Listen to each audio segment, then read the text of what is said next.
say the president is at fault, because if you looked at the trend on Twitter over the course of the weekend, you would have seen that the president was trending for quite some time.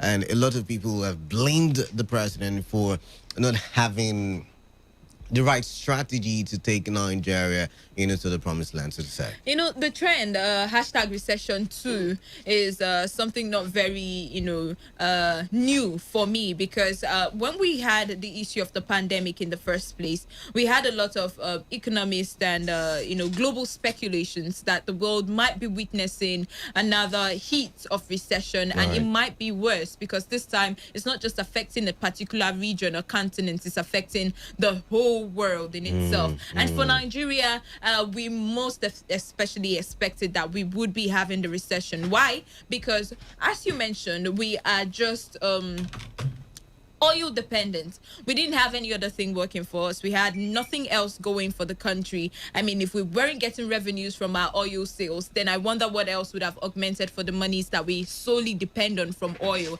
So I did expect that this would happen. And at this gravity, I'm thinking that why people blame the president or the presidency in itself, because it's not just one man now at the helm of affairs. It's everybody, all hands that should have been on deck. It's the fact that when this whole thing started, we probably should have seen speedy move to implement all of the plans that they had in their last tenure and this tenure, just to ensure that we now have another source of income. But that didn't happen. Insecurity also did not see a serious decline, right? Currently, I heard that some bandits had kidnapped some persons, an imam in Zamfara we will state. talk about that one. And it shows you what goes on in the region, which means that economic activities may likely not be picking up in that region. So apparently, it is the fault of not just the president again. It is a fault of people put in place to create policies and implement these policies that would ameliorate the sufferings of the people. If you check the Punch newspaper, you'll see the caption: Buhari's regime's second recession.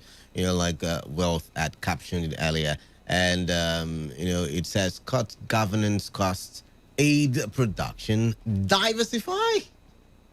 I mean, you've heard that word before, I guess. Have you heard of that word before? I mean, it should sound familiar, I think. And you remember last week when Ahmed Lawan had said that instead of coming out to tell us to, scrap a part or an arm of government. I knew you were going to bring that up. In my sleep, I knew you were going to bring that, but just go ahead. He actually gave us an option of waiting till 2023 if we think they are not working and all of that, other than calling for a scrap of that particular arm of government. And one would ask themselves, like, at this point in time, what solutions are they giving that is not basic? Let's be very honest. What solutions have we seen that is not in fact basic? I can tell you one. Please, diversification.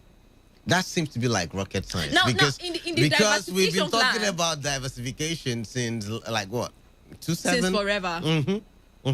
So that should be rocket science. But in our diversifying, only God knows what we mean when we say that. What have we really done? Because again, I think that we are just being basic with whatever plans we have. You still don't understand.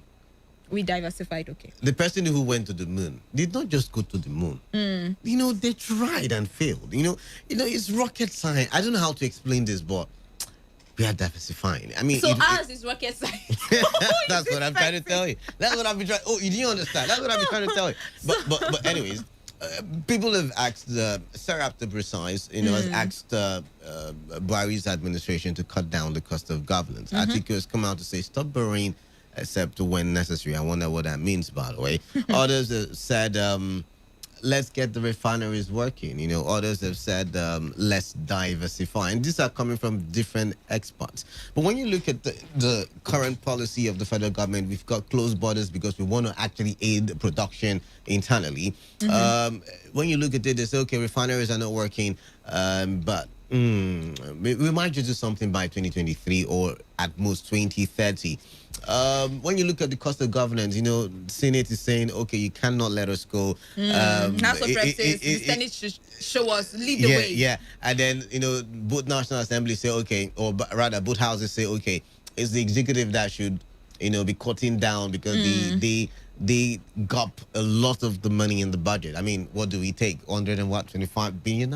It's small, it's meager. So let's look at what the executive is gulping, and let's take away some of the ministries, some of the portfolios, and some of these things are unnecessary, and that's what the argument is all about. But what do you really think is the way forward? Because yes, yes, yes, we blame politicians all the time, but the Nigeria is our own, and if it crashes, we all get to feel the effect and the pain. I can't help but think to myself, all the monies that we use in importing refined crude back into the country, All right. what if we decided, since we like to sacrifice a lot, we decided that we're going to put a large chunk of that money to speed up the effective revitalization of our refineries, so that maybe we might sacrifice for a year or 2 or 3, depending on how much we're throwing into this, so that we can see speedy revitalization. And when that happens, we start to augment all of the costs that we had spent in revitalizing the refineries. Then maybe we wouldn't be telling these stories.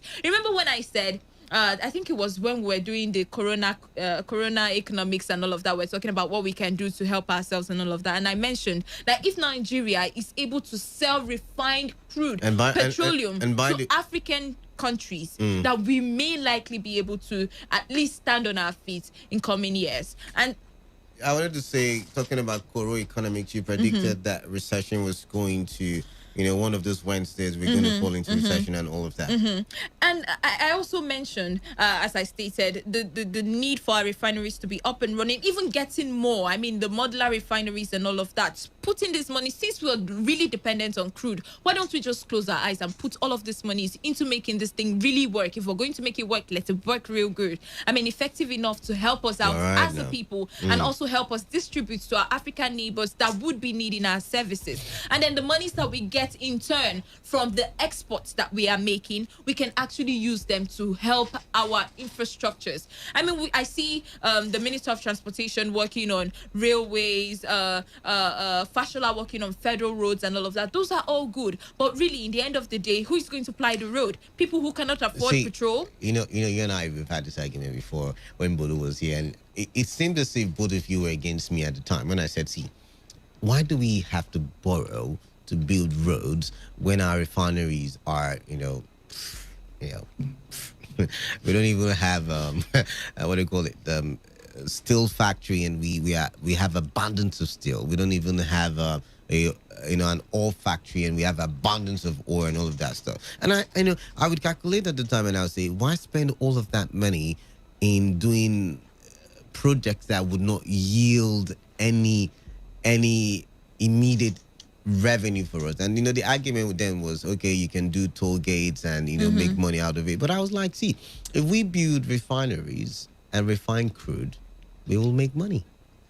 Apparently, if you look at the newspaper, I'm trying to remember, okay, I think it's the Punch newspaper, you see the headline, refineries gulp 81.4 billion naira. Now, let me make something clear. Okay. Every single time we have monies budgeted to revitalize our refineries, isn't it? And then when it is close to when we are supposed to see a completion, right? We hear that, you know what? So you remember the last time when the Minister of Finance and National Budget came to tell us that our refineries may likely not be working. It's unrevivable. Yeah, she said it's not. But we still put in a chunk of money into unrevivable refineries. Right. Who does that? All right. And then tomorrow the NNPC comes and tells us that there's hope, it's looking up, we can make this work. And then next time, when it is close to when we expect completion, somebody comes and tells us that it's unrevivable. It makes no sense. But right now, the headline is saying refineries have gulped 81.41 billion naira and refined zero crude oil. Now, this comes from the NNPC. I like the caption. I like the way they put it. Why this investigation or this report is coming out is because on Friday, when we ended conversations, we talked about the partnership between Nigeria and Niger Republic, where Niger was going to be giving us, we're going to be importing, let me put it that way so it sounds really severe. We're going to be importing petrol from Niger Republic. Niger. Okay, sorry. Emphasis on Niger Republic. No Nigerian should be angry. Yeah, we're going to be importing from Niger Republic. And then when we look at the conversation then, we said, see, we have 4 refineries. So this report then comes out. Yes, the refineries are not working, but the refineries get to see certain allocations every month. And since August last year, up until August this year, 81.41 billion naira, has gone to the four refineries without them Working. refining anything. So Or without them looking like they may be refining anything. they're not. They have not refined. See, well, do not quote this thing. They have not refined anything. And now the point is, the money that you see them go up is as a result of now when they import when they import PMS. the petrol now, yeah. They'll take it to the refineries and they'll now go from the refineries and pick it up. That's where the monies are going into. Oh my. What in Nigeria? I mean, welcome to my country. And we have oil in abundance. If you go to my village now, there's abundance of oil. There's just two explanations to this. All right. Now, it's conspiracy theory. Now, it's either somebody somewhere. What is in conspiracy theories? It's either somebody somewhere enjoys the fact or is enjoying. Okay. The situation on ground, which is our refineries should not work so that somebody somewhere can be able to inflate whatever they want to inflate or get whatever they want to get, or somebody somewhere has carried some monies to some other places to build refineries and wants we, the country, to patronize because a businessman has to make money. All right. Now, the truth, because I don't see why for how long now we have just four and we cannot make any of them to work optimally. It's a sad tale. When you say just four, I just knew one.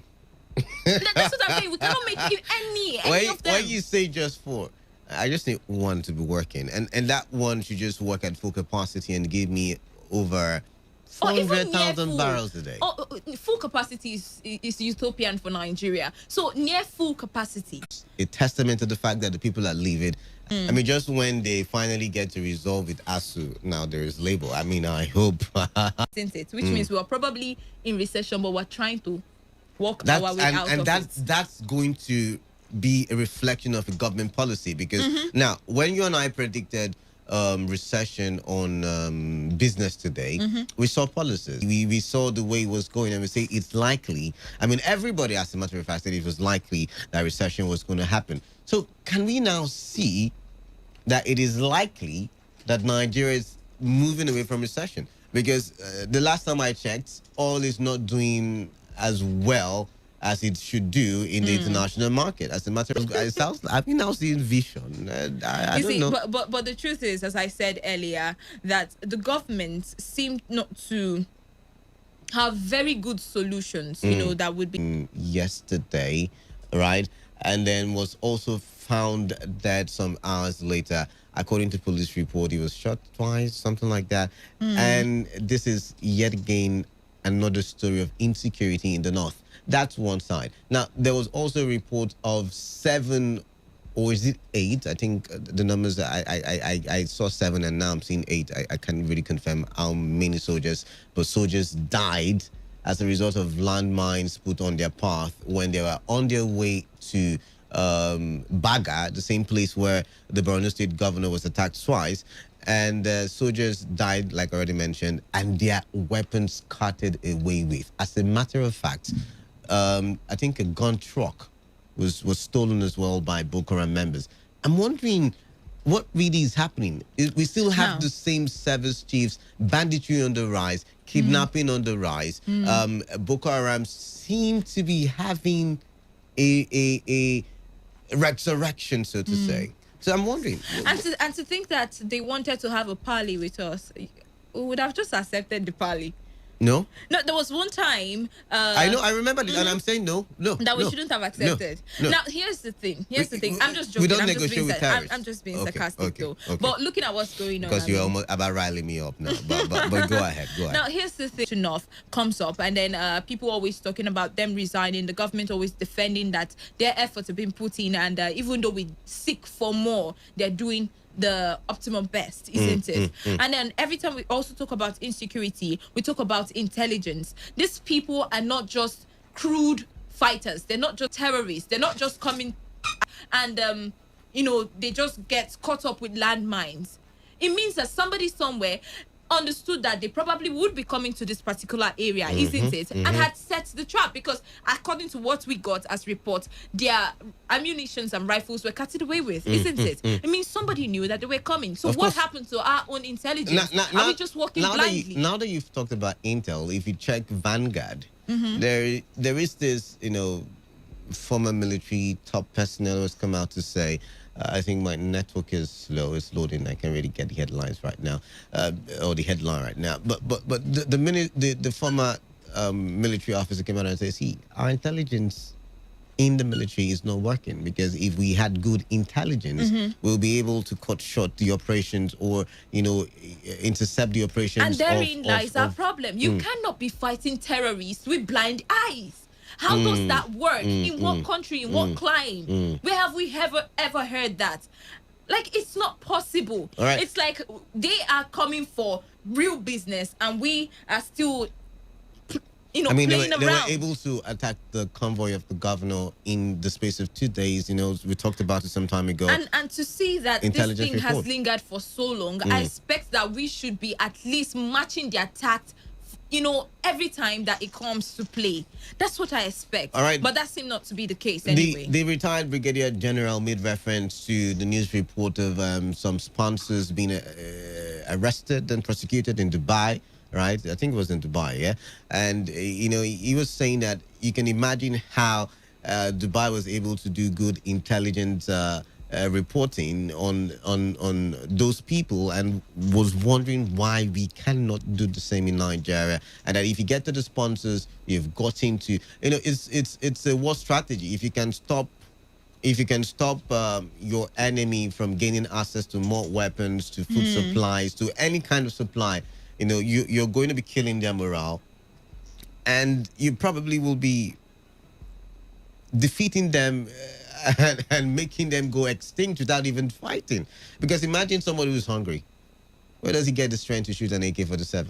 I'm just saying, come on, think about it. When you're hungry, don't you see how tiring the microphone is? Then talk more of shooting an AK-47. I mean, think about it. For the time we've spent trying to fight insecurity in this country, I do not expect that we shouldn't have anything in place. Welfare, training, intelligence, update these people, for crying out loud. We can't keep losing soldiers. These people have families as well. And in the end of the day, when there is any arrest or any inception, we finally reintegrate them back into society. How do you think they would feel? How do you think the average Nigeria would think about the fight against insecurity? They feel angry and livid and tired, and they feel betrayed by the government they voted into office. But then again, should we start the conversation? Service chiefs must go? That seemed to be a very stale conversation. The truth is, it's not the first time since this year that's before. Why I'm saying, should we start it again? Oh, last week somebody started it. So we want to start it again this week. And in the end of the day, we have the government come out to tell us that it is in their prerogatives to choose who and when service chiefs should be removed and who should be brought back in. The truth is, it is already getting too stale. Now, we want the government to be able to show us evidence that they're getting headway in the fight against insecurity, because it's starting to look as though we really do not have the will to end insecurity in the country. All right, then. All right, let's get your view. But before we open the phone lines, did you see that other trend on Twitter? 21 universities. And someone was so funny to have said, the reason why this guy wants to build 21 universities when he becomes governor is because the elections will be holding in the year. Guess when? 2021. So 2021 stands for 21 universities. But just in case you don't know what we're talking about, somebody who's aspiring to be governor in Anambra State, who resides in the United States, I believe, and is a medical doctor, has come out to say if he's elected as governor, the one thing that he knows he will do will be to build 21 universities for Anambra State. And, I'm wondering, is it for Nigeria? Or for just Anambra State? Because I'm wondering. Good. Oh my God. Okay. Just hold it. Let's open it for hold it. Zara, oh God, I'm still laughing, sorry. You can call in And your view, of course, crude oil is supposed to be the mainstay of our economy, and yet we cannot refine it. And yet the refineries are gulping huge sum of money that could have been used for after this is our congregation. I want to say, since we are now saying the man and the woman should be equal, can I call you Father Wealth Wilson? And I'll call you Mother No, no, no. Kalada. I'm not. No, I'm a father. But I can also call. I mean, if we're talking equality and anything goes, so Mother Kalada and Father Wealth. All right, give your calls coming in and let's talk for development. 95.1fm. What's your name? Hello, Canada. Good afternoon, and West. Good afternoon. Yeah, what's your name? It's hard calling from Aouda West. All right, Hart from Aouda West. Welcome. Can we have federal government without president? How do you mean? How do you mean? What I mean is, as West says that we should not everything will blame president. This recession will enter. Who is the real cause of this recession? If we can have federal government without president, who is the real cause of this second recession will enter that is causing problem, and what is the cause of this second recession will enter? Does the president work with other people, or is he the only one elected? The governors have a role to play as well, in case you forget that. So you can't be blaming one head and then leaving the other. You have to blame them all. Canada, see, this second recession will enter. The problem, where the problem comes from, is fuel price increasing. That fuel price increase is where the problem comes from. So except they bring the price down. And do you understand the meaning of recession in the first place? Recession is suffer now. It causes problems, causes problems, causes hardship, causes a lot of problems in the country. Oh, God. Making living difficult for the poor masses. I'm telling you honestly. Okay, that could be one definition. If you look at it from the flip side, but recession is when the economy of the country or of a particular area is not doing very well, and that would mean that the economic policies in that country is also not strong enough to carry the people. Like you said, it results into suffering, but not necessarily meaning suffering. I hope I've been able to teach you. I'm a bad teacher there. Yeah. Well, this is your field. You should be doing this, Professor Welt. 95.1 FM. All right, the phone lines at it again. Just keep your calls coming in. Do we have text messages here? Send in your messages or WhatsApp and text messages to the number 0701 933 Shite, IPOB, and NSAS protesters with maximum intelligence and the importation of refined petroleum by sponsored thugs. How did they find the warehouses all across the country? I mean, in the same it was time? it was like some intelligence company was just tipping them off. Go this way. Go that same way. time. All right. Looted the same amount of. Oh my! I feel like it was coordinated, but and that's I'm entitled to my feeling. I mean, I have that right. Saying is, I think his full name is Senator Teslim Folarin, and he's saying that his decision not to press charges against those arrested in connection with the stealing of multi-million naira empowerment materials in his Ibadan residence recently was in consideration of the biting economic reality that led to wide-scale violence in the country recently. Deserves an applause. He deserves an award. We should give him a Nobel laureate. A good man, that man. Yeah, a good man, that man. I like that one. A good man, that man. Let's go to the phone lines. 95.1 FM. What's your name? Where are you calling in from? Hello, Kalada. Elder, welcome. Elder. Thank you very much. How have you been? I'm all right. All right, then, welcome. You see, talking about the recession, for somebody to say that we shouldn't blame the president, and anybody that say we should not blame the president, then we should blame the person. That's not the truth. Because the president is having about how many portfolio? He's the minister of petroleum. And look at what is happening within the petroleum industry. And I also see him as the leader of the economic team. He's the person he appointed. He oversees everything. Unfortunately, I don't think he's the one in charge of the economic team. The vice president was is not the one that nominated or appointed a person. What are you talking? So it means he's working with people, isn't it? Which means you cannot blame the one and leave the others. Let me tell you. Do you know why Donald Trump lost his election? No, you tell me. Tell me. So many things are bouncing on his head, and he is not the only one. Okay, he is taking the blame. So I see no reason why when you come down to Nigeria here, all of you will be busy defending the president. I really don't understand what you are getting from the president. Okay. You see, what pains me a lot is that for us to enter another second round of recession is quite unfortunate. Do you remember that these people came on board and told us that they gave us a time bound when they are going to fix the refinery? But can you imagine? They are now heading to their 6th year in office. Right. No single refinery is working. And you are there clapping hands for them. How can that be? I mean, Nigeria is in complete sorrow state, honestly speaking. Right.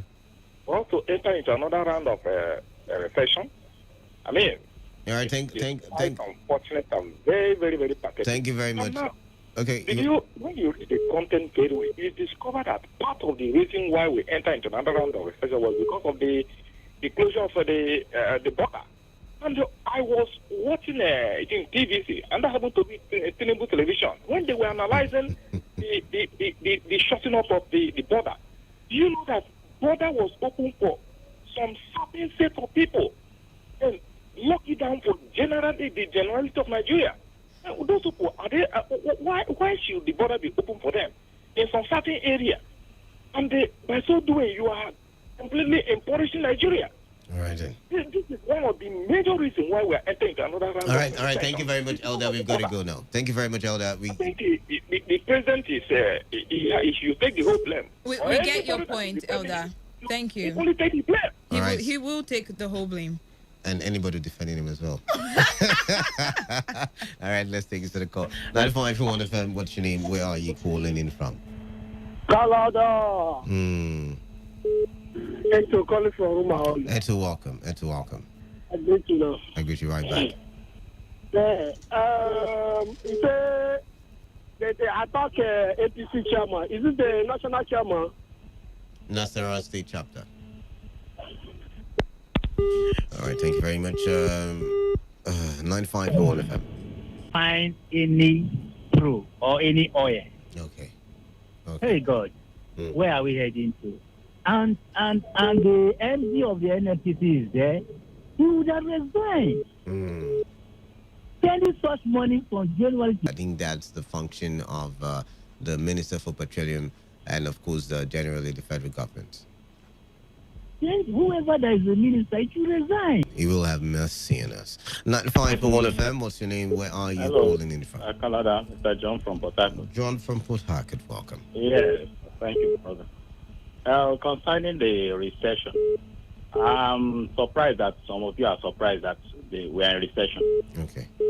Going by what has happened around the world, the COVID-19 that have, crippled the world economy.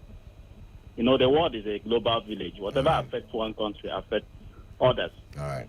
If you look at your statistics properly, over 40 countries around the world are in recession as we speak right now, including the major economies of the world, including our own South Africa here. So Nigeria going into recession. So what am I speaking? You're making me speak very bad English now. We're already we were one step into recession already. Yeah. One leg. I think one leg is the right word. We're one leg into recession already, and you're now blaming it on COVID-19. No, see, Canada. Look at our situation. We just came out from COVID-19 lockdown. All right. All of a sudden, NSAS protest started. You know that this NSAS protest is as worse as COVID-19. The destruction, the magnitude of destruction in this NSAS protest is over what Boko Haram has done in Maiduguri and other states around the northeast. I'm telling you. Okay. So you look at it as just nothing has happened, but just take time and All right, but you put the figures together, right? So we just came out from COVID-19. We entered NSAS, and all this must tell on our economy, whether we like it or not. All right, thank you. So, but if you look at the level of quarterly statistics, we are not doing bad. We are in 1 point something, 1.6, I think, the 6 point something the first quarter. Then this second quarter is 3 point something, minus 3 point something. It means we are even, pulling out somehow from the depression or recession. So all right, thank you. Thank you very much for pointing that out. Let's take some messages here. This one says Buhari has succeeded in scoring a hat-trick of recession 1984, 2016, 2020. Congratulations to him and his supporters. And that's coming from Udom Friday. This one here says on labor. Okay, sent a couple others before this one. Nigeria sliding into recession was predicted. About 40 countries are already in recession. But do you know the interesting thing here? They have instituted economic indices to facilitate a gradual lift of their economies out of the global recession within a time frame. Don't know if our economic team are doing anything close to this, even if they want to resort to copy and paste. At least the last hope will welcome anything that can get us out of this situation. Time to act is long overdue. On labor, they are now a shadow of themselves. The Ayuba Waba-led NLC should not be taken seriously on national issues. Their body language shows great compromise. They are also part of our economic woes. Nigerians should look for other means to present their views and demands. NLC is a great disappointment, and continues to say, okay, I think you sent that 2 times. Thank you very much for that one. This one says, hello, Mommy Wealth, and for the Kalada. All right, says, in as much as I blame the president for a lot of things, including the sorry state of our economy, we should also do well to apportion blame to the state governors. They have also failed woefully.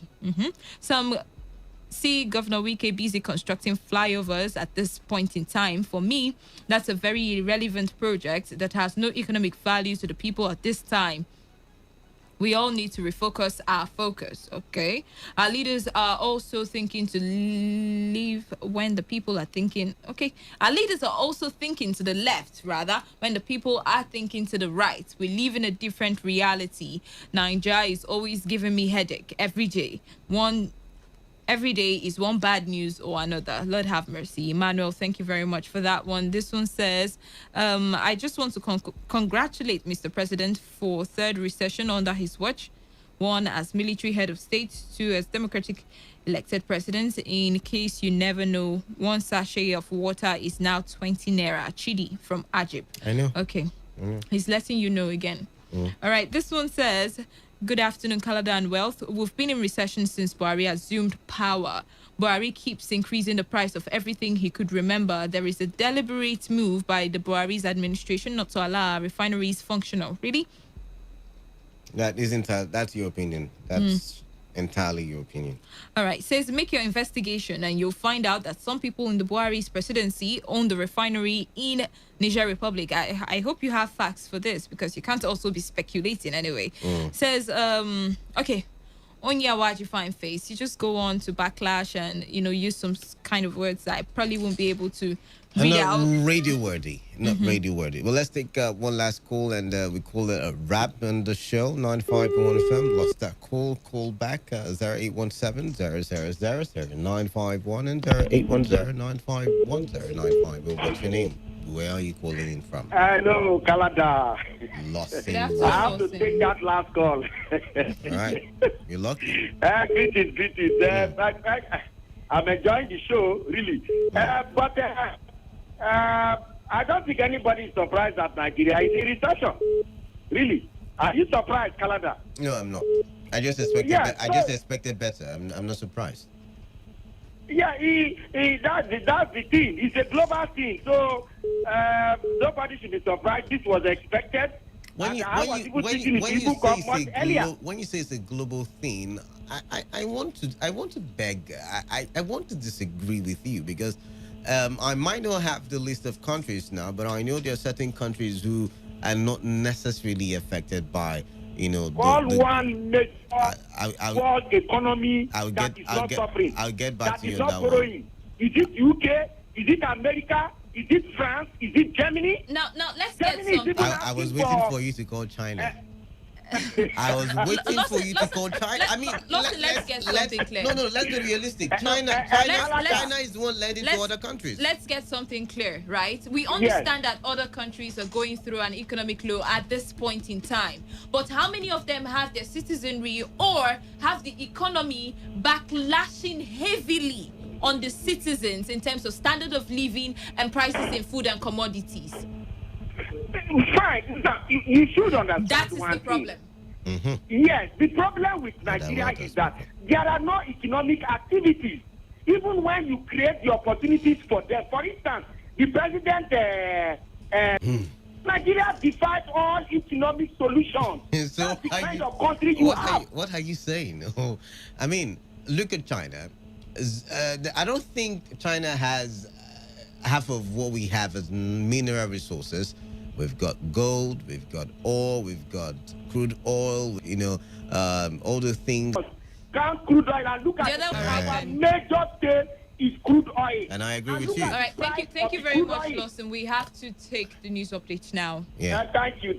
I appreciate the show. Come back on this. Come back second half. I We will will argue this. I'm always to see whether I call or not. All right, then. Thank you very much for being on the show. It's time for the news update at 2. When we return, we will be looking at policies in Rivers State. And yes, we will leave the federal government and focus on Rivers State government. Stay tuned, Wealth and Canada, to this hustle. Every day, every hour, when the big Senator Ali Ndume did at Kuje Correctional Center for failing to produce the former chairman of the defunct pension tax team, Abdul Rashid Maina. Ndume, who is representing tax team, Abdul Rashid Maina. Ndume, who is representing Borno State South, stood as surety for Maina's bail, who is standing trial on alleged money laundering charges. However, Maina has repeatedly failed to appear in court for the continuation of his trial. In a bench ruling delivered by Justice Okonabang, the court ordered his remand pending the fulfillment of his bail bond, which is a forfeiture of 500 million naira to the federal government. The court also empowered the federal government to sell Senator Ndume's property at a Sokoro in order to recover the 500 million naira bond. Ndume's lawyer, Marcel Oru, however, vowed to appeal the court's ruling. Maina's trial in absentia was adjourned to November 24. Security operatives have been sighted around Rumokoro area enforcing the 24-hour curfew delivered by Rivers State government. Our correspondent, however, observed that human movement is being allowed in the area while trading activities have stopped completely. Our correspondent also observed that trading activities have been moved to Rumaholo area due to the curfew in Rumokoro area. In the meantime, some traders and commuters who spoke to our correspondent, Rosemary Nwabasi, have lamented over the closure of the market. Innocent Baraka, who is the father of the murdered security guard identified as Gospel Baraka, who is from Ogoni, has threatened to commit suicide if justice was not done in the killing of his son. Gospel Baraka, a security guard with a security company within Agbonima Wharf, Port Harcourt, was allegedly shot dead by a Marine police officer. The father of the deceased, in an interview with newsmen, said he will commit suicide if the killer of his son is not brought to book. Baraka, while recounting how he managed to train his son in polytechnics, called on the police authorities to ensure justice on the matter. The elder brother of the deceased, Emmanuel Baraka, on his part, called on the Inspector General of Police, Commissioner of Police, and well-meaning Nigerians to ensure that justice is served in the matter. Meanwhile, a rights advocacy group, Center for Basic Rights Protection and Accountability Campaign, in a statement by its secretary, Prince Wiro, has called for an immediate and unbiased investigation into the incident to unravel the circumstances that led to the shooting of the deceased. Our correspondents gathered that the police officer alleged to be responsible for the killing has been detained at the Diob Ma 1 Divisional Police Headquarters.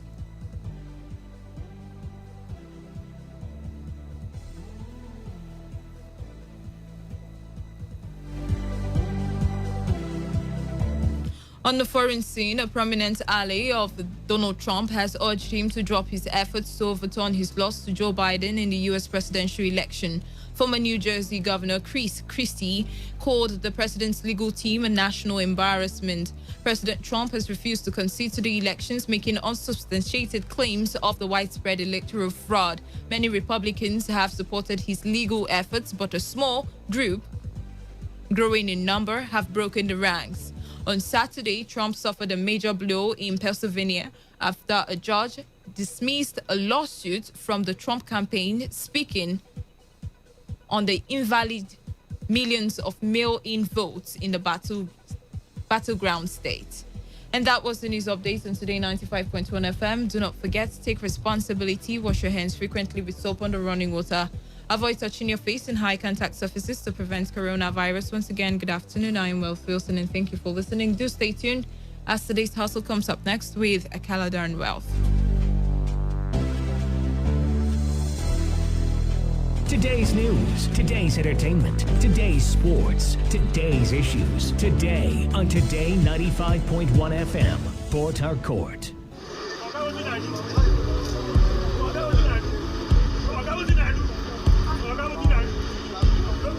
I am a proud Nigerian. I have been placed here by God for a time such as this. At my back, I ain't coming back. The degradation, challenges, and problems faced by Nigeria are the perfect backdrop for me to develop and utilize my God-given potential. I will not complain. I will not criticize. Rather, I will use my skills, gifts, relationships, and experience to find long-lasting and revolutionary solutions to the many challenges confronting Nigeria.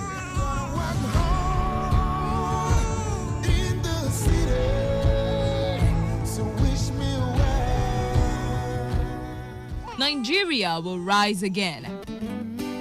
Because I am here, I will leave this nation a better place than I met it. I will work to make Nigeria a praise on the earth.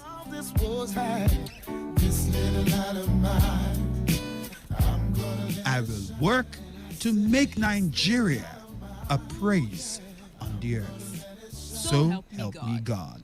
Let me tell you how I got this far. This message is brought to you by Today 95.1 FM, Voice of the People.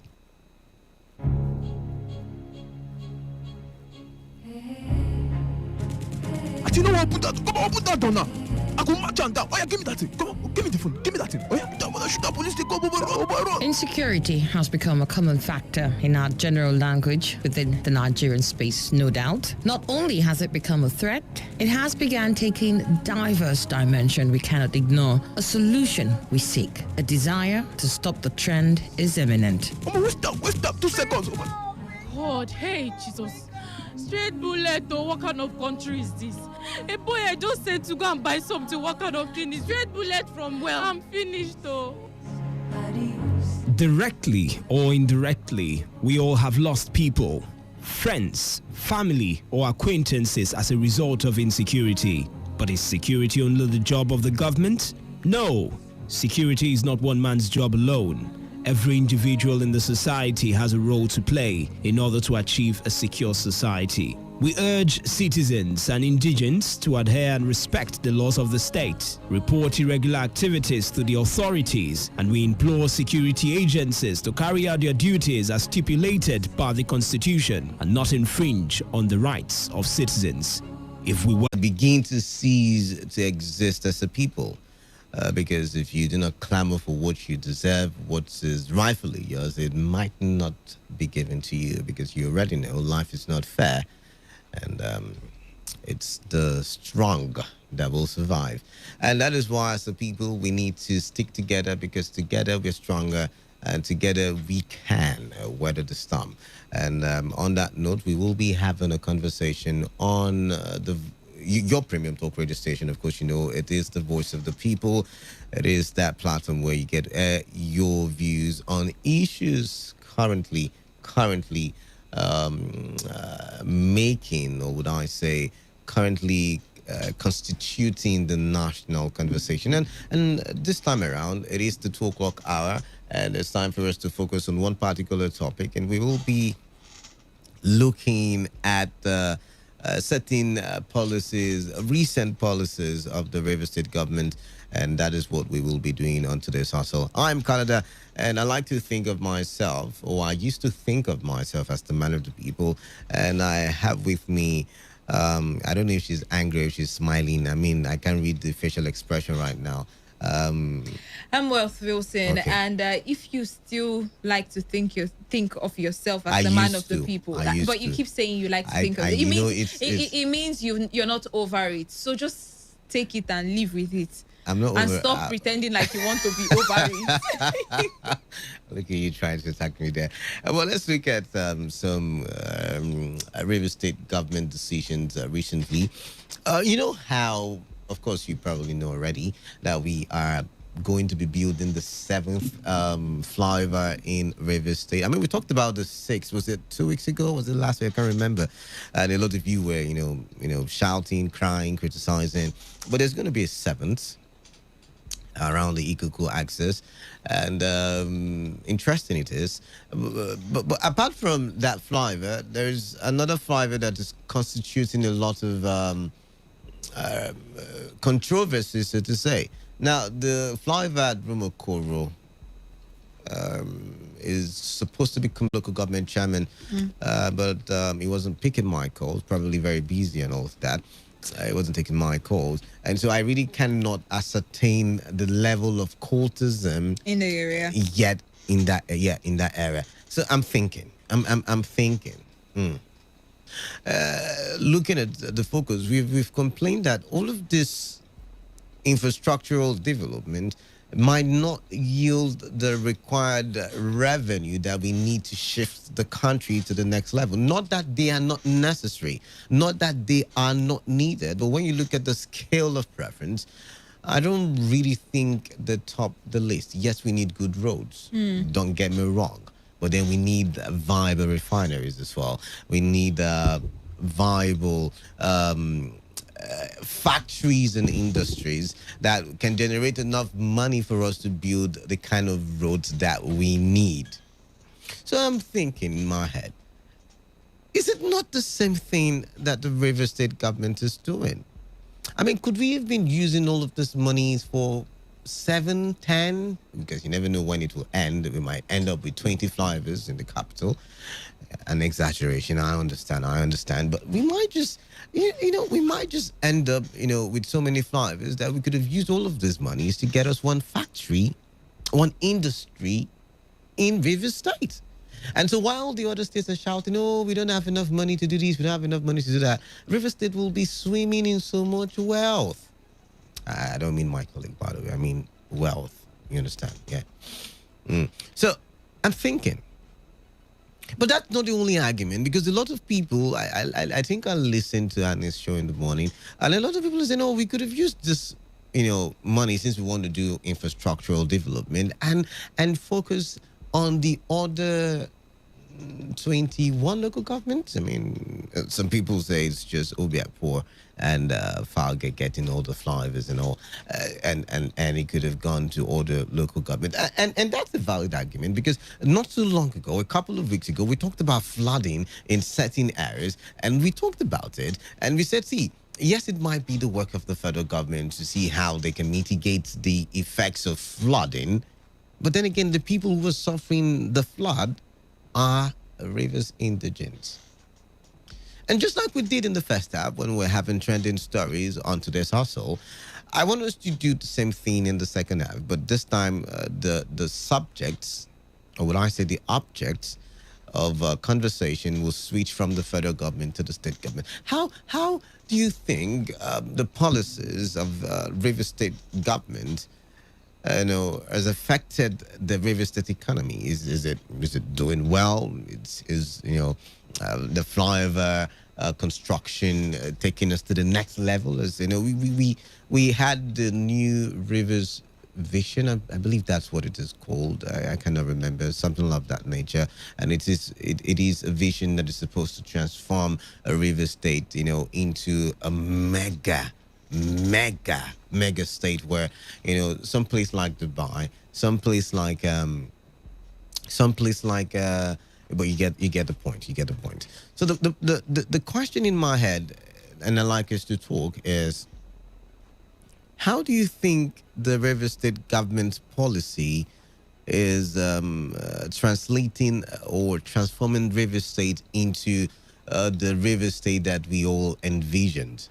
Now, like I said, there's coffee in Rumakoro now, 24-hour coffee.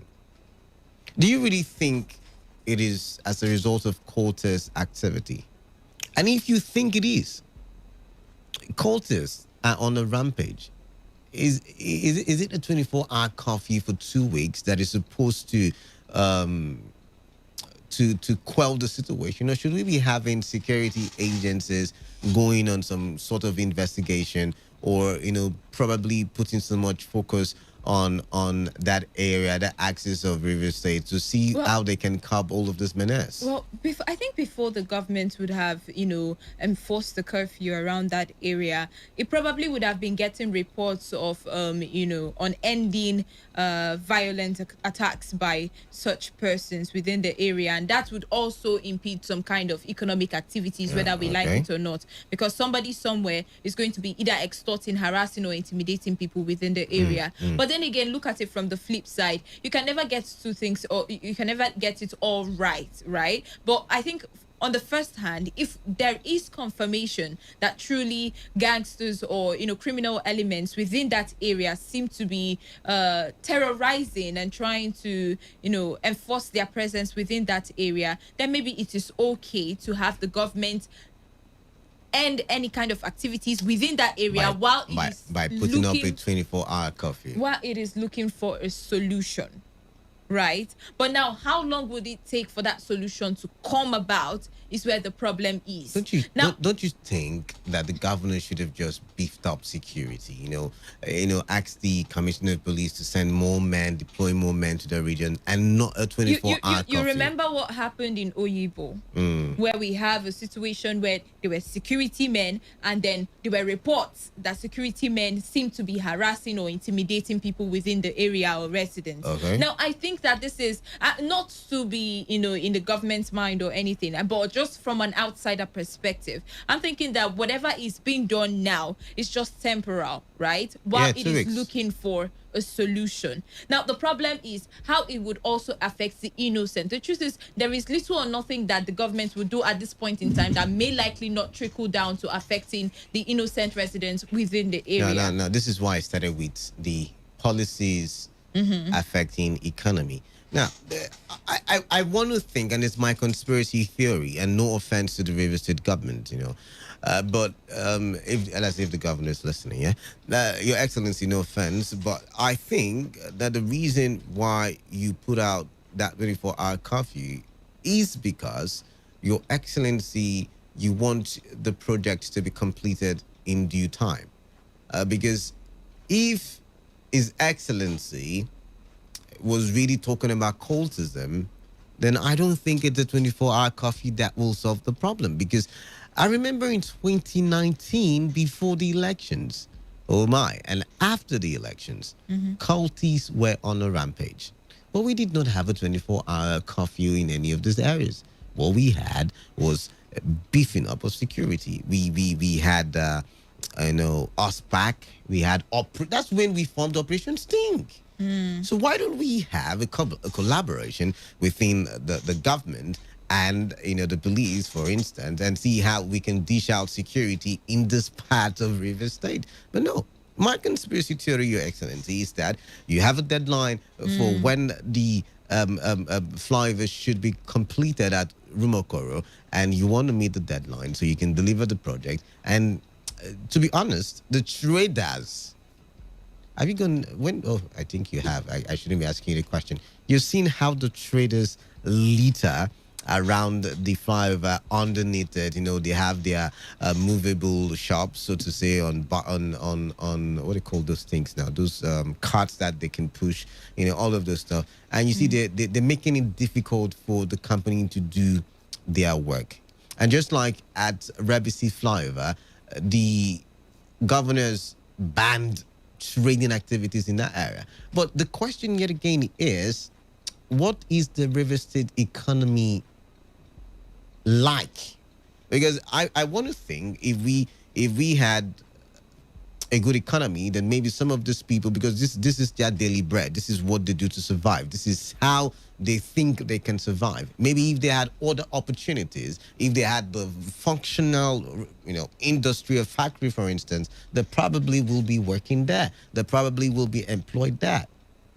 But then again, he also brings to the fore, the defunct, what do you call it now?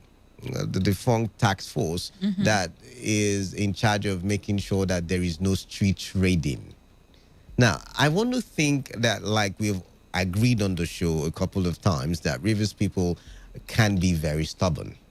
And in that stubbornness, we saw the birth of the task force to ensure that these people no longer sell on roadside, don't park indiscriminately, and so that we can have a wonderful garden city, so to say.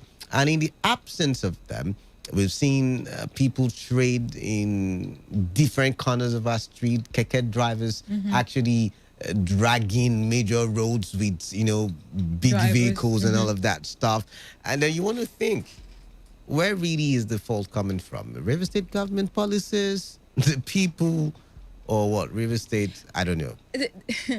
Anytime we talk about Nigeria, we understand that the fault is on both sides, right? We need governments to have right policies that are people-friendly as well, and very active.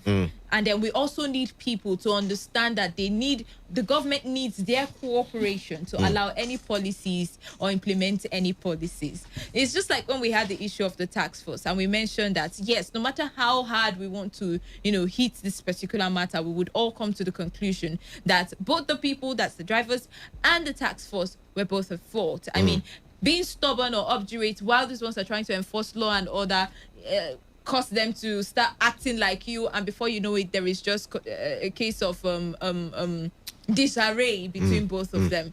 Now, the same thing applies here. So if the government is going to have to work or implement anything within this region, it has to be skillfully thought out.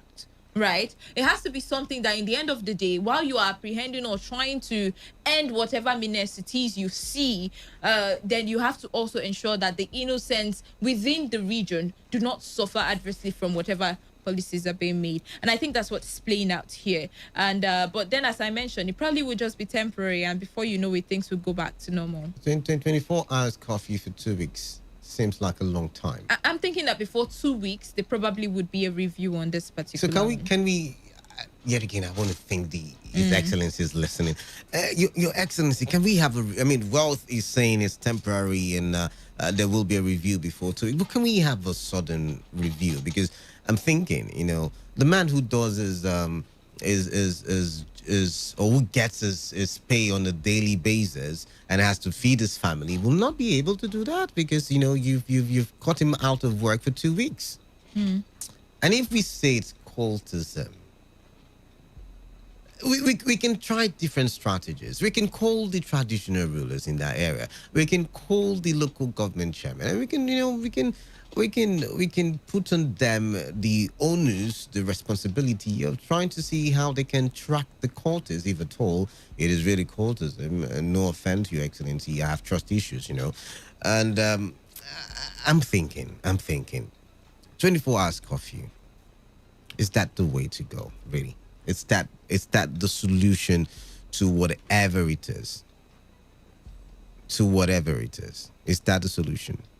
And who do we even blame? Let's say they are cultists, on a rampage. Who do we blame? Because the governor was saying that he would hold traditional rulers and local government chairmen of affected areas, where they are violent and all, as collaborators of the crime happening in their area. But if that is the case, can we also hold the governor, liable for any crime committed in his state? I mean, just asking. I'm I'm just thinking asking. that the one is closer to the people while the other super intense, isn't it? So I guess that's where the You're just using big vocabulary to cover but the whole that's thing. it now. That's it. The local government chairman, traditional rulers are closer to the people. Are they not government for the grassroots? Okay.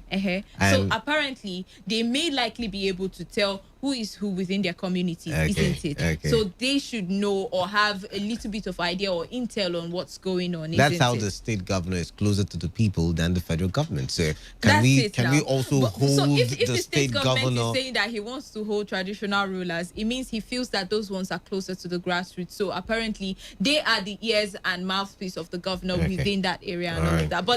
But then again, I think that there are other ways that we could explore to end gangsterism and criminality within our region or within the states. As I mentioned, or as you mentioned, the governor should work hand in hand with traditional rulers, work hand in hand with councillors, chairmen, security agencies, even vigilante groups as well, because they seem to be quite effective. And then see how you can work with those people to end criminality within their communities and region.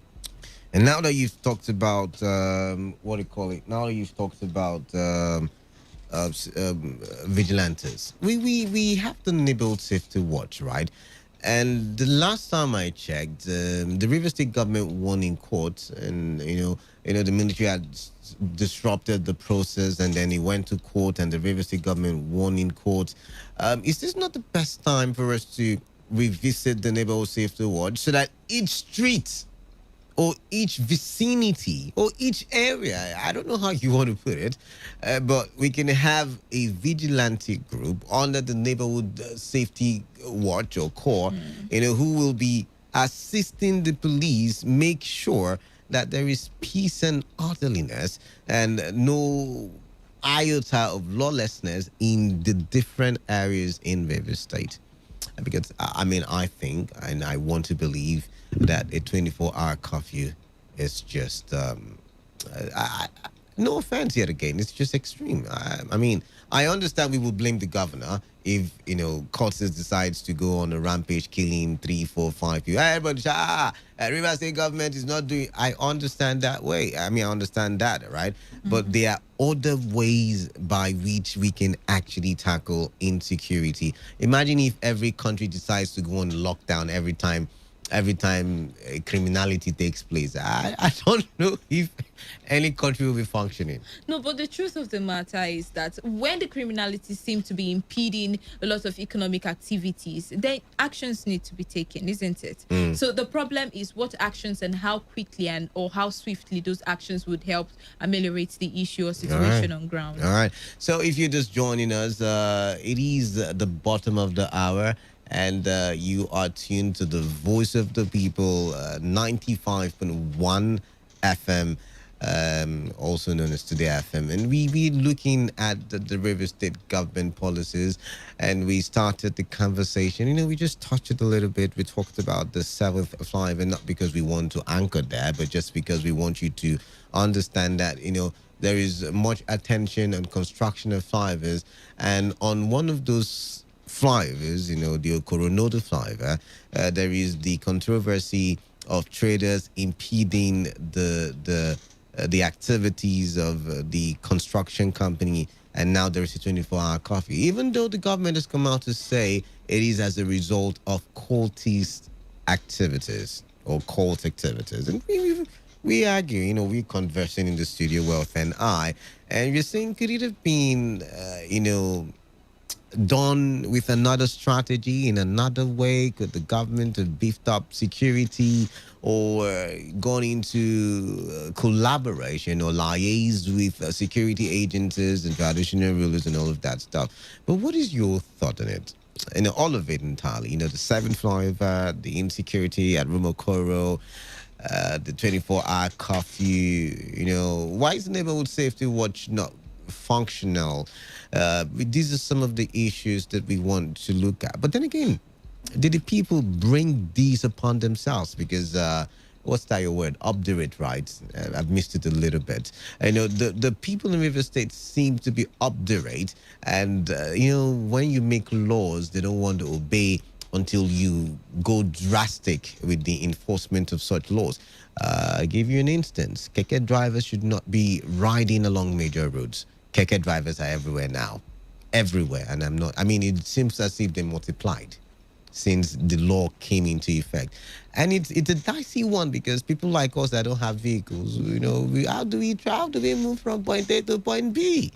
But that's by the way. But what's your take on all of this? Numbers to call in are 0817 000 0951 0810 9510 951. You can send in your text messages to the number 0701 933 9962. Let's talk River State now. All right, first caller. Hello. Good afternoon. Greeting, Kalada. You're welcome, Lawson. I greet you right back. I don't know why most times you are always very careful when you want to talk about River State government, even saying no offense before you speak. Why? You should be able to. Because I know people like you who are probably on the side of the PDP will call me and say APC has given me a brown envelope. And the day I'm talking of APC, you will call me and tell me that PDP has given me a brown envelope. So the no offense is not necessarily to the government, but to the people who are even more aggrieved than the government that we are talking about. Well, I don't know, but let me ask you a simple question. If I have a poultry farm and I have poultry beds here, and then I call you, say, well, please come. There is a big python inside the poultry farm. And then you just come and then you smoke both the python and the beds together. Can you say that you solved the problem? Is that analogy the same thing here, where people who work within that area are being terrorized by gangsters and criminals? That's a very different analogy. Economic activities are still being impeded, whether you like it or not. And then investorship cannot come within that area because they understand the threat of the insecurity within the area. So if you don't clear out that problem, how do you want to continue to foster the economic growth within the area? Good. Now, if you don't clear out the problem, there will be no economic. How do you clear out the problem? That is where your question should be. How do you clear out the problem? I think that's where his analogy comes into play. No. Yeah. He's saying you put the thing is, it is a very different ball game. Now, if the government thinks that it is out of hand and there's little they can do if people are still there because you will not be able to smoke them out, then maybe there should be an impediment for now while they try to deliberate as to what to do. Even though I understand that innocents within that region will be affected. And I'm also asking the question, should we not have explored other options? But then that doesn't stop the government from doing what needs to be done to stop gangsterism within the area. Good. Now, these are just a couple of criminals. How many are they? How am I supposed to know? You say? You say how many are there? How am I supposed to know? Good. Now, what I'm trying to say is that compared to the number of people, you understand, in the Rumokoro area, okay, these criminals are just few people. Okay. They clash. Normally, the court, once they clash, all of them will run away. And now, my problem is the 2 weeks. But maybe we are not even saying 24 hours or 48 hours or at most 72 hours. We are saying 2 weeks, 2 whole weeks for economic activities to be grounded. You understand? Especially the informal sector. All right. How would you? Now, what I was expecting is you send in, just like Kalada said, you send in the security agencies, both the undercover, and then the courts are not. The courts don't hide. Even in the university when we're there, we know those of them that are there. Losing your suspects. You understand?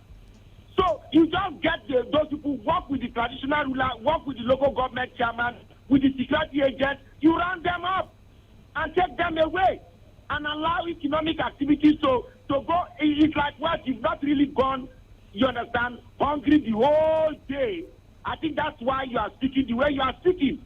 People and their living daily. Most of them in Nigeria daily. All right, how will those people now move around to earn any money at all? Lawson, thank you very much. Is it me or all right, thank you very much, Lawson. Thank you very much. But is it me or you did not hear the part where I said innocent people are also being affected by the curfew? I don't really understand. All right, the truth of the matter is that yes, the curfew would affect economic activities. And what else can the government explore to at least ameliorate that particular problem is where the issue is, not with whether or not the government has to take an action to stop criminality. For me, the action should have been beefing up security, and he answered that. I mean, I can imagine people who did not stock up, who have children in that area. I can imagine all of that. But let's go back to the phone line. 95.1fm. What's your name?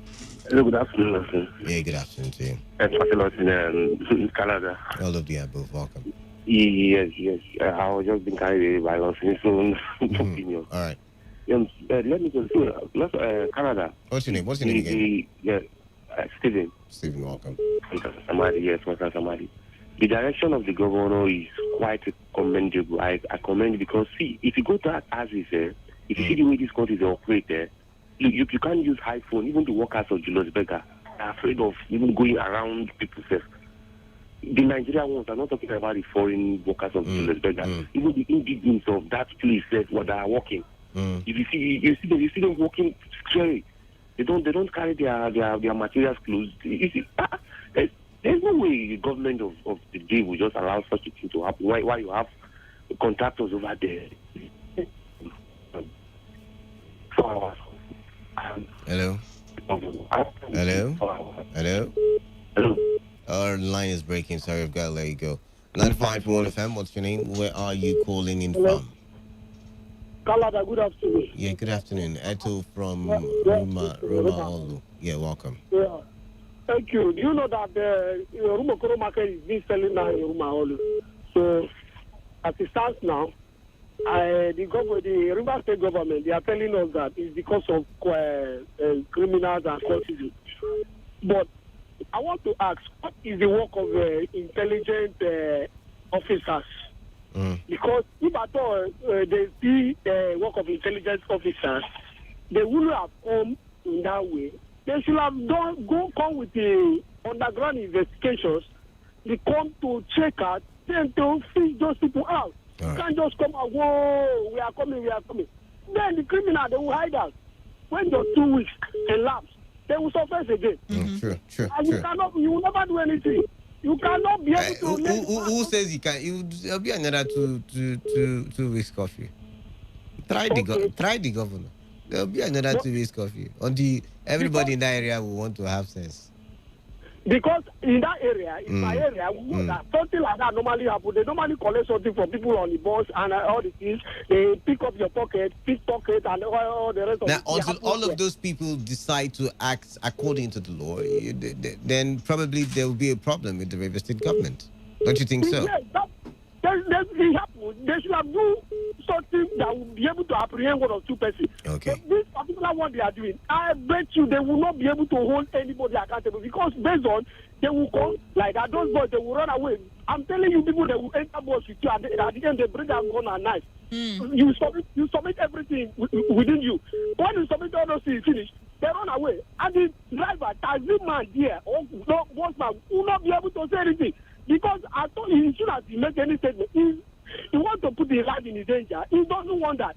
That is how the thing is still going on. It happens daily by daily. But I want to tell you that is not the way they're supposed to do. They're supposed to come through intelligent way to apprehend those people. After the 2 weeks, they will surface again. When they are left, they will come back. They should do something they are dealing with people, not with animals. All right. They should do something with that. All right. Thank you very much. Thank you very much, Eto. All right, but with the curfew, right? I don't think that it should end at just imposing a curfew, because really, as he mentioned, what would that solve? We have security operatives around, isn't it? Maybe this time they would use it to conduct some kind of findings and all of that, because intelligence working, collaborating with locals within the area to fish out these bad eggs is also another way that would ease off and also speed up things for them. All right, then. Let's go to the phone lines now. 95.1 FM. Hello, Kalada. Good afternoon. Sounds like Chris O'Chris. Yeah, this is Chris O'Chris. You're welcome. Welcome. Yeah, on the Rumokoro problem or the coffee or whatever thing, Kalada, Governor Luke, I don't know who are giving him advice on some of the things. Can you, because of Chris O'Chris, you close your radio station because you don't like me to call? Can you, because of that, the management will shut down the radio station? When people ask, you say, it's depending on whether Chris O'Chris is a terrorist or suicide bomber. Did you think of it that way as well? Even if I am a suicide bomber, you can't, because of me, you shut down the whole entire, you know how many people you derive. Well, until you understand how important it is to save people's life, you won't say that. The truth is, the analogies are just wrong. But I get their point. Wait. If you were a suicide bomber, you think I've been in the studio here talking? I mean, the analogies are wrong, but I get your point, which is valid. I would be in my house. I wouldn't be here. This is just what's happening in Rumokoro. Is that what you think? Because of towns. It cannot because of some small towns that are terrorizing Rumokoro. And okay, what about you? Thank God you used the word terrorizing. I know what the word of terrorizing means. Like the way this thing has been happening in Oyemi. Look at the near police station in Oyemi. Those boys are still robbing people there. They have not, because of that, to remove the police station there, or they ban the police station, because the police station cannot be at all you need. People are operating there. Okay. So what governor did, it's not right. You remember, he asked people to resume school today. People that will take their children to school, where would they pass through? I don't know the when. All right. That is how to run. It is how to run his own. All right. Thank you very much, Chris. Now, Chris mentioned something, and I just remembered that there's a police station at Rumodumaya very close to the Rumokoro Junction or the Rumokoro roundabout now. And then I'm thinking, why is that police station not able to curb hoodlums, because that's the reigning word now. You see, the truth hoodlums in our society. Hoodlums. The truth is, hoodlums everywhere. It's not the first time we're going to be talking about the lackadaisical attitude of security operatives. It's not the first time we're going to be saying that our security personnel may likely not even be up to the task when you look at the things that go on. I mean, as he mentioned, like take for instance the oil mill he talked about. It's not like we don't have police stations around this place. It is just the fact that we don't have people who are deliberate about the pursuit of their duties. It's as simple as it sounds. That's why we have the issues with the NSAS, isn't it, in the first place? So I don't think this should be surprising to any of us. All right, not surprising to wealth. But I'm wondering, I mean, it's only expected that where there is a police station, there should be some level of decorum in society. I'm just saying. I mean, it's just too close to the police station. I mean, what do I know? 95.1 FM, what's your name? Where are you calling in from? Hello, Canada. Mr. John. Yeah, Mr. John, welcome. For me, you guys are seeing it that the lockdown was because of the activity of course. I'm not seeing it that way. I'm not seeing it that way. As said by the government. But for me, I see it that it's because of the traders. Okay. Yes, they I'm just saying what I feel. Right. It might be a different reason. Okay. So the truth is that those traders, even myself, I don't like the way they besiege that environment. You know, if I pass there from time to time, I see what is going on there. The magnitude of people I see under that bridge, to the extent that when those tractors are moving, they have to beg those people to shift their, goods for them to, carry out their construction work. Right. And it's wrong. It's very wrong. And that might be a factor as well. I know I mentioned it, and that's my conspiracy theory. I think that should be the major reason. If that is the major reason, then a 24-hour curfew is just too severe. 24-hour curfew is just around that bridge. The areas affected, from what he mentioned, or what I read, from the Anglican Church, which is on this other side of Ikore Road, around Rumodumaya and all those Rumodumaya, which is where the market is. the truth is that probably I'm thinking loud now that maybe they want to barricade that areas with barbed wire and all that before the 2 weeks and before they will ask people to start, passing that area. All right. I'm thinking they want to do some protective measures in order to ensure that people don't come back there again. Okay. Okay. That is just my thinking, and it might be like that finally. Thank you. Thank you very much for calling in. All right. If you're just joining us, it's the conversation on the 24-hour curfew put along the Rumokoro, or put on the Rumokoro axis of River State. And we're looking, is it not too severe punishment? If it is cultism that really is the case, can we not have security beefed up? Or do you think, just like me, it is the traders who are out there causing nuisance that has made the government go out there to put such severe measures? But let's read some text messages now. All right. This one says, coming from KM Hosful, says, good day, Kalada and Wealth.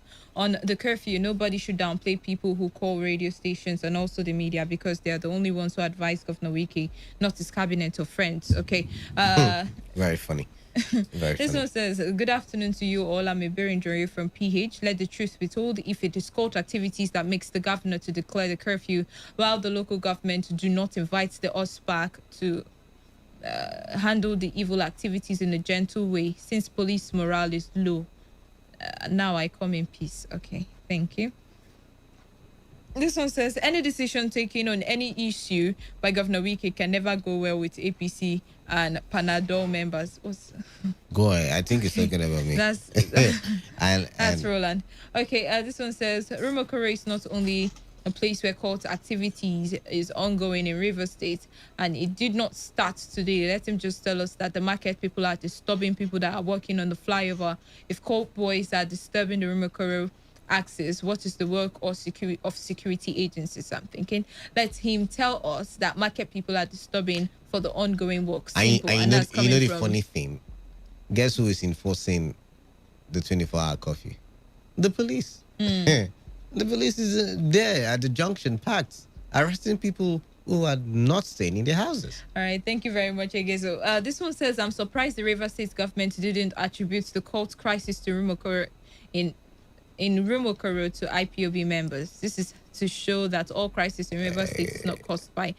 Did we ever mention? I don't know who that person is. The person should take some Panadol, like Roland said. All right.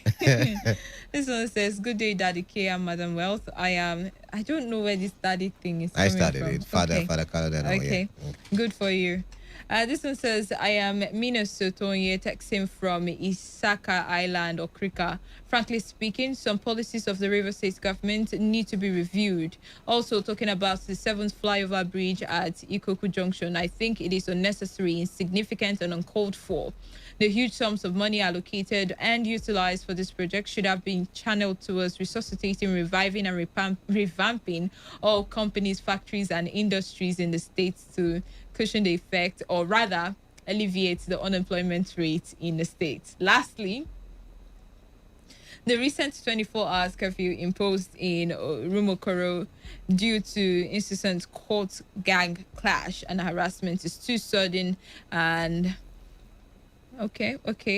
atrocious at this COVID-19 period, because it cripples the economy of the state. Why are you smiling so much? And because it's a very long text. People within that area cannot go out to cater and fend for themselves. He's smiling like... And he's saying, God help us. Really long. I think he just decided to talk about every single thing that we outlined. Yes, smiling like it's a love letter. That's because he touched everything we talked about. So that's why I'm just impressed that he listened all through, following all points and all. I see. All right, this one says, I think the River State government... What are you looking at? Go ahead.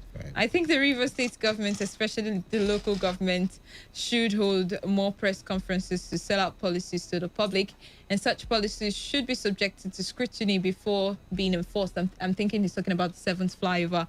The curfew, I think, is not the solution. Okay. Thank you.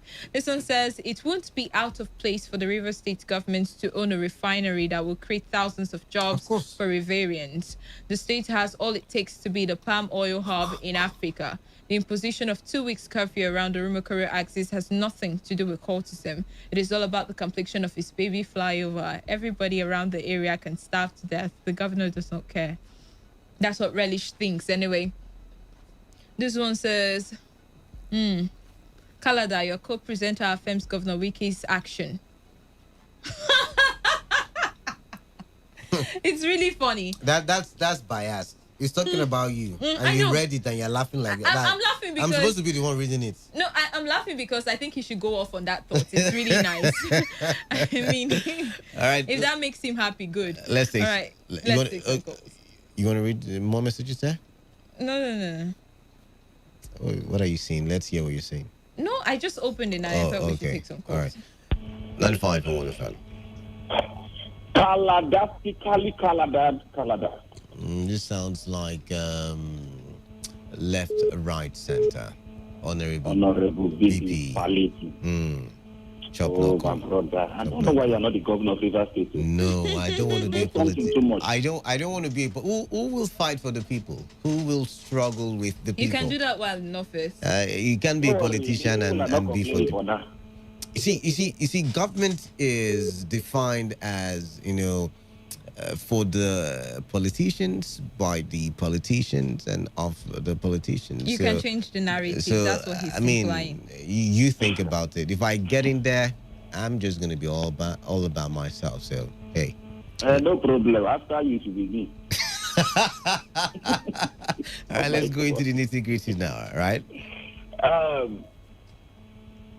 Honestly speaking, I think Wike is getting it wrong. Governor Wike is really getting it wrong. You don't prioritize flyover over the people. Governor Wike was the governor in that same River State when people were not able to go to Owerri, right? Then Governor Wike was the governor of River State when people could not pass the east-west road, maybe I think from Rarumuji area down to Elele.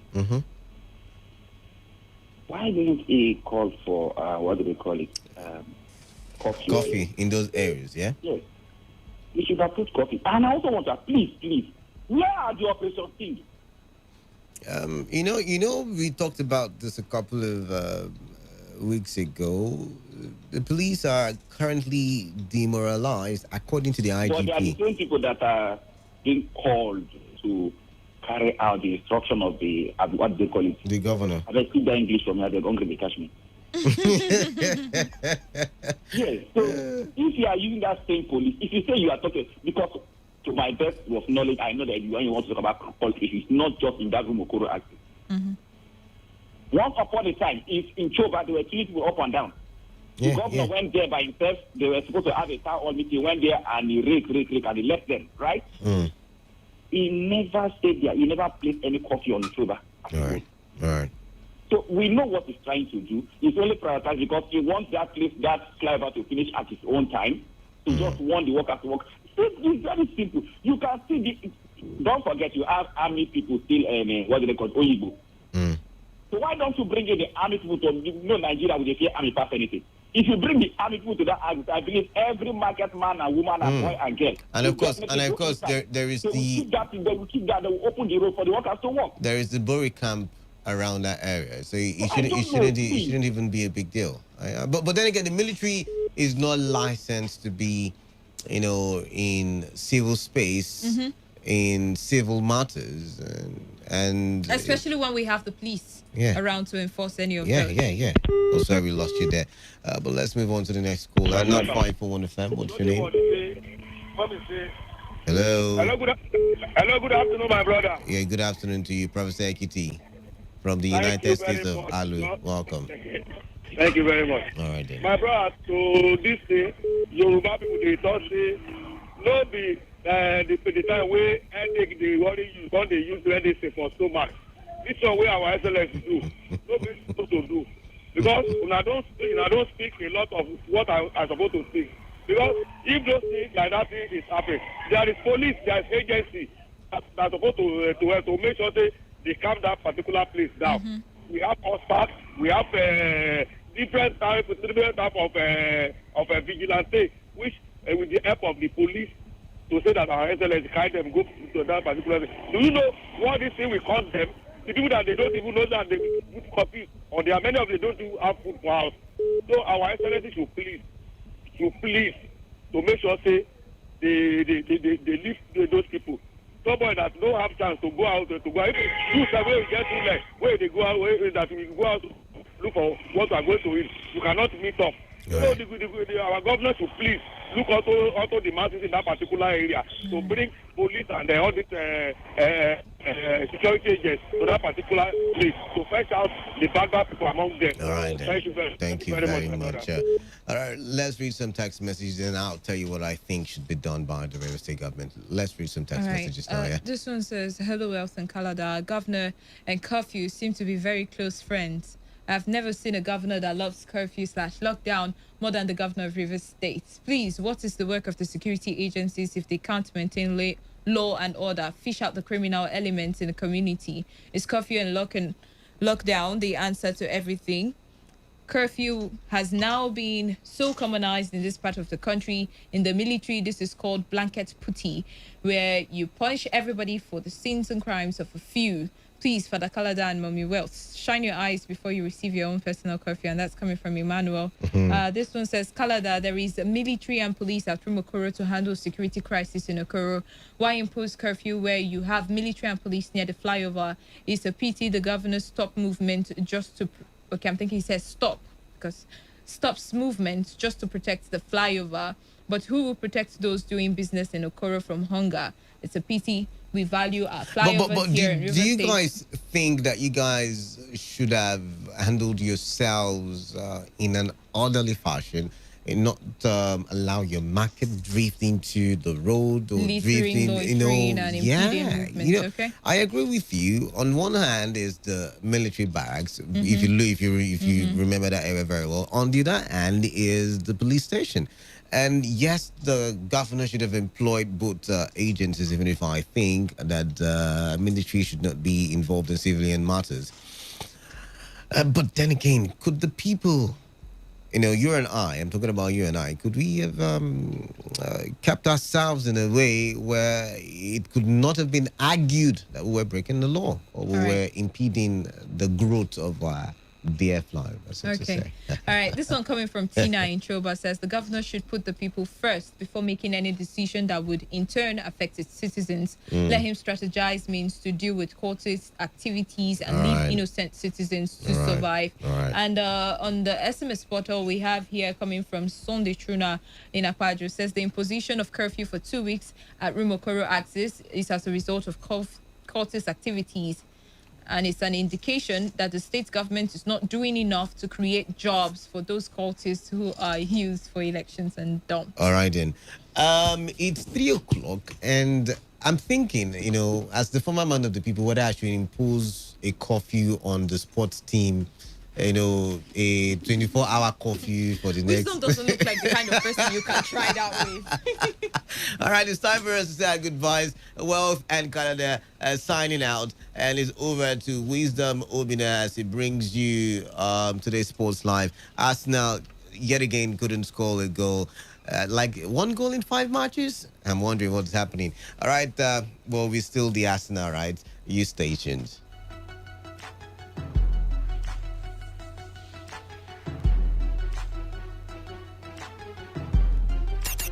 Sunshine or rain, through every terrain. Everywhere I turn, it's football, football. So why not join in the action, intrigues, excitement, and fun? Just doesn't get better than this. Many stars have continued to shine with every ace, every race, every break, and every other sports there is. Incredible stuff. On today's Sports Live, reaching you from your premium news, talk, and sports radio station, Today 95.1 FM Port Harcourt. That sounds like so much fun. Weekdays after the news at 3. It's interactive, it's engaging, and don't forget, your voice is priority.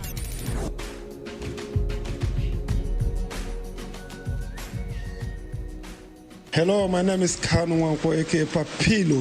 For the latest and trending sports stories, always listen to Today Sports Live on Today 95.1 FM Port Harcourt. You know, there are a few areas that define a man, like sports. I think we can live with that.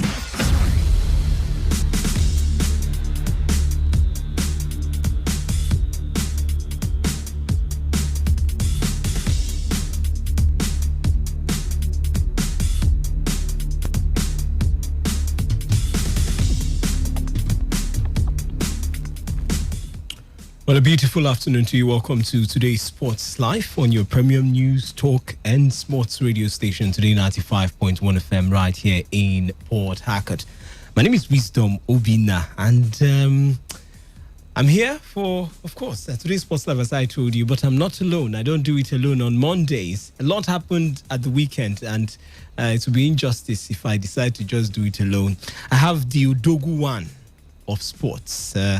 Go to the north, go to the east, the south, the west. We only have one of such in sports. Emeka Dena joins us. Emeka, good afternoon to you. Superman, good afternoon to you. Good afternoon to our listeners out there. It's always a pleasure to be here on a Monday afternoon to look back at what happened over the weekend there. It was a time bomb waiting to explode, and eventually exploded this morning. Ahmad is no longer the president of CAF. Yes, he has been banned for 5 years by FIFA. That's the breaking news there. Nothing bigger than that as far as football is concerned in this continent. All right. I mean, that's definitely on the menu. CAF is on the menu. Ahmad, he's been given a 5-year ban by FIFA. And the big question is, what does this mean for the race? Are we now going to just look forward to a new CAF president, except maybe something changes? And who is among the names now available, Patrice Motsepe, Jack Kanuma, different names now, who is actually the front runner? We'll be getting to hear from you. We'll also be getting to hear from Emeka, his analysis on this one. We'll also cross over to Lagos to hear from the master himself, talking about Michel Obi, AIPS President Africa. We'll get to hear from him what he thinks about this one and what this means for African football. I mean, corruption again at its height, at the peak of African football, at the summit. But that's not all we'll be talking about. The ATP Finals is the biggest ATP tournament this month. I mean, the biggest, really. We have those pocket tournaments here and there, but when it concerns tennis globally, male tennis, it doesn't get bigger than this in November. Well, we had Daniil Medvedev and Dominic Thiem come up against each other, and Medvedev smiled home at the end of the day. We'll look back at that one. What are the talking points? And of course, what does it mean for the Grand Slams going into 2021? Are we now going to finally now have new favorites and not just Novak, Rafael, and Roger? In Europe, well, starting with Arsenal, like Kalada talked about, it was not smiles at all for Mikel Arteta, who was not really happy with his player, Nicolas Pepe, who was sent off as a player to go let's draw with Leeds. We'll look at that, look at what happened between Man City and Tottenham. The other games, there would also be some games tonight. But in Spain, it was a sour meal for the big teams. That's talking about the two biggest teams in Spain, Barcelona and Real Madrid. For Barcelona, they were beaten. For Real Madrid, they were held to a draw by Villarreal. We'd also look at Germany, where Bayern Munich were also held to a draw at home also. We'd also look at France, where PSG were beaten. Not too much of a good news, but Juventus smiled at the end of the day. The show is packaged to be interactive, so we encourage you to be part of it by joining us on any of our feedback platforms. For SMS or WhatsApp, it's 0701 9339 962. I'll take it again, 0701 9339 962. On Twitter, we are Today FM 951. That is at Today FM 951. My handle is at wisdom_OB. You can do well to copy me. Emeka is here. His handle is at Dena Emeka. At Dena Emeka. Just copy those handles and we'll be reading your tweets real time here on the show. The phone lines would also be opened in due time. As you know, the show is incomplete without you. The phone lines will be opened in due time for you to air your opinions real time here on the show. All right, we start off with tennis, where Daniil Medvedev expressed his desire for more matches against Dominic Thiem on the bigger stages after reveling in one of his best victories to become ATP Finals champion. The Russian won a thriller at London's O2 Arena, coming from behind to win 4-6, 7-6, 6-4 to have overcome an opponent who had defeated him in the semi-finals of the US Open. Medvedev and Thiem had beaten Rafael Nadal and Novak Djokovic respectively to reach Sunday's showpiece, which marked the last in the English capital before Turin becomes host to the finals in 2021. The world number 4 had nothing but praise for Thiem, who went on to win the title at Flushing Meadows. When addressing his win after the match, the 24-year-old, who will finish the year 4th in the world rankings, expressed happiness and gratitude to his team and his family. I want to, of course, thank my team, especially Gilles, who was here with me all the week. As Dominic actually said, life in the bubble is not easy for anybody. I think we managed quite good. It's a fun time, and of course, we're happy with last 2 tournaments. Of course, my wife, who couldn't come here, really wanted to, but it's not easy now with COVID. And my family, everybody, all of my team who supports me through television, by messages, and all the fans. Thanks a lot for your support, guys. It was clear both guys enjoyed the game. Runner-up Dominic Thiem, although disappointed, also hoped to play more matches against Medvedev. I'm disappointed, but at the same time, I'm also proud of the performance of all the week, honestly. Daniil, he really deserved it. Amazing match. Congrats for, in general, another great year as well. And I hope that we'll have many great matches to come. And it was a pleasure today, even though that I lost. Thanks also to my team for all the support, which is without the crowd even more important. Thanks a lot. We had a unbelievable year as well. Thanks for taking care of me in all the bubbles, and can't wait for other great years with all of you. Thank you. Thanks.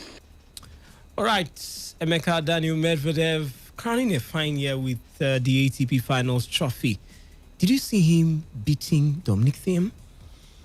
Well, when he got to the final, of course, we knew it was about Thiem and Medvedev. It was anybody's game, if you ask me, because look at how they got to the final.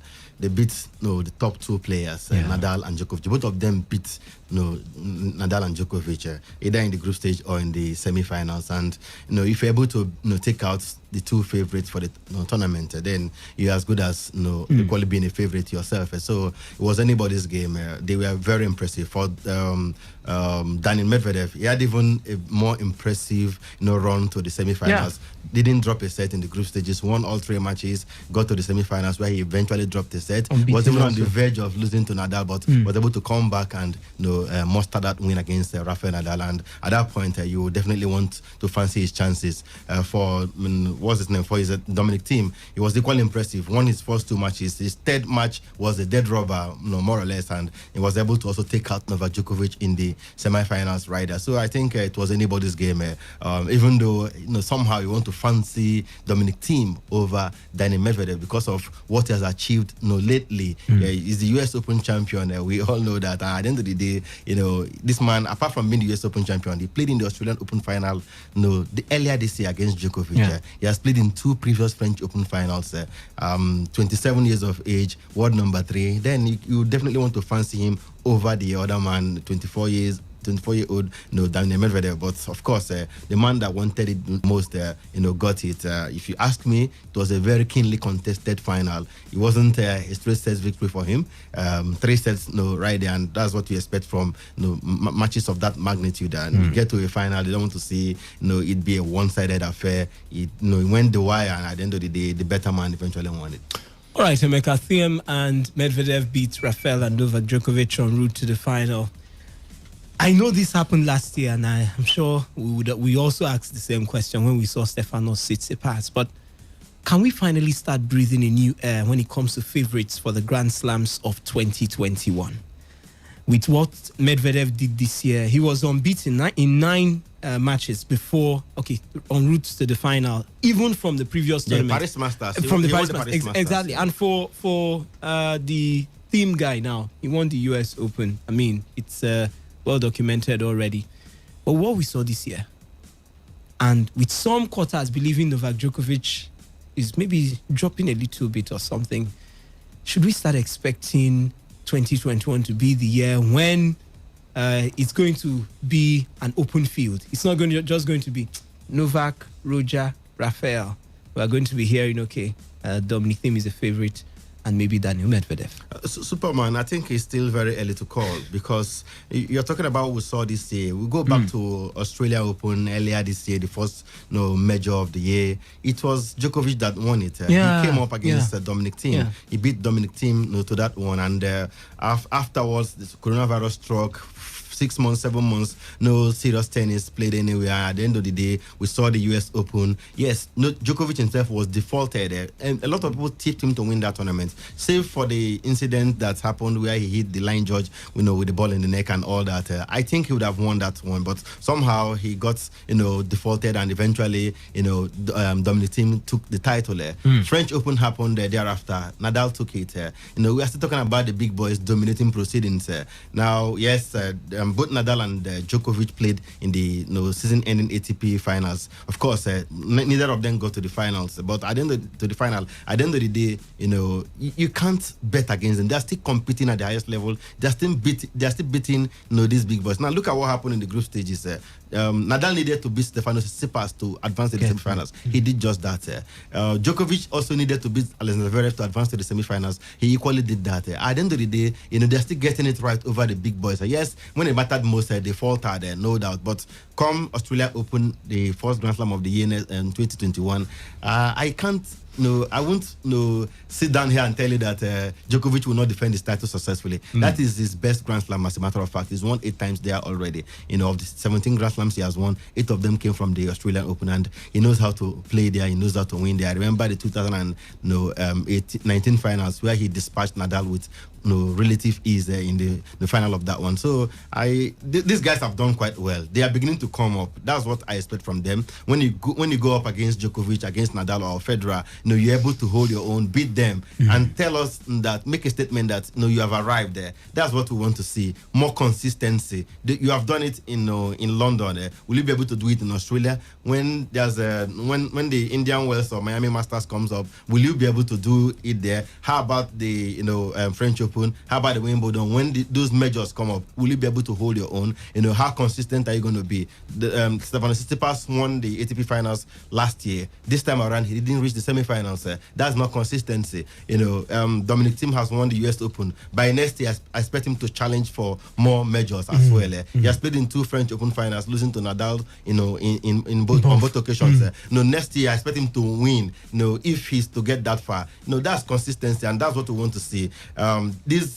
The big three have dominated for too long. Nadal has been there since 2005. Roger Federer has been there since early 2000. Djokovic has been doing his thing for 15, 16 years. These guys have been performing at the top level. I think it's high time we saw new, breed, the next generation come and take over. That's what the Djokovic of this world, Nadals of this world, and Federers of this world did to the likes of Andre Agassi, Pete Sampras back then, Andy Roddick, and the likes, Leighton Hewitt. At the end of the day, they took over from these guys and they never looked back. There was so much consistency. Look at how they have moved on from then till now. But these guys are not doing that.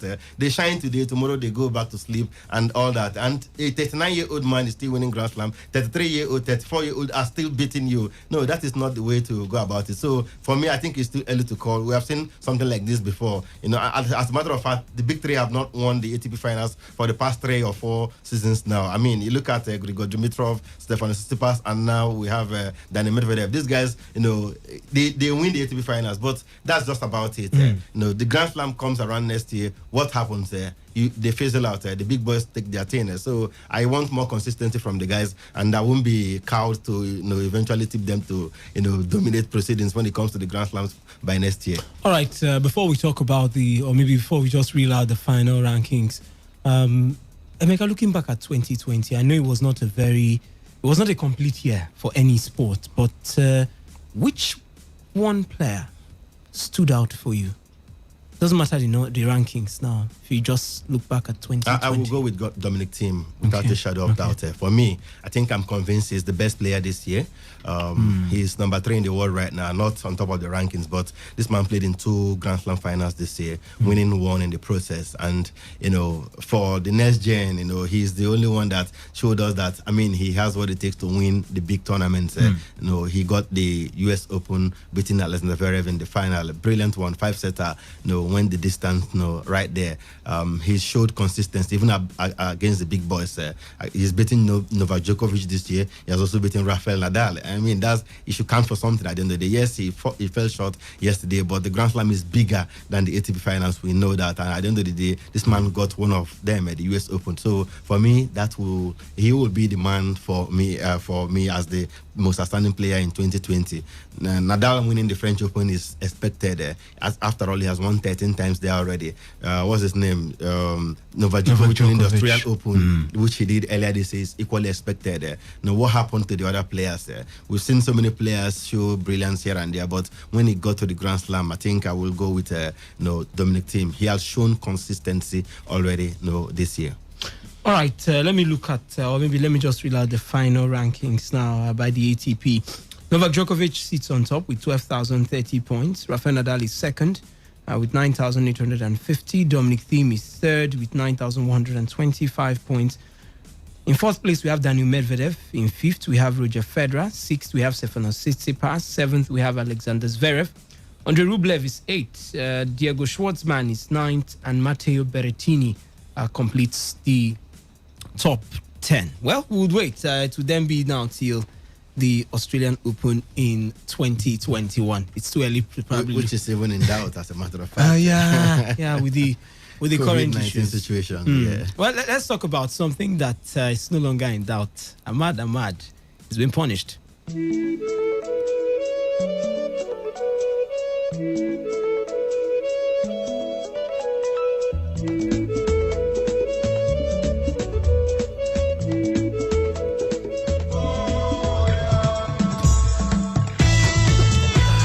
All right, the Confederation of African Football President, Ahmad has been banned for 5 years for various codes of ethics violations, World Football Governing Body FIFA announced today.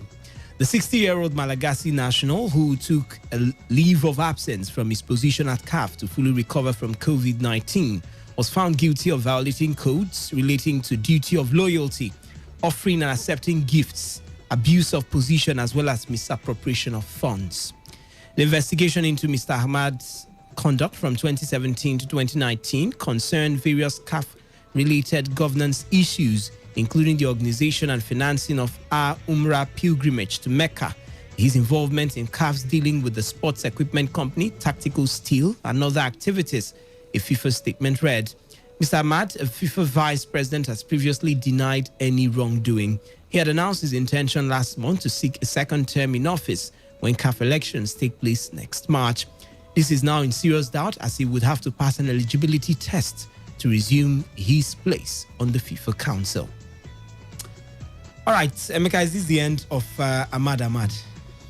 Well, Superman, literally, is not the end of the man. If you look at it, it's a 5-year ban he's been handed. So if he doesn't even appeal the ban, then all he needs to do is to start with football for 5 years, and he bounces back as it were, but no longer as a CAF president, because the ban is with immediate effect. So if you consider his immediate future, then you will say this is the end of the man. Remember, he had thrown his hat into the ring for the CAF presidency. That's running for re-election, But this ban more or less seals that dream, as it kills that dream, as it were. So at the end of the day, for now, the man has nothing to do with football, because the ban is for all football-related activities, administrative, sporting, and otherwise. So he is not even permitted to come near a stadium where football is played. That's how bad the ban is. So for now, it is the end of the man. For now, for the time being. Yeah, okay. For the time being, because unless he decides to go appeal the decision, we know he can do that at the Court of Arbitration for Sports in Switzerland, the highest decision-making body in sports. All right, Emeka, sorry to cut you in. We have the master himself, Michel Obi, who, of course, is joining us from Lagos. The master, good afternoon to you. Yes, a brilliant Monday, very hot here, humid, but as they say, it's the season. I mean, it's the same thing here in Port Harcourt. A little bit sunny and no, but we're getting to that season, like you said. but the master, we got the news this morning, and for those who have followed the proceedings, we've even called you here. Like you said before we came into the studio, that you've already said a lot of things already. Ahmad has finally been banned by FIFA. And I'm sure it didn't come as a surprise to some stakeholders in football and even like yourself. But I don't know, but would this just be the end, or could this just be the end of Ahmad in African football? In Addis Ababa, he had a mandate of 4 years. He was to complete that mandate in March 2021.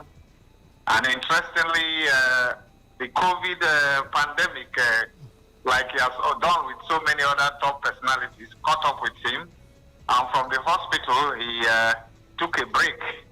Perhaps that's a measure of a man who knows what the times can offer. He decided to hand over to his second in command as the first vice president, Constant Omari. I think he got good whiff of what was on the wall, and he didn't want to read it. But if at all he didn't want to read it, he didn't even want to even look at the writing. So it's a good thing that he had a mandate of 4 years. Now he has been banned for 5 years. Jokingly, you will say there is a bonus of 1 year for him to stay away from the game, which is not fair to the content and spirit of leadership that some of us envisage for the continent. To think that the leadership of the game in the continent can come under such severe rebuke, such severe punishment, and for offenses that, if you look at it critically, why will a man who decides to take his colleagues on religious pilgrimage and put his hand one or two places be asked from somewhere else to give account? It's a measure of how he has handled the game in the last 4 years. He promised change. We saw little of it. 24 team expansion of the Nations Cup. We saw a regional dissection of the continent, which was good for the game. We also saw an increase in the number of executive committee members, almost half of the membership. If half of the membership are executives, what is there for an election? It's very easy for, once you can get the nod of the executive committee, then it goes. Congress will be redundant. So many people criticize that, including FIFA, that you don't need to have half of your members as ESCO members. That didn't say well. But then Ahmad also crippled, as we said, the club competition in terms of the way it was managed. In a few days' time, Africa will be celebrating perhaps one of the fiercest rivalries in football in the globe. And we're looking at the two top most teams in the continent. Locking horns is the most prestigious club competition. And for the first time, I think maybe it's a positive for him. The final will be a one-legged affair. And even the Egyptians are asking where will they play that.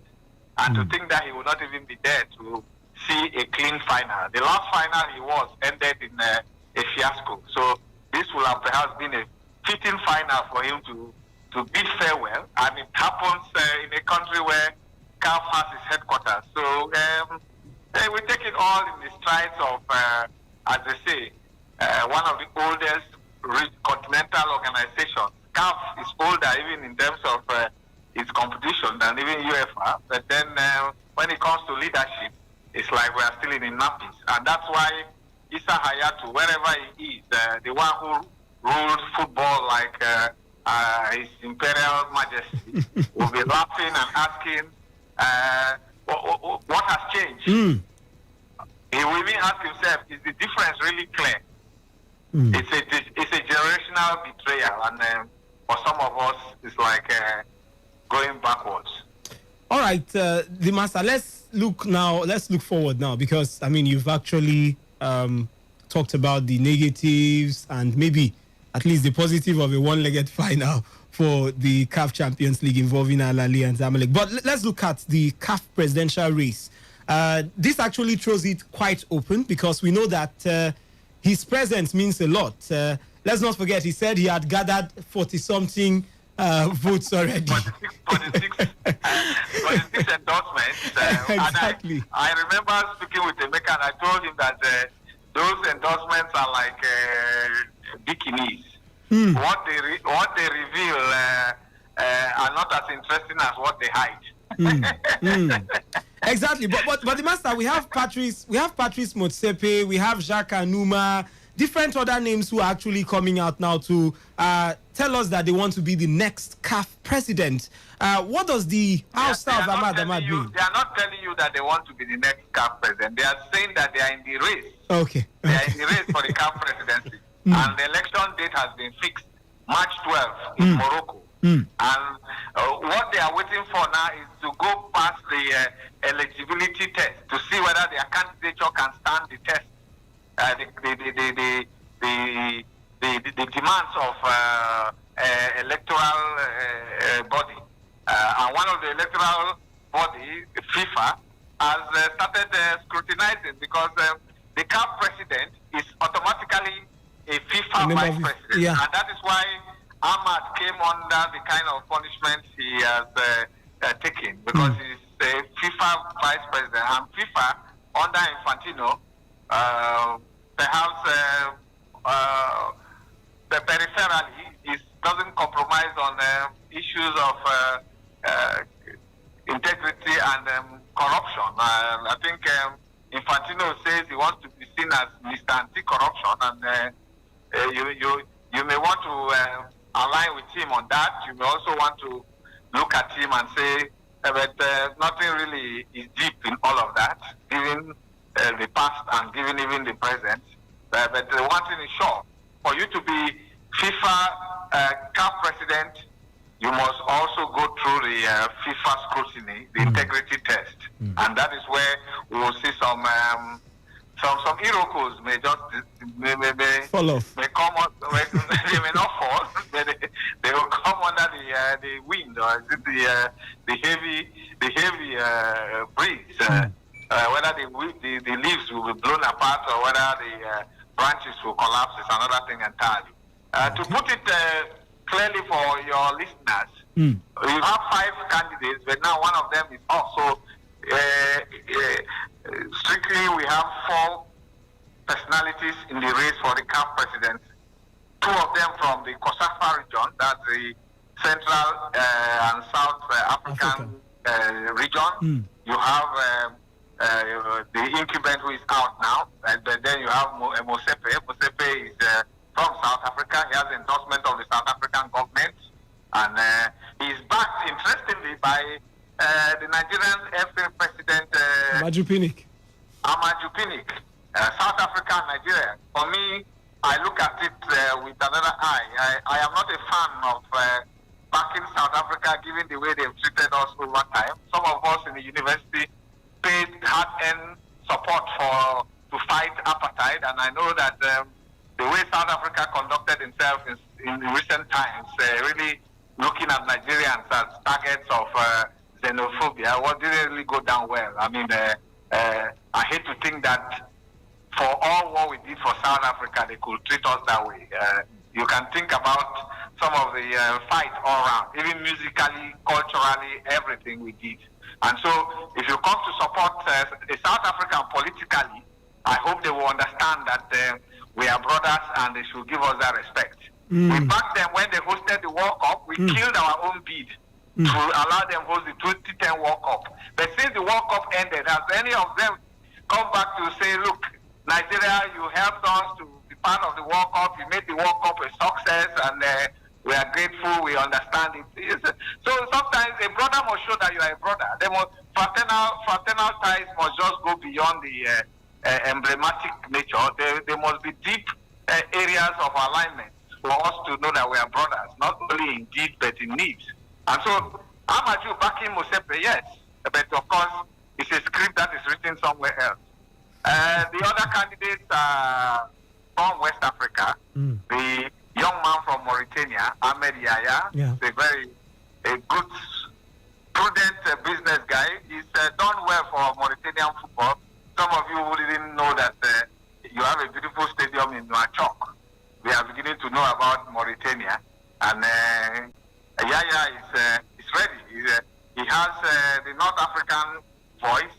So let's see how he can come up with. They say he's also part of a choice from Zurich, but you can never be too sure of so many things. Then the reluctant one, Augustin Senghor, he was the last candidate to join in the race. And it was said that the Ahmed camp drafted him to really go into it. And the calculation is simple. If Senghor is in the race, Fatma Samoura, the FIFA Secretary General, who is Senegalese, may be very, very cautious. If she wants to throw her weight fully behind any FIFA candidate, she should also remember that she's Senegalese, and you have a Senegalese in the race. I'm just giving you a different picture entirely, but then you can think about that. And Senghor has not done badly. Senegal's football is up there. They've been number one in the continent for quite a while. They've reached the final. They are yet to win the Nations Cup, but they've reached the final many times. They've hosted the Nations Cup. And Senghor has brought calm and progress to Senegal's football and game. And look at it again. Senegal has already picked the ticket for the 2022 Nations Cup. So that tells us of a man who has a deep pedigree, the son of Leopold Sédar Senghor, the celebrated president of Senegal, those who fought for independence. And he's the mayor of Gorée. Gorée is the island where you had the slave route to America, and he's the mayor there. Very fine place to be if you love the island feel. And he's a lawyer, and he believes in Africa. You can give it to him on that. But then this is football we are talking. And then there is Jacques Anouma, former FIFA executive committee member, former president of WAFU, and managed Ivorian football in the two World Cups for Ivorian football. And he is quiet, but he's a financial expert. He's also been in the game, but West Africa has 3 candidates, so it's really tight. All right. You have Senghor, you have Anouma from Cote d'Ivoire, you have the guy from Mauritania, and then from Kosafa region you have Uli Mosepe. Since Ahmad, the president, with one name out. All right, but the master, from your own observation, who is actually the front runner now? If you just want to put all these candidates in a balance, by your own observation or estimation?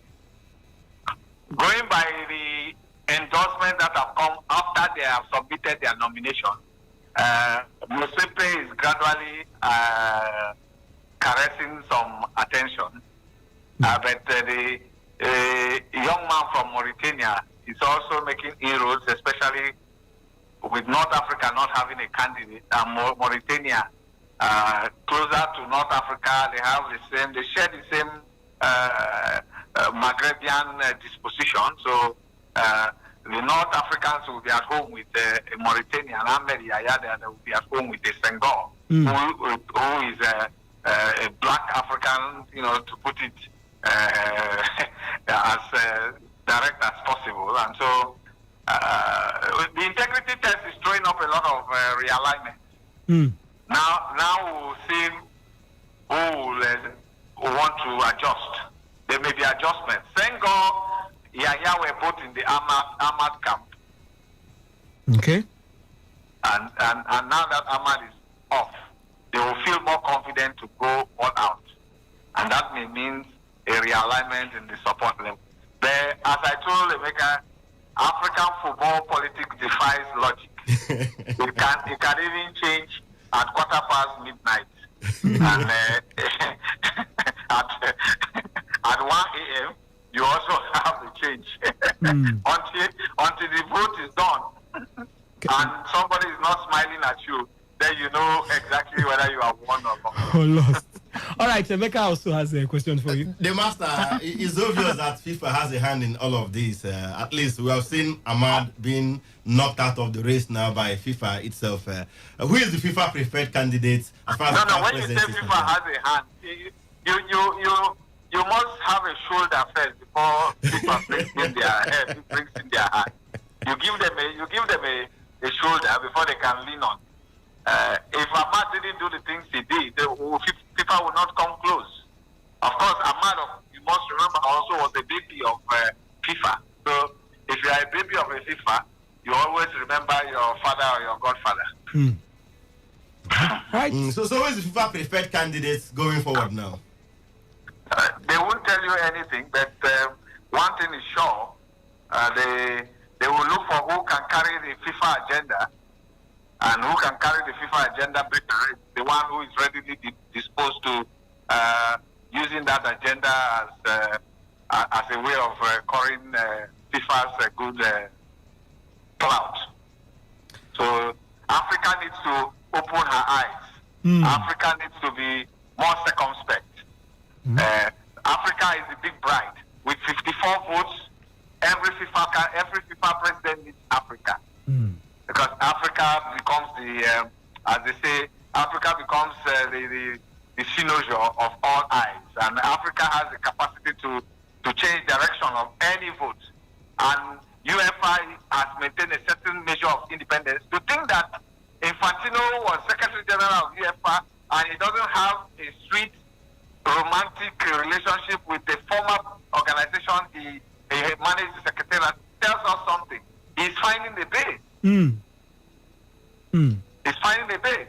When we had Hayatu was so jealous of his continental organization that FIFA never came close. Blatter never came close. And Hayatu became a FIFA acting president. There is then African president, given the makeup we have seen and given the kind of events happening around our personalities. Is there any candidate who we can say in the days ahead can become a FIFA president? That's a good question. Our aspirations should not be continental. We should also look at global aspirations because that is where the money is. And that is where the real flow can come in. And that is why African countries are kowtowing to FIFA because they know the kind of money the subventions they get every year. Some federations can't even put up a national team, but they are sure of $1.45 million from FIFA. They are sure of 500,000 for women's football or $1 million for women's football, even though some of them don't have women's national team. That's good money. CAF cannot give that kind of money. So if those people are calling, if they are trumpeting like Trump, why won't you listen? All right, the master. Thank you so much for joining us. I'm sure we'll continue to observe the way things maybe progress, both from the candidates and, of course, from Ahmad, who I'm sure will come out with a statement. And maybe by tomorrow or next, we'll get to hear what he has to say. I hope also we can also maybe get back to, or maybe get to hear from you too when that happens. But thank you so much, the master. Yes, thank you, my brother. One thing is sure, you also have to look at the Nigerian interest. We have already declared our interest, even though we know what our interest is, and that is why my big worry. Okay. All right, the master. Thank you so much for joining us on today's Sports Live. That was the president of AIPS Africa. That's talking about Michel Obi joining us here in the building, and it's about CAF. Emeka, you listened to him and you heard what he said, and the analysis. Ahmad to, of course, there are four now. That's the candidates for the CAF presidency. Emeka, corruption in African football. Can we actually do anything to stop? You know, it's a thing of football generally, because you can also talk about the fact that Infantino, who was the former FIFA president, was not clean at the end of the day, even though Issa Hayatou and some other names went down with him. But in Africa, we hear different presidents of different federations, one or two issues at times. You get to hear different names. But can this cancer ever be cured in the African system? Don't make it an African thing, because it's never an African thing. You know, it's a global problem. It's not peculiar to Africa. Jack Warner is not African. Yeah. Mohammed bin Haman is not African. These are all high-profile FIFA officials that at one point or the other, you know, had issues to do with corruption and were kicked out of the game. Sepp Blatter is still 7 banned as we speak, former FIFA president. And of course, what's his name? The former UEFA boss who was also... Michel Platini. Michel Platini is also 7 banned. These guys are not from Africa, so... You know, don't make it an African thing. Issa Hayatou was never found guilty of corruption throughout his 30-year reign as CAF president. Can you beat that? He was never found guilty of corruption. You know, at some point, he was even acting FIFA president when Blatter was thrown out of office. So it's not typically an African thing. It's just a question, it's an individual thing. Even though we see a lot of Africans falling guilty at some point, but don't make it an African thing, because it's never completely an African thing. We've had so many other FIFA officials from outside Africa, from South America, from Europe, from Asia. That have been indicted. Exactly, and kicked out of the game, slammed with 5, 6, 10-year ban from football and what have you. So at the end of the day, but somehow Africa has got serious administrative problem. We have to admit that. This is a man that was celebrated when he came into office. Michel Obi, who you just spoke with, was there in Ethiopia, in Addis Ababa precisely, when that election took place 3 years ago. And the man came with the mantra of change. But 3 years down the line, nothing has really changed. Instead, he became even more corrupt. You heard Mitchell say so, and I also allude to that. Hayatou, wherever he is right now, we're laughing at these people. Look at it. You think he's about to remove me from office. Now, what has happened there? You have shamefully been removed there. Now, luckily for Hayatou, he was not disgraced out of office by way of corruption charge or ban or whatever. He was won during an election. But Ahmad was disgraced out of office because of corruption, because of, different accusations. One of them was even that he was sleeping with, officials of CAF in Cairo. Ladies, he sponsored some CAF executive committee members to make pilgrimage, which was not supposed to be so, with CAF money. In his reign as CAF president, FIFA had to send Fatma Samora, the Secretary General, to take temporary charge. The affairs of CAF for 6 months. Exactly. From August last year to January this year. They even wanted an extension, but CAF blocked that. So it was that bad. So we have administrative issues. It looks like somehow they derailed himself, Amadou Pinnick, and the others that plotted the downfall of Hayatou. Somehow their vision was not followed to the latter. And at the end of the day, this is where we are right now.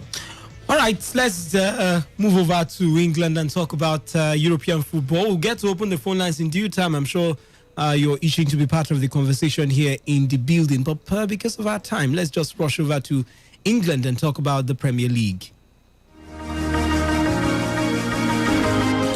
All right, well, it was Newcastle United losing to Chelsea 0-2. Aston Villa lost to Brighton by 1-2 at Tottenham Hotspur. They did beat Manchester City 2-0. Manchester United, they beat West Brom by 1-0. Fulham, they lost to Everton 2-3. Sheffield United lost to West Ham 0-1. That one ended in favor of West Ham United. Leeds United played out a goalless draw with Arsenal. And Liverpool, despite the injuries, did beat Leicester City 3-0. Indeed, he has resumed training, by the way. For games to expect today, Burnley will be up against Crystal Palace. That game comes up by 6:30. 9 p.m. we'll see Wolverhampton Wanderers come up against Southampton. Emeka, let me draw you in on what went on in the English Premier League. How would you sum up the performances of the top teams this last weekend? We had Man City losing to Tottenham, Arsenal playing out a goalless draw with Leeds United, Chelsea managing to win 2-0, and Liverpool also beating Leicester City at home despite the injuries, Jordan Henderson and what have you. 3-0 yes, ended. Save for Arsenal that could only manage a goalless draw with Leeds United. The other top teams performed brilliantly. Coincidentally, Man City had to meet another clash top with team. Tottenham. Yes, in Tottenham Hotspur. Spurs, we are able to come out victorious there. For me, the biggest winners will be Liverpool. Nobody expected them to even, score a goal in that encounter. From the calculation, going by the fact that have virtually all the back four was we are injured, and at the end of the day, they were playing with a makeshift defense. Yet they kept a clean sheet and scored 3 unreplied goals against Leicester City. Impressive one for Jurgen Klopp and his side right there. Chelsea, routine 2-0 victory for them over the weekend. Good one. And of course, Arsenal, yes, that was the only blip for the big teams as it were. They couldn't get it right, couldn't get all 3 points. I think it was Leeds. Leeds United. Leeds are always a difficult side to play on a good day, and their course was not even helped by the sending off of Nicolas Pepe, which attracted so many criticism from his manager Mikel Arteta. Otherwise, the big teams fared brilliantly. All right. One last question now. Emeka, is Mourinho's team, that's Tottenham, now among the top contenders, contenders for the English Premier League title? Superman, after how many matches? And they're on top now. After how many matches? They're on top on goal difference. 10 points with Liverpool, 2 points clear of Chelsea. 10 points only on goal difference. But, you want to think they can give it a shot. They have performed well so far, especially against the big sides. They've beaten Manchester United and Manchester City in impressive fashion. 6-1 against United, 2-0 against City over the weekend. You want to think... impressive. Yes, they can give it a good shot. But do they really have the squad depth to go this, to go all season like this? You will want to doubt. What if something happens to him in Song or Harry Kane? Will this Tottenham still be the same? That's the big question. But let's see how it goes. Mourinho is a serial winner. He has to, I'm sure he has already imbibed the mentality already in this team. Because they know the manager is one that has won the Premier League severally in the past, and is one who is known for winning wherever he goes to. He hasn't managed any club that failed to win a title. So perhaps Tottenham, you say, will not be the exception here. So let's see how it pans out. But it's still early days, like I said. I think about 9 matches played in the course of the season, and we have 29 more to go.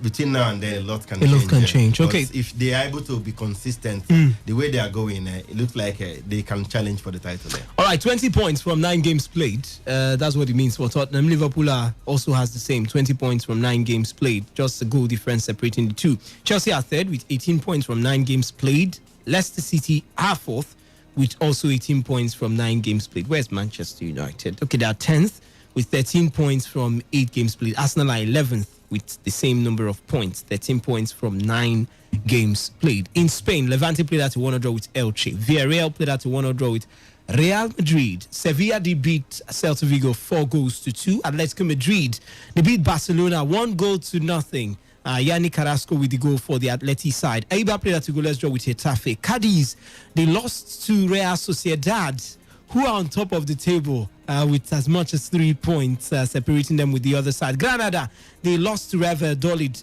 1-3, and Deportivo Alaves played at a 2-2 draw with Valencia. Tonight we see Athletic Bilbao come up against Real Betis. Emeka, Real Sociedad on top of the La Liga table. I want to get where Barcelona and Real Madrid, where they are exactly. For Barca, I think Barca, they are not really among the top. But for Real Sociedad, could this be that season for at least maybe a brilliant finish or a fight for the title? Because Emeka, they've not looked back. David Silva, the man who was added to the side, looked like he has actually decided to end his career with a title for his club. That's talking about Real Sociedad. Well, like I will say, like I said earlier, for early the days. Still early days. It's still quite early to begin to do those permutations and think that maybe Sociedad can sneak the title. I remember last season it was Granada who are on top. Yes, True. Yes. So let's wait and see. I think that league is tailored and made for the big three. Basically Real Madrid and Barcelona. Then you can add Atletico Madrid. If any team would win the league in the absence of Atletico, absence of and Real if they Madrid play their and two Barcelona, outstanding games, they would go top with 26 points as if they win. Exactly. So you want to, also think that somehow what Real Sociedad is doing is what we call initial gra in local parlance. Perhaps what Everton did in the Premier League in the current season. Where is Everton now on the table? How about which other team? Aston Villa. Yes, they were equally very impressive at some point, But today they are not in the reckoning any longer. For now, in the top 4, you'll not find any of them. So for Sociedad, they have started very well. I doubt if they will be able to continue like this to the end of the season. Real Madrid and Barcelona will bounce back at some point, and the battle will be a 2-horse race, more or less, if Atletico fail to come to the party. All right, in Italy, Ibrahimovic scored twice as Milan returned to the top of the Serie A standings with a 3-1 win over 10-man Napoli on Sunday. Crotone lost to Lazio 0-2. Spezia did play at goalless with Atalanta. Juventus beat Cagliari 2-0. Cristiano Ronaldo, the hero on the day. Fiorentina lost to Benevento. Hellas Verona lost to... Fiorentina lost by 1-0. Hellas Verona lost by 2-0. Inter Milan beat Torino 4-2. Roma did beat Parma 3-0. Sampdoria lost to Bologna 1-2. Udinese did beat Genoa 1-0. And SSC Napoli lost to AC Milan, like I told you, by 3-1. In the Bundesliga, Arminia Bielefeld lost to Bayer Leverkusen 1-2. Bayern Munich did play at 1-0 with Werder Bremen. Borussia Mönchengladbach played at 1-0 with Augsburg. Hoffenheim played at a 3-3 draw with VfB Stuttgart. Schalke 04, they lost to Wolfsburg by 0-2. Eintracht Frankfurt played at 1-0 with Rasenball Sport Leipzig. Hertha Berlin did lose to Borussia Dortmund 2-5.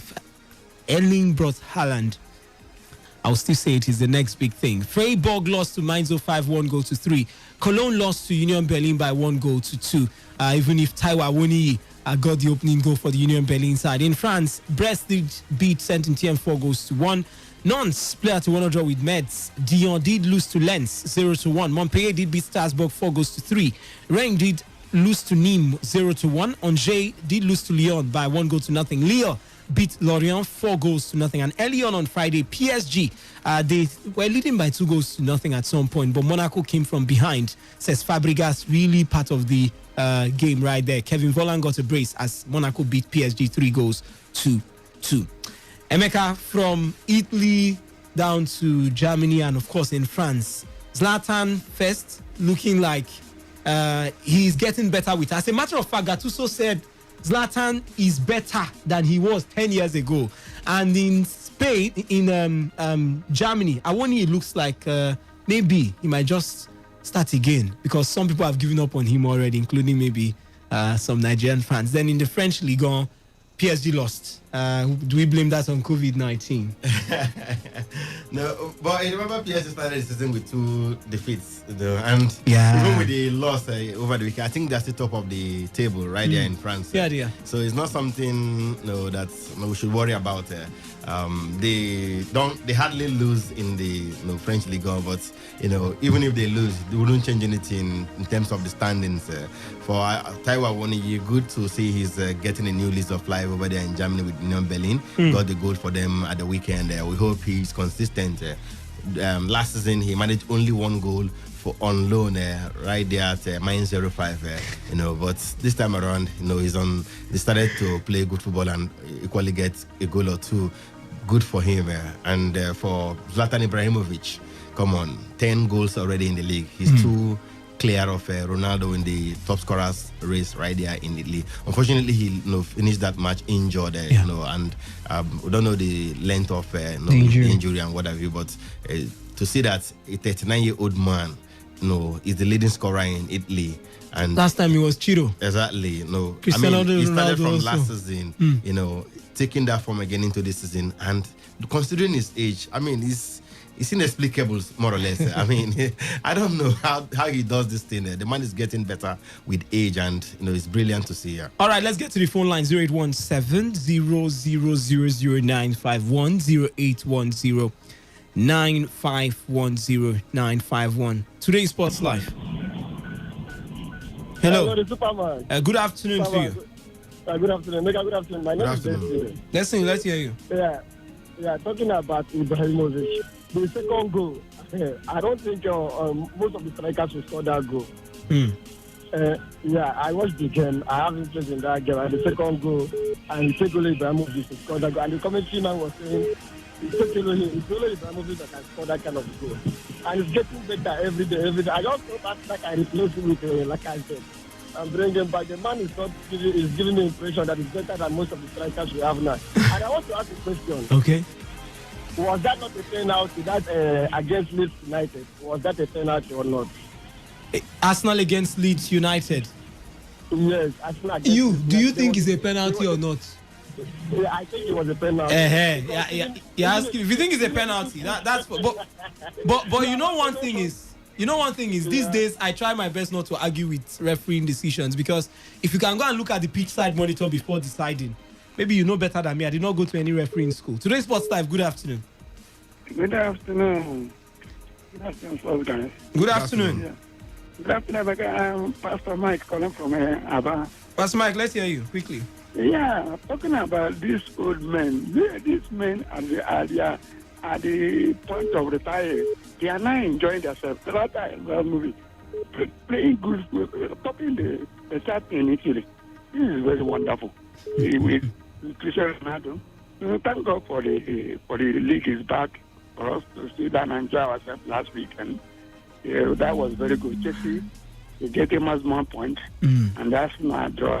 Tottenham, Mourinho again coming with so fast, winning by 2-0. All right, very good. All right, thank you so much for your thoughts. Okay, today's Sports Live. Good afternoon. How are you doing? Yeah. Albert, welcome. Let's hear you. To be honest, I think I want to give kudos to Fabio and Coach Jones. I think yesterday they were so very impressive with the game. And you can never see a teenager like that. And when we can never have his mate here in school. And the performance where the boy was dancing around the football, the pitch with the kind of confidence he has. I think I even told someone that that boy is going to play in Liverpool. That the coach is not going to stand the ball alone. That he has the charisma to deliver in the pitch in a very big game. And almost the 3 games in Champions League, that boy has already played the 3 games. I think with the injury crisis with the team, and they are still waxing strong. That is when you have a good tactician and who can grow some mentality to the players. You can fight in one cylinder and you can make things happen. All right, Abba. I think they have done very well for themselves as a team. All right, Abba. Thank you so much for your thoughts. And we move to the message portal. This one says, "Oh, my Barcelona, I surely know we will bounce back. I was sad last night." This one says, "You always give enough time to matters that never help us. Has CAF helped Nigerian football?" Okay. This one says, "Good day, guys. Why is Ahmad suspended for just 5 years? Whose corruption case is proven? Why CRC is giving life suspension? FIFA, this isn't fair." Brown from Port Harcourt. Today's Sports Live. Good afternoon. Yes, this is Liverpool man from Mbuigwelele. Welcome, Ihani. I'm happy for Liverpool so much. Upon 5 to 10 players injured, they still beat Man Leicester 3-0. I'm happy for them. And I would like to hear from Obi Norazio about Liverpool. Thank you. All right, thank you so much for your thoughts. Today's Sports Live. Good afternoon. Good afternoon. Good afternoon. My name is Mr. Let's hear you. I want to talk about Arsenal match. Go ahead.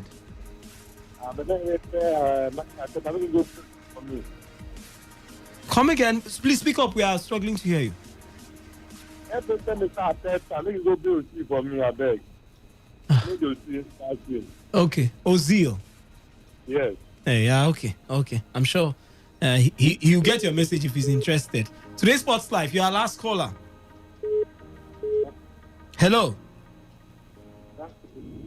Good afternoon. Please speak up. We are struggling to hear you. Hello? Okay.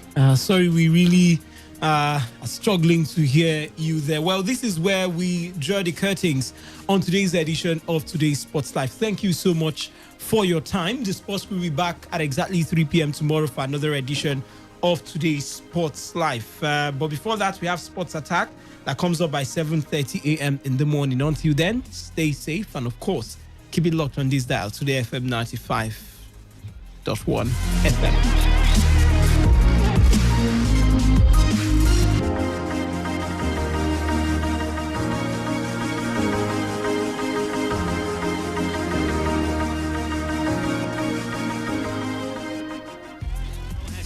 Been this good. Today 95.1 FM, Port Harcourt.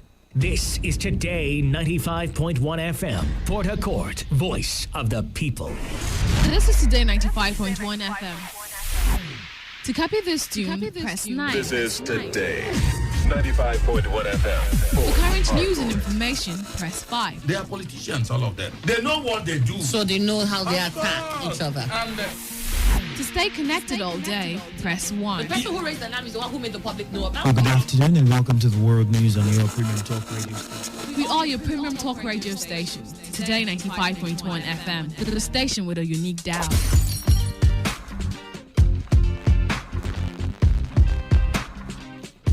Every day, every hour, when the big stories break, depend on our 24-hour news team to bring you the latest. Today, 95.1 FM. Today, 95.1 FM. Port Harcourt. News update.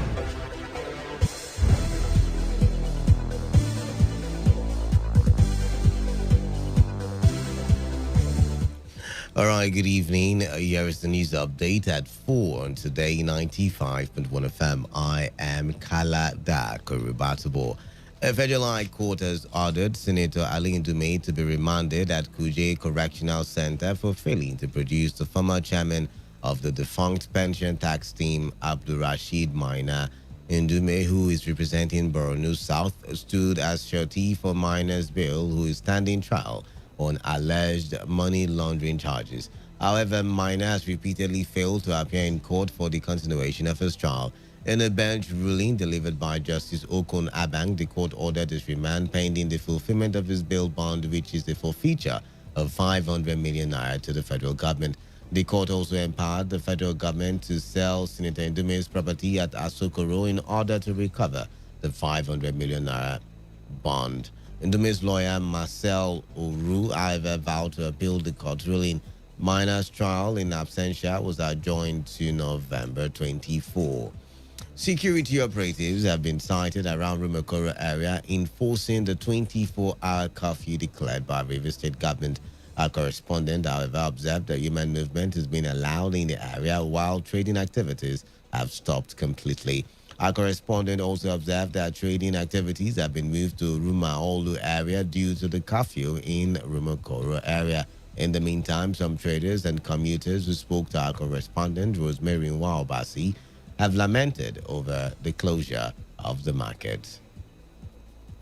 Innocent Baraka, who is the father of the murdered security guard identified as Gospel Baraka, who is from Ogoni, has threatened to commit suicide if justice is not done in the killing of his son.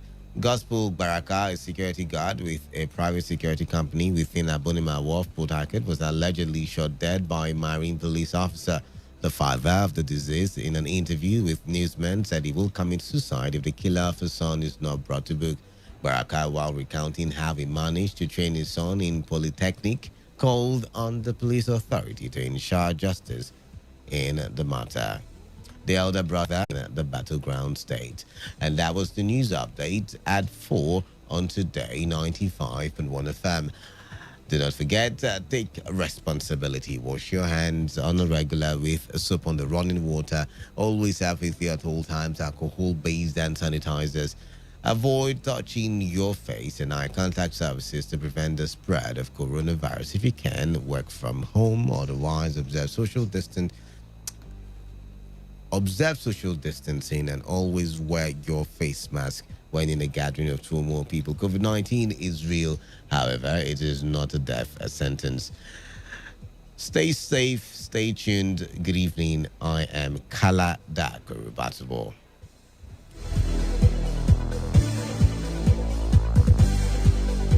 Today's news, today's entertainment, today's sports, today's issues. Today on Today 95.1 FM, Port Harcourt.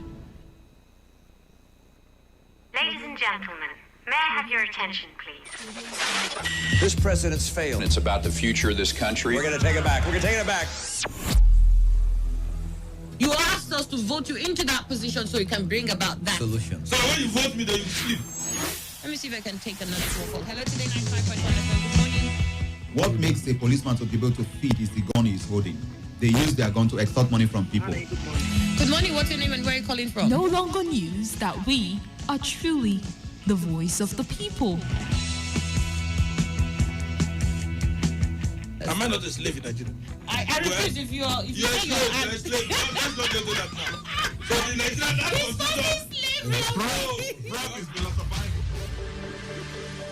You spot the difference now? It all begins with breaking news. Now, make no mistake, this is a difficult mission, and it will remain difficult for some time. Then it keeps trending. Events, issues, personalities, all struggling to gain attention. But in the race for deadlines, the intrigues, power play, undercurrents are often missed or underreported. Insecurity here is basically a product of poverty. But not anymore. As the platform on radio steps in to fill the missing links on events, issues, and personalities in the news. I'm not afraid of anybody. Yeah! The platform on radio serves only the hottest topics and trending issues. Only on Today 95.1 FM. 95.1 FM. Port Harcourt. Every weekday at 4 p.m. Get on the platform on radio and be served.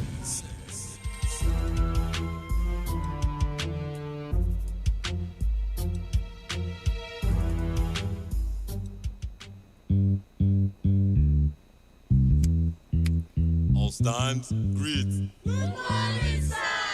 Good morning. You're welcome to Jagbajantis High School.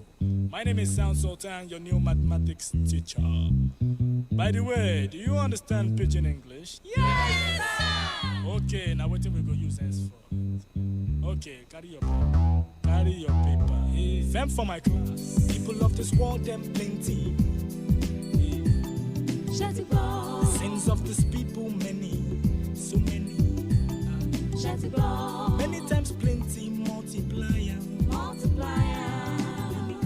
Many times plenty, multiplier. Multiply the answer you get now waiting, they make poor man they cry. The answer you get now waiting, they make rich man they mess and leaders they lie. The answer you get now waiting, they make young boys and girls join party gang. Answer you get now waiting, they make innocent man rot inside the jail.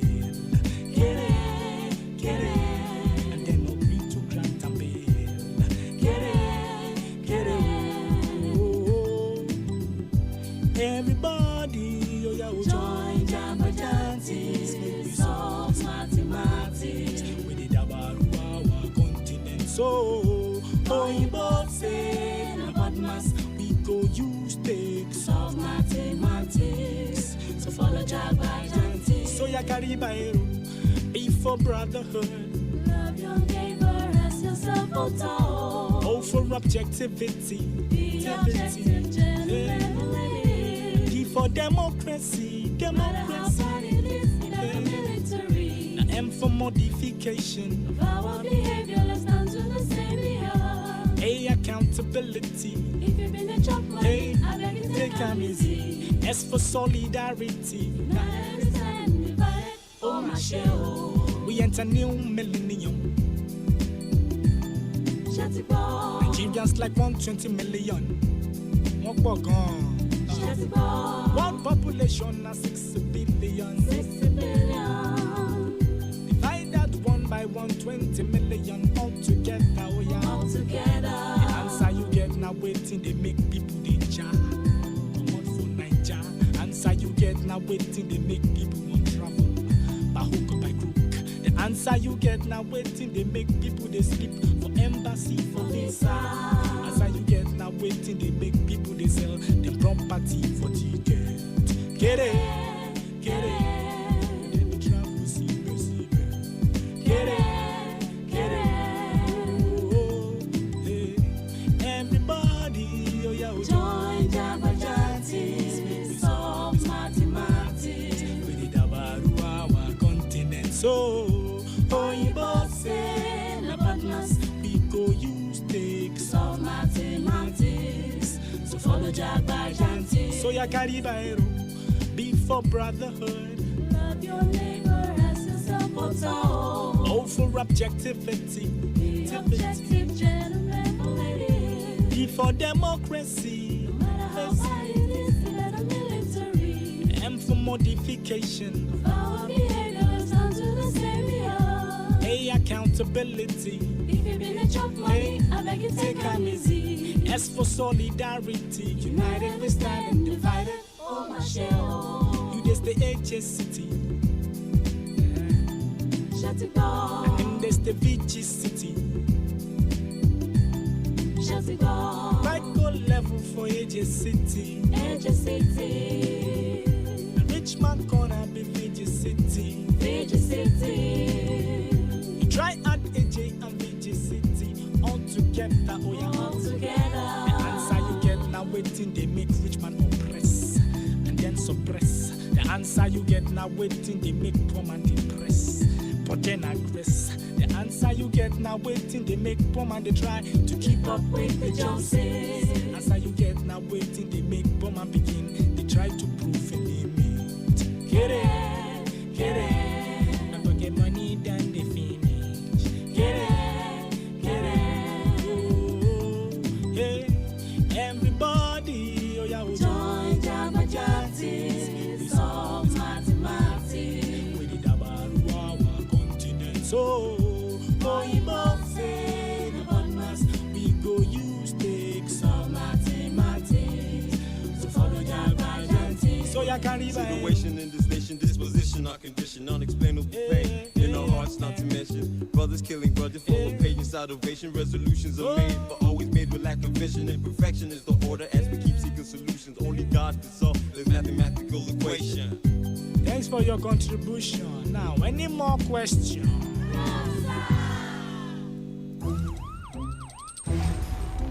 It all begins with breaking news. Now, make no mistake, this is a difficult mission, and it will remain difficult for some time. Then it keeps trending. Events, issues, personalities, all struggling to gain attention. But in the race for deadlines, the intrigues, power play, undercurrents are often missed or underreported. Insecurity here is basically a product of poverty. But not anymore. As the platform on radio steps in to fill the missing links on events, issues, and personalities in the news. I'm not afraid of anybody. The platform on radio serves only the hottest topics and trending issues. Only on Today 95.1 FM. 95.1 FM. Port Harcourt. Every weekday at 4 p.m. Get on the platform on radio and be served.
It is 15 minutes going past the hour. And hey, guess what? It's time for the very first edition for the week of the platform on radio on your premium talk radio station. Yes, sir, the voice of the people. And I'm talking about Today 95.1 FM Port Harcourt. I am Canada. And right about now, I will be the one anchoring the show as I take you on a journey and show you all the trending headlines making the rounds. And we get to talk and look at these issues and dissect these issues. But this time around, we will be doing it alongside correspondent reports, because that's what the platform on radio show is all about. Now, our correspondents are out there on a daily basis, sourcing reports from the field. And on this program, we look at those reports that they garner. I'm talking about why the events are happening, how the events are happening, where the events are happening, and what the people in these areas think about the events that are happening. And we get to get all the information. Or we like to think that we get all the information and then we talk from a point of complete knowledge. Guess what is happening today, or rather guess what's on the menu today. Just guess what's on the menu today. I'll be back shortly to tell you what is on the menu for this evening.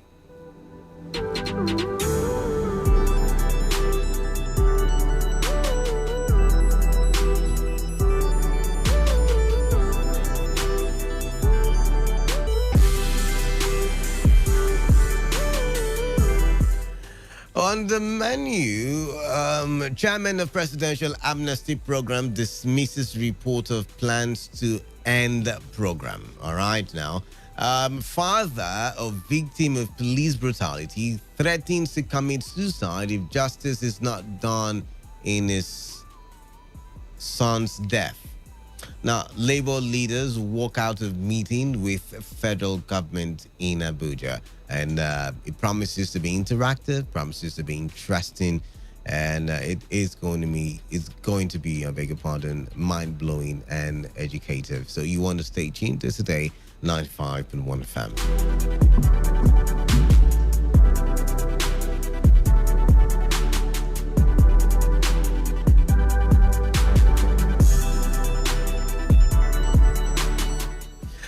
All right, the chairman of the Presidential Amnesty Program, retired Colonel Milan Dikio, has dismissed reports that the program will soon come to an end.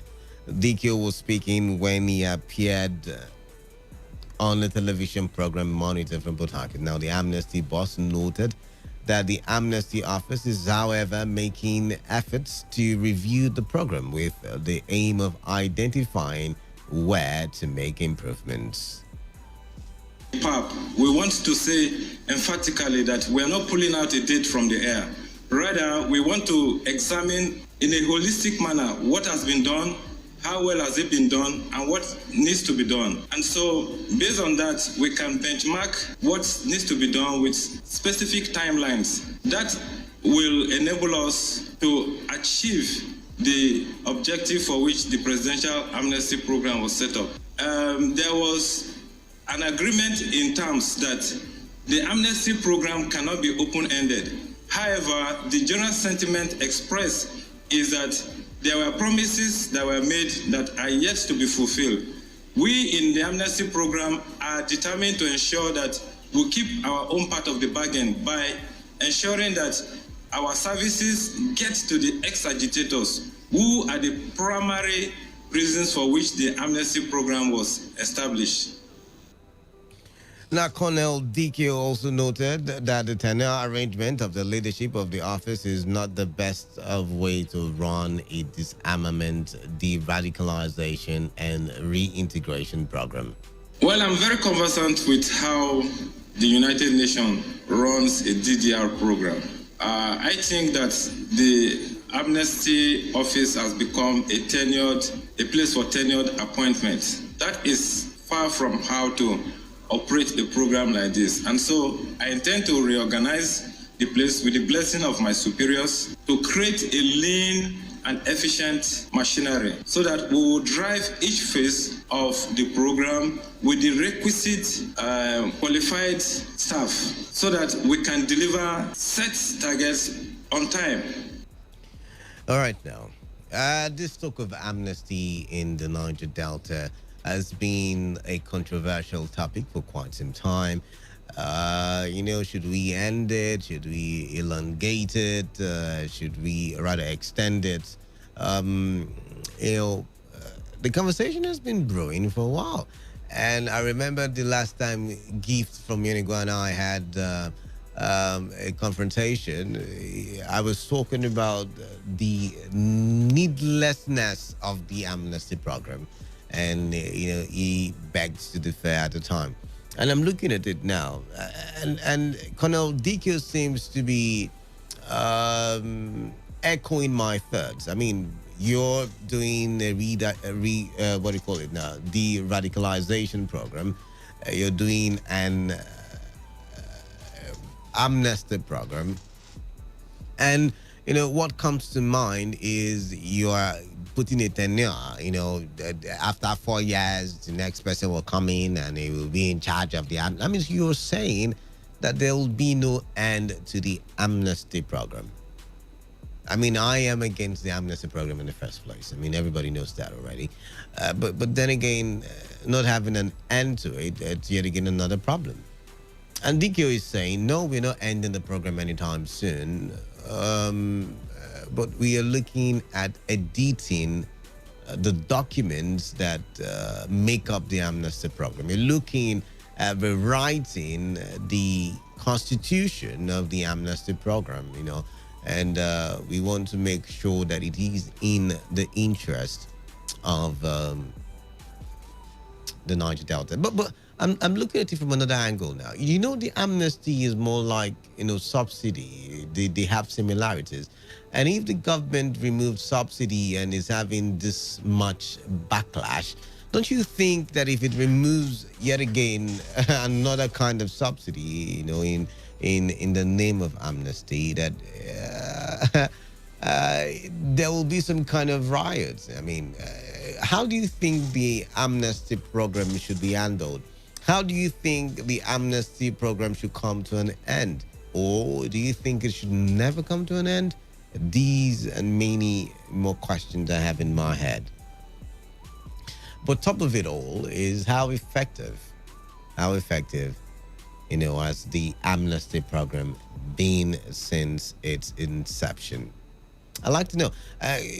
Like I already said, I don't think there's a need for the amnesty program, but you can call in and you can change my thought pattern by telling me how effective the amnesty program has been since its inception. But yet again, how do we bring this to an end? Because it definitely has to come to an end. We cannot keep, paying people who we, said at one time were committing a crime. We cannot continue to spend so much money on amnesty. That's what I'm trying to say. So, yet again, how do you think this should come to an end, or do you think it shouldn't come to an end? I just want to hear from you now. 0817 000 0951 and 0810 9510 951. Your text messages to the number 070-1933-9962. Let's find out who's here. 95.1 FM. Hello, Kalada. Lost and welcome. Yes, greeting. I think I like this current amnesty boss. The man is thinking positively. This whole amnesty thing. Yaradua, you understand, programmed it for 6 years.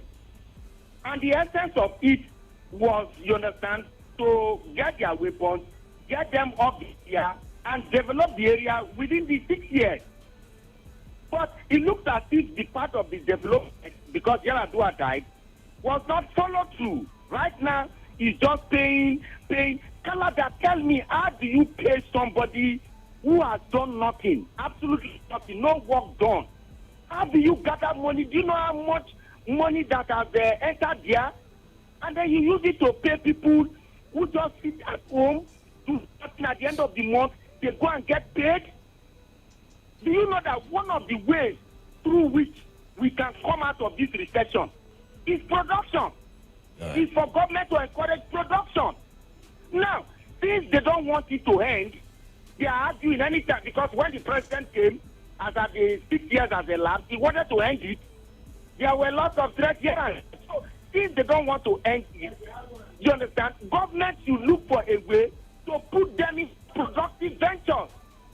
Create farms, large farms, and put there are a lot of them just sitting down any large farms where they will go and work and justify the pay, and at the end of the day also increase production, producing at the same time. All right. So for me, it's billions just going to. That's why when most times people here in the south complain, I tell them not, because when any little thing is not, they complain. Now they have NDDC, they have a ministry of this money that comes from another data. And NFPC, those people, those are not owners that work in NFPC. That money come from another delta. They are making millions. They're becoming millionaires. They're becoming billionaires there. Loot is there. So they should allow the amnesty to go so that it is known that they come from another delta. Let the people chop that money and enjoy themselves with their families. What kind of country is this? All right, thank you very much there. Thank you very much. Okay, let's take this one. I lost that call. Keep your calls coming in. What do you think? When should it end? How should it end? Should it even end? Or basically, do you think it's not been effective or it has been effective? I'd like to hear from you. 95.1 FM, what's your name? Where are you calling in from? Calabar, the Reverend Father that don't want to be man of the people any longer. Bless you, brother Gift. Bless you. I received it. All right, welcome. Yes, thank God you started with a gift and you. As last time. You can hear from GQ. Just like what Lawson pointed out. Lawson said the right thing. This man has a positive mind. See, the last time, it was the same thing that I was trying to explain to you. Okay. There is this understanding between, it is not even 6 years that Lawson, my brother from Yanagua, pointed out. It is just 5 years. The original agreement. And if you, according to Nkwa, if you remember the last agreement is agreement. You cannot tell me that a GDRO program, that United Nations, which is the whole world, all countries are there, came together and federal government and all multinationals agreed on a particular thing called amnesty. In fact, the people rejected the word amnesty, that they are not criminals. Like what you're talking about. See, there is a difference between this Boko Haram matter and agitators, people that are fighting for their own freedom. When you say fighting for their freedom, I understand you, but then again, the government termed it illegal. God bless you. I said that was why. Do you know that Asare Dokubo never accepted that word amnesty? Even if today is part and parcel of it. He made it clear that I have not been to that prison. It is only a prisoner that you've released that you give amnesty for him to be released from prison. People that you came and begged, they told you that you are stealing from their land that allows us to control our own resources. And somebody that is terrorizing what is killing innocent people are two different persons. They also extended this thing to some of the cultists then that were disturbing in this Niger Delta. I know about this program as somebody that hates crime. I stopped single-handedly myself and the former commissioner of police in my environment as a CDC chairman. I'm a villager, a grassrooter. I stopped bunkering. I know what I say. All right. So if you're calling these guys criminal, I disagree with you. All right. Look, watch the program this morning, GQ, on Arise TV. This very thing you just played, I watched it from the beginning to the end. It is the same thing that the man is talking about. Those agreements must be met before you call off the program. Or else, continue. That's the truth. All right, so agreements must be met. Thank you very much there, Gabe from Yanagua. Thank you very much. It's the bottom of the hour, and it's time for us to dive into the second conversation for the evening on the platform and radio. Innocent Baraka, who is the father of the murdered security guard identified as Gospel Baraka, who, of course, we told you is from Ogoni, and was said to have been killed by a police officer. I think there was some kind of confrontation, and he was shot. Now, the father, Innocent Baraka, has threatened to commit suicide if justice is not done in reference to the killing of his son, Gospel Baraka, a security guard with a private security company within Abonima Wharf, Port Harcourt, was allegedly shot dead by a marine officer or a marine police officer. Now, the father of the deceased, in an interview with newsmen, said he will commit suicide if the killer of his son is not brought to book. Now, Garakawa recounting how he managed to train his son in a polytechnic, called on the police authority to ensure justice in the matter. I don't know. I don't have anything to say then. Let justice prevail. Let justice prevail. I don't have anybody. And that is why I'm crying that a son which I have trained from Imu Poly is now dead. And he was my only hope. Now I'm finished. If not be my wife, me I for don't hang myself because I don't see anything I'm doing this again. I for don't hang myself. Where do I get that kind of hope again? 29-year-old young boy like that. He would have buried me. Instead of that one, it would be me that died. The elder brother to the deceased Imam Barakan is part called on the Inspector General of Police, Commissioner of Police, and well-meaning Nigerians to ensure that justice is served in the matter.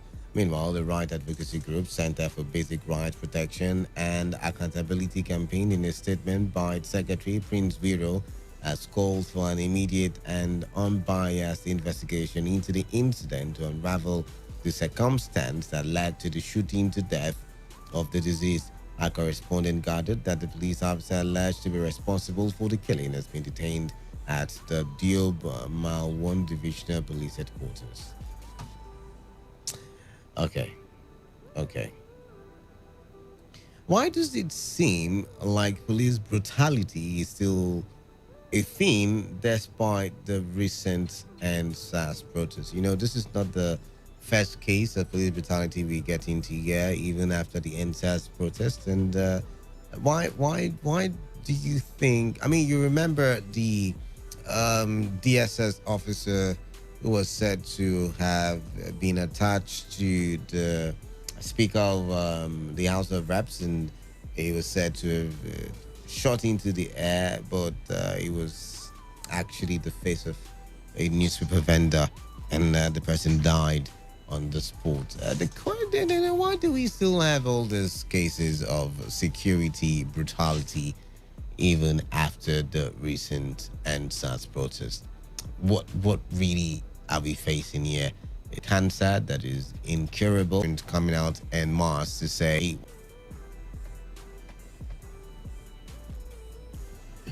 all right, keep your calls coming in. The phone lines, we're having slight issues being fixed now. You can call in, or better still, you can send in your text messages. 0701 933 9962.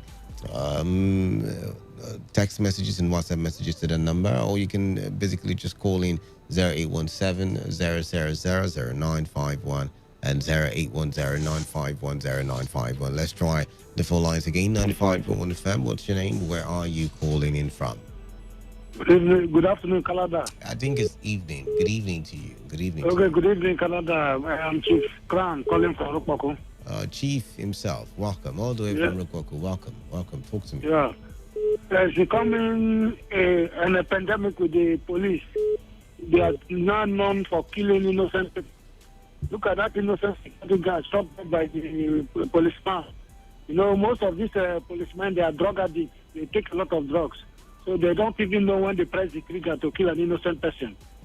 So I will say that the family should be compensated, or they should take the matter to the State Commission of Inquiry into police brutal prevention by killing that security guard. That should be one of the reasons why he shot him. All right. So we are calling on police. The police commissioner promised when he took over office that he will never allow any case of extrajudicial killing to go unpunished. He should make sure the matter is well handled, so that the people of Rivers State will have confidence in him. All right. Thank you. Thank you very much, sir. Thank you very much, Chief, all the way from Rukwaku there. Let's take another call. 95.1 FM. What's your name? Where are you calling in from? Canada, this is Lawson calling from Yenegua. Canada, how you get to do this, I don't know. How you get to get it all the time. But go ahead. Canada, no. Don't worry, I have my ways. No problem. Go ahead. But Canada, the police has anything been learned at all? Are they learning any lesson at all? Really? Because of them, this country almost go up in smoke. We are just managing to quell this down with so much losses and death. And then here you are, somebody now suddenly just go and then you shoot and kill somebody suddenly again. Why? I don't know what did the man, what offense did he commit? Was he, and I don't know. Well, maybe you've not given us all of the stories because we've not also heard the side of the police side of the story. You understand? But what could he have done that you will not shoot somebody dead? What? I don't understand. I feel the police is just maybe like the last caller said. Maybe some of them take substances that make them high and make them not understand anything and then shoot people like animals. Really? Because it's only somebody that have taken something, you understand, that will point a gun. You point a gun at somebody and you shoot him. For what? Was he armed? You see, I don't know honestly, but I think that they've not learned anything at all. And just as people have said, and you people say reform, because it's said from amongst the Nigerian society that you bring these same people to come and man the police force. So for me, I think police have learned nothing, and it looks as if they are asking for trouble. We don't want another protest again, seriously. But the matter, honestly, briefly before I go, the matter should be investigated properly. And if the police officer or officers are culpable, they should be punished. That's the only way people will have that sense, you understand, of justice. Otherwise, it will still be the same feeling. Thank you. All right, thank you very much, Lawson. There, one last call, and we move on to the final conversation. 95.1 FM. What's your name? Canada, good evening, sir. It's your boy, Messenger. All right, welcome. I've been listening to all the things they have been saying. Man, everything is terrible. All right. I don't even know what is wrong with Nigeria. My brother, Canada, this Ramadan is not about talking. It's not about to take action. I'm telling you the truth. It's about to take action. Buhari need to resign. Osubanjo needs to resign. But we're not talking all about of them need to resign. why should they resign? Is it what we're talking about? Why should they resign? They are not doing. They are not carrying the country along now. But we're not talking about the. We're not talking about the country. We're talking about the police now. Police brutality. That is what people so far now. These people they are not even helping matter. After the police protest to MSAT, they didn't even learn anything at all. All right then. All right. I think you should have listened to the conversation very well before calling in. But then again, thank you. 95.1 FM. What's your name? Yeah, good evening, Canada. It's Moses on the line. Moses, welcome. Thank you. Unfortunately, you've moved on from the budget data issue. I wanted to say something. All right, just hold that thought till the last 10 minutes of the show. Then you can call in. Yeah, let me focus on the man that you were talking about. Okay. It's just a case of nothing will happen and nothing actually happens. I don't know. We don't have a system in Nigeria. People sit and take 30 million naira, whereby, whereas people go hungry every day. People sit, lawmakers, they sit and nothing, the system keep degrading every day. They don't do nothing. It's because there is no system. We don't have system. We don't have a system. Poverty has so many children. Frustration and, a situation whereby nothing happens, actually. Nothing happens. They will tell that nothing will happen and nothing actually happens. And I want to bring to people, to light this set of people. We hear people call on the radio and say that I'm a lawyer. Yeah, everybody has the right. I didn't send it to school. Yeah, you think there are lawyers who don't do pro bono? There are lawyers who do. I was talking with, I can't remember who, but there are lawyers who are offering their services for free at the panel of inquiry in River State investigating police brutality. Well, in as much as I don't do as much as they do, where do those things show? All right. They don't. They don't necessarily show. Is who? Do you know who I am? Is it only on the traffic? Anyway, let me drop. Thank you. All right. Thank you very much for calling in. All right, let's move on to the final conversation. And of course, you know what the final conversation is about. It is about the face-off between NLC and FG. And you know how I like to put it when such confrontations happen.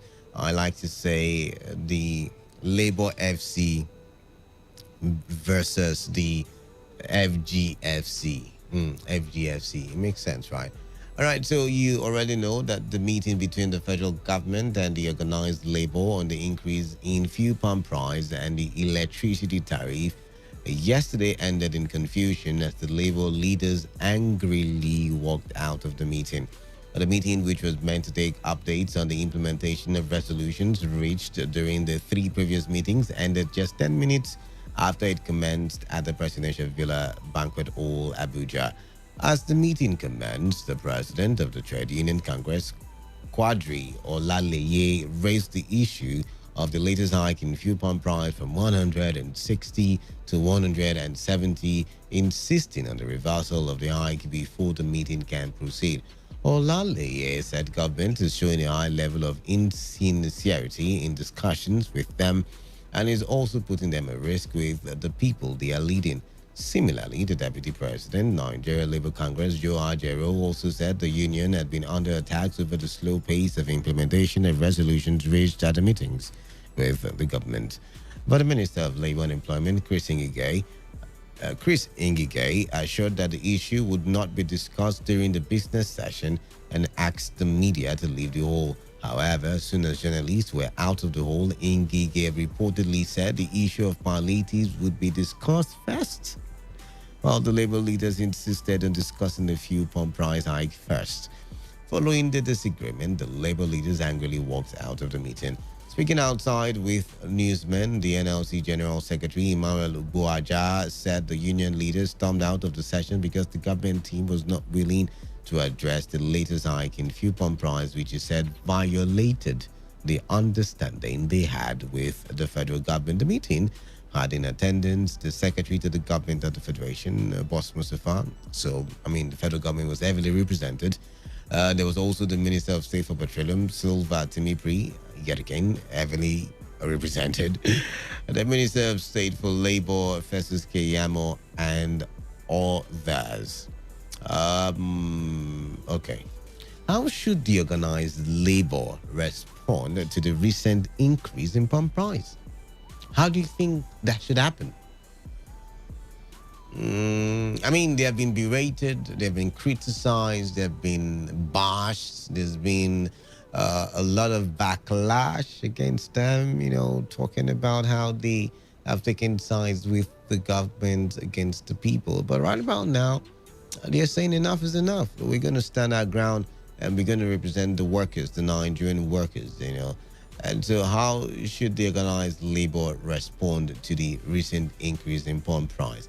Remember, they have to be very tactical about this one. They have to be very I'm looking for the right word. They have to be very intelligent about, I told you guys one time, sometime last year, and a lot of you criticized me for saying it. I told you, see, when you increase minimum wage to 30,000 naira, the government will find a way to collect the monies back. Are we beginning to see all of that? And I think all of you insulted me at the time. Should call in and apologize. But it's time for us to do the phone calls. The lines are open: 0817 0000951 and 081095100951. Text messages to the number 0701 9339962. Hello. Give from Iniguabi. Thank you, my brother. All right. Welcome, brother. All about faith saving. Sorry? It's all about faith saving. Okay, what's that? We are trying to, look nice before. Okay. Yes. Faith saving. No other thing here. They are not serious. Is it the first time that federal government is increasing either the tariff or petroleum price? These guys are not serious. Imagine how, because of, let me say, 10 naira or 5 naira, these guys are agitating. Talk less of the owners of the product that are dying, suffering, all of that.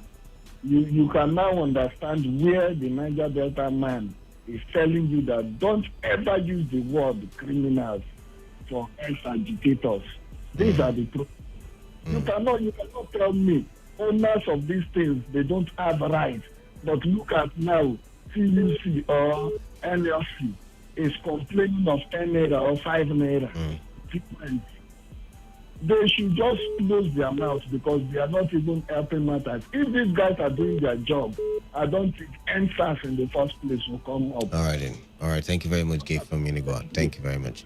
All right. Okay. Phone lines acting up. All right. Let's delve into the message side of things, and let's look at what is happening there. This one says, "Good day, Kalada." Let's see. Okay, it's not yet time for this message. Okay, not yet time for that message as well. Let's take this call and then we'll get back to that one. All right, I lost that call. Keep your calls coming in. 0817-000-0951 and 0810-951-0951. Text messages and WhatsApp messages to the number 0701-933-9962. All right, let's find out who's here. 95.1fm. What's your name? Hello, Kalera. Good evening. Yeah, good evening to you. This is Olutu calling you from Bayelsa. All the way from Bayelsa. Olutu. Yes. Can I still talk about the amnesty or?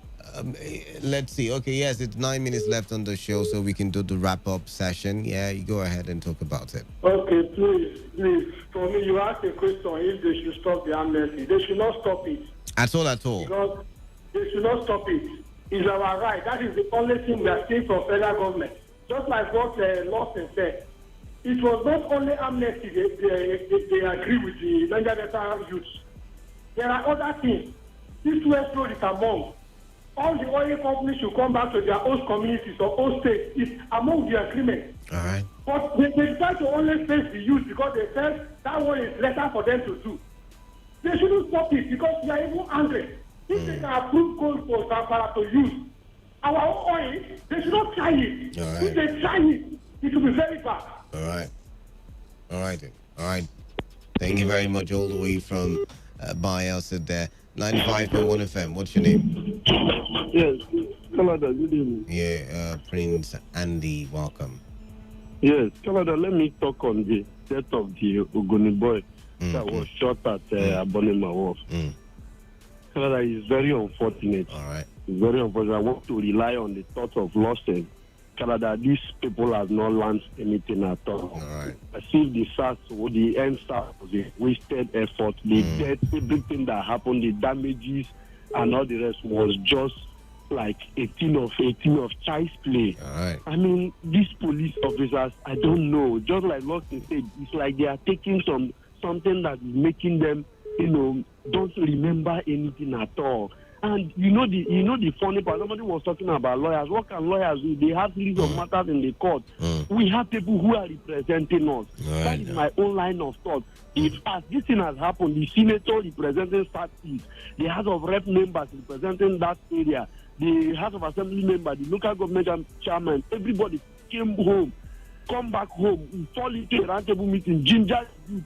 I mean, we mobilize and see the end of this matter. I am not sure we have a reputation in the nearest future. Right. But because they will relax, the people who are supposed to speak on our behalf, they won't say anything. They will relax where they are. It's not their children. Feel less concerned. And now it is the father and the bereaved family that are suffering it. The immediate family are the ones suffering it. But these persons voted. They have representatives. I wish they will come back home now. We mobilize and ensure that we put this to a stop. I mean, it will not repeat itself. Now, we want lawyers, we want human rights, we want this, we want that. I mean, our people should learn how to stand for us. They should learn how to speak for us. It's very unfortunate. My prayers and thoughts are for the family. Thank you. All right, thank you very much there. I'm finding it difficult to... Oh, the phone lines are just something else right now. Okay. I'll take some text messages. Okay, yeah, I fixed that. I'll take some text messages. Canada man of the people, I don't even know what is going wrong with the police. A policeman told me one day that they will shoot me, and all we can do is to go to radio and make noise. And after making noise on radio, then nothing will happen. Organized labor should then back on strike because the masses are suffering. Round face from Rume Kinney. All right, round face. Colored on the issue of NLC and federal government, nothing meaningful will come out from the discussion. NLC president has failed Nigerians woefully, colored. The federal government cannot revise the price of fuel.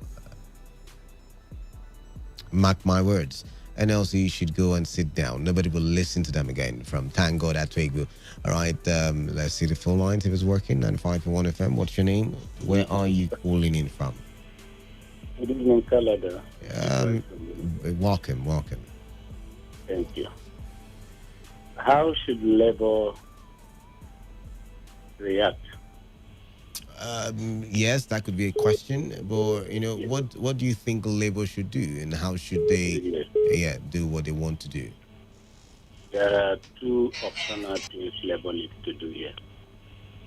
One, Labour either has to trade with government to fix the refineries and give all masses a time frame for that, and then tell us the masses that the only problem fuel pump hike is because we are not refining at home. All right.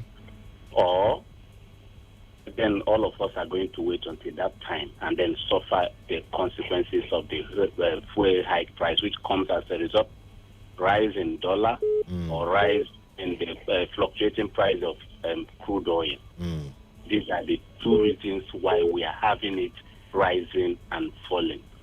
Or they will not negotiate with government and ask government if all of us, the masses, are waiting for a short-time relief or immediate relief.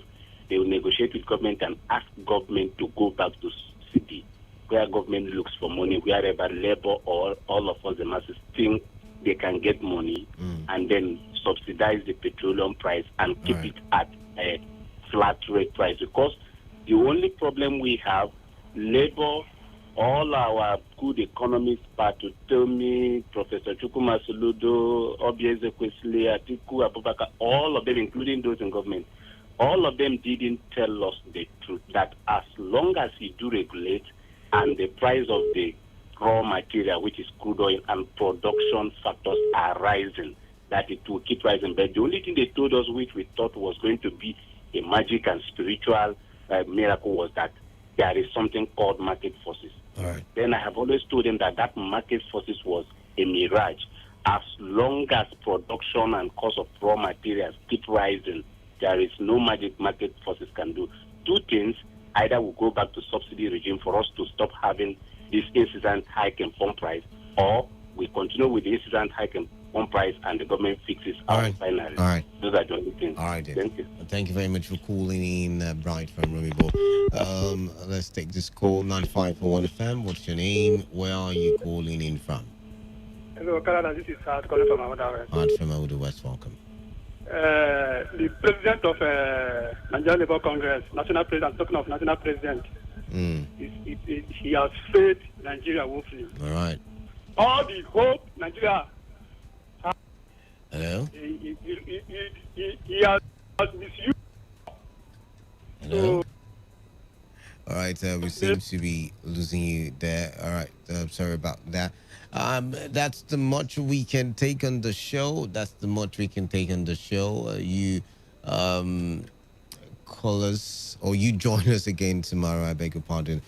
Tomorrow, same time, after the news update at 4. For now, I am saying my goodbye. But do not forget that the platform on radio is always a production of the news department. And today's edition was put together by Chinede Wuna. Follow all the precautionary measures put in place for your safety against COVID-19. Once again, thanks for being a part of the show, and do have yourself a good evening. And of course, stay tuned to Today 95.1 FM.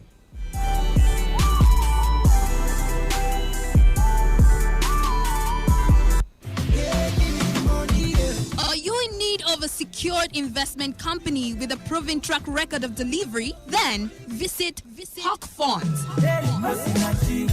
at Omasiritim Plaza, number 15 Kent Sarawiwa Former Stadium Road, Port Harcourt, or visit them online at www.hawkfunds.org. For further inquiries, call 08101 801 067 08101 801 067. Money security is guaranteed with third-party insurance. Hawk Funds, investing beyond now.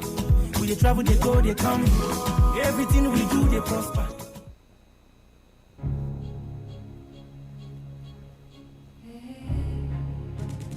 You know what? Put that. Come on, put that down now.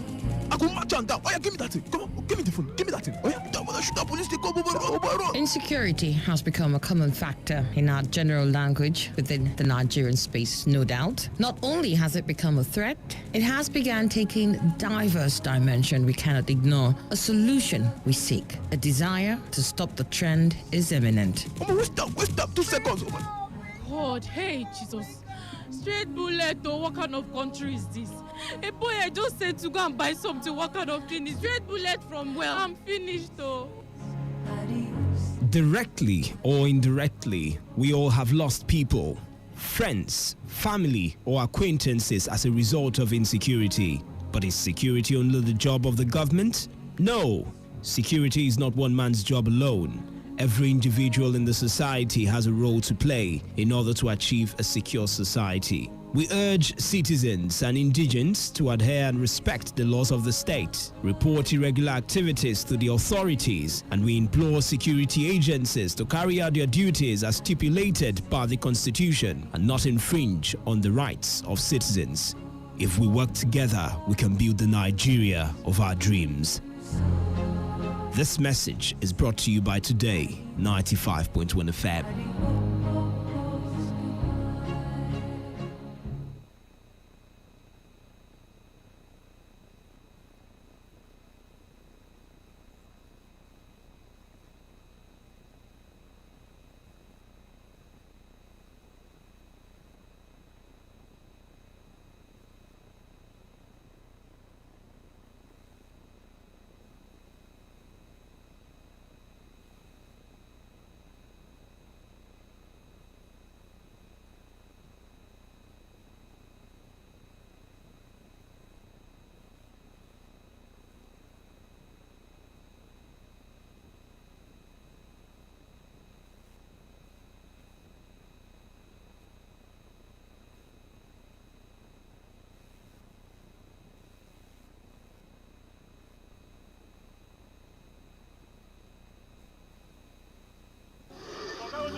I am a proud Nigerian. I have been placed here by God for a time such as this.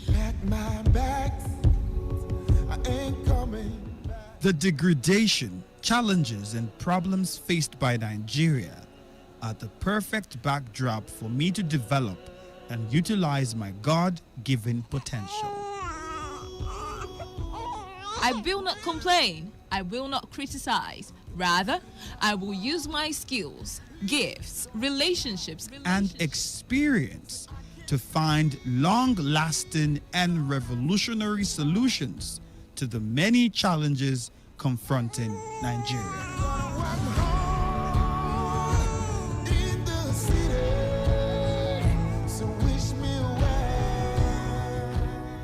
Nigeria will rise again.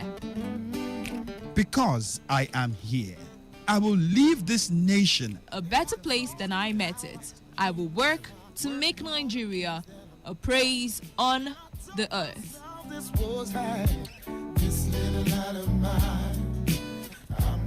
I will work to make Nigeria a praise on the earth. So help me God. Let me tell you how I got this far. This message is brought to you by Today 95.1 FM, Voice of the People.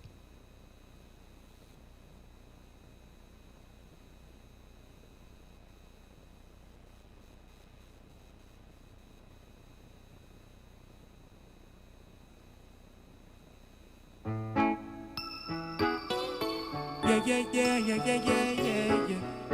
It's TMB Nation. Who go sing one mama? Oh, yeah. There's a sharp sound. Yeah.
take it personal. Maybe if the G come before the F, things go better for this country. Hey. Remember, I saw they tell you this level of the live so it's short, well, even shorter. Past the short in the car. That's now sure bank an appointment where every man and every woman go keep. Nobody's being torn, nobody's being time, and you know fit to jump and pass and sin and him be the cause of this death. Jesus Christ. Now him be the only cure.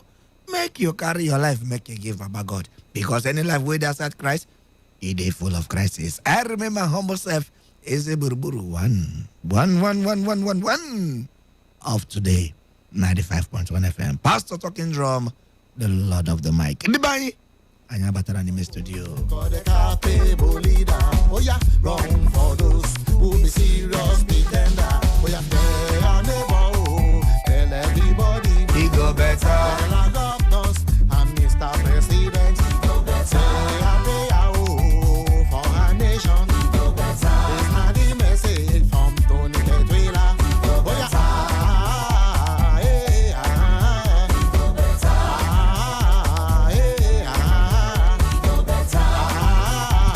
All right, to make everybody move forward this evening. The meeting between federal government and the organized labor on the increase of fuel pump price and the electricity tariff yesterday ended in confusion. Ended in confusion as the labor leaders angrily implementation of resolution reached during the 3 previous meetings ended just 10 minutes. They don't even play reach first half, will be 45 minutes. They just play only 10 minutes. Only 10 minutes. They give each other a red card for the meeting. After, they say as they is showing a high level of insincerity in discussions with them, and it's also Aja Ero, a contact say, also said the union had been under attacks over the slow pace of implementation of the resolution reached at the meeting with the government during the business session, and asked the media to leave the hall. However, as soon as journalists were out of the hall, Ngige reportedly said that the issue of palliatives would be discussed first, while the labor leaders insisted on discussing the fuel pump price. That means I was not decretor between that's what understanding they had with the federal government. The meeting had in attendance the secretary to the government side say, if I dey go now, if I dey come up from office now, I go just carry sellotape. Right? Do not touch. We reduce the fuel tap small. If to say if anybody get any mechanic get way feed help us, more could get how could they take reduce the fuel tap for inside the motor, make it let us know.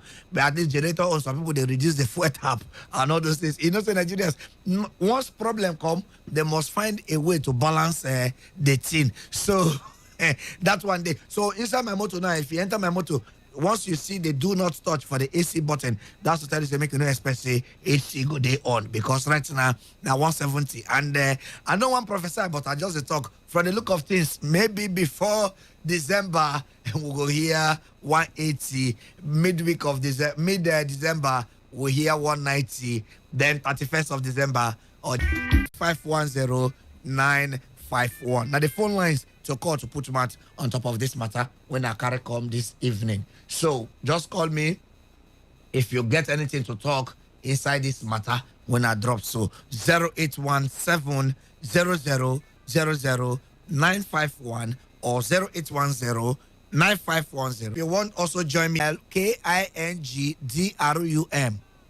Type everything together. As you type them together, you go see the thing. As you type them, it go bring out my picture.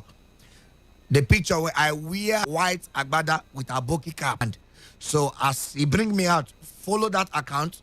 As you follow the account, you go see on top where them put say I dey live, I never die. I dey live, I'm not dead. So follow the live button. As you click on that button, PM, you don't dey alive with me too inside the studio here. So me and you go come dey live together till we'll finish this show. Everybody will come go back in other life.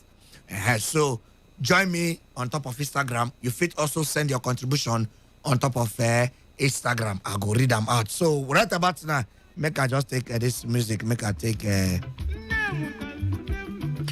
Okay, as I talk, I don't see Oko page. Okay, Oko page. Okay, I don't see you. I don't also see Sam Jabo. I don't see you too. All the people who don't there live already with me. Madam, ego more.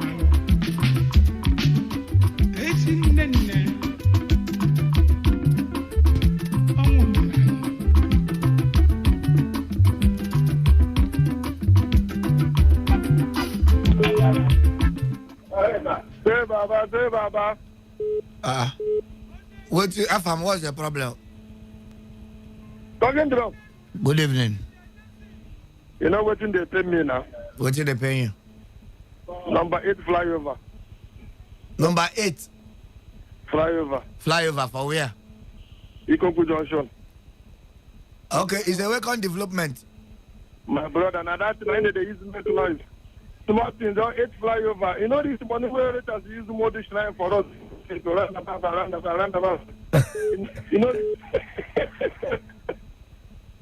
Talking drum. Yeah.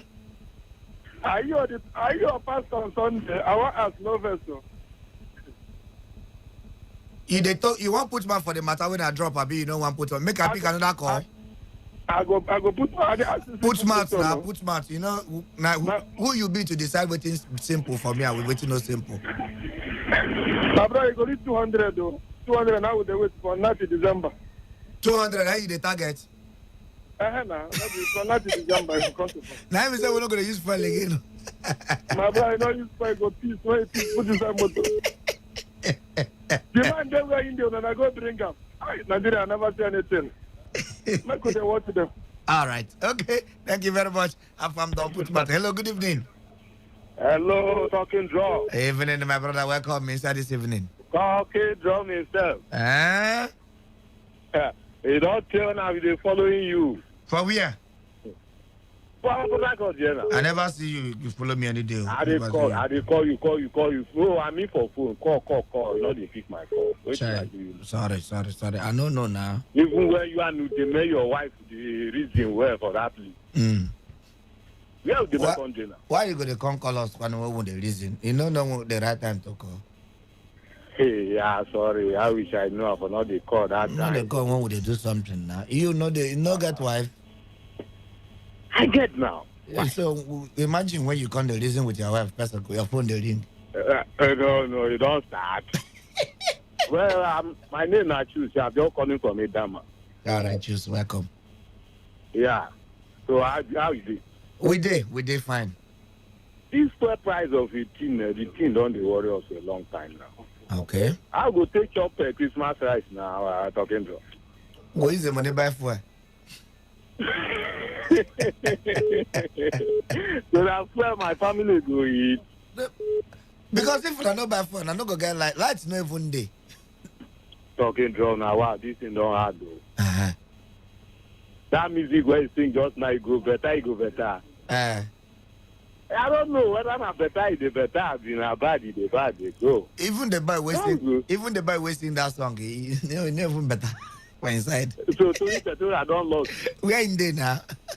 I don't even know where okay, that man is now. No, I don't know where that man do. You don't see him. We go find out. I'm gonna know wahala. All right. Thank you. Help me. Thank you. All right. Hello. Good evening.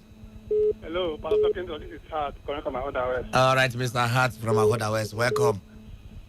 Pastor Kendall.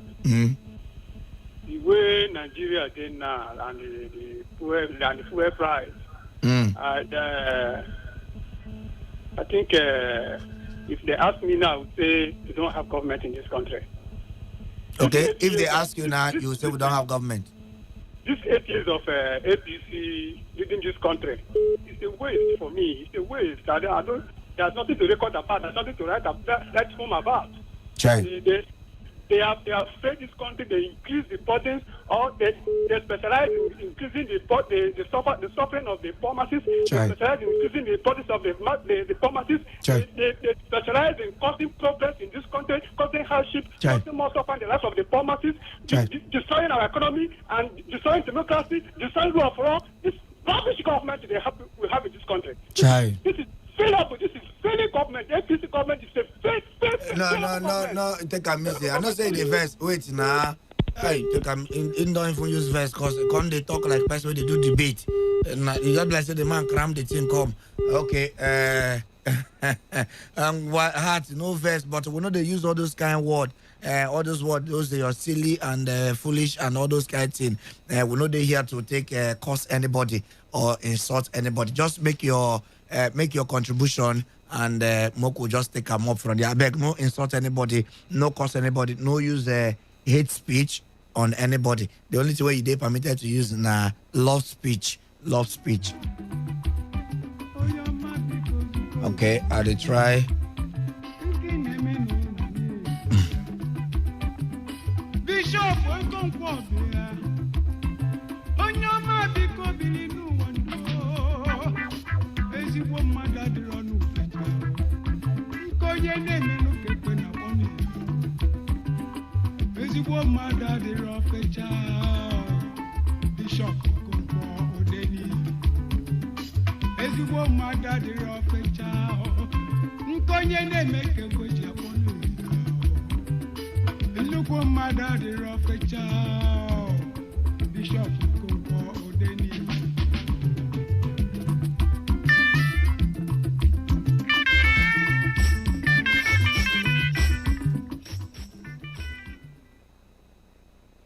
Okay, make I take this one. This one say, Pastor TD, good evening for inside this Kajat evening. This kind three we fuel. Okay, this kind three-way fuel they climb. I beg, may God help us. So, Kelechuku from Alu, and talk that one.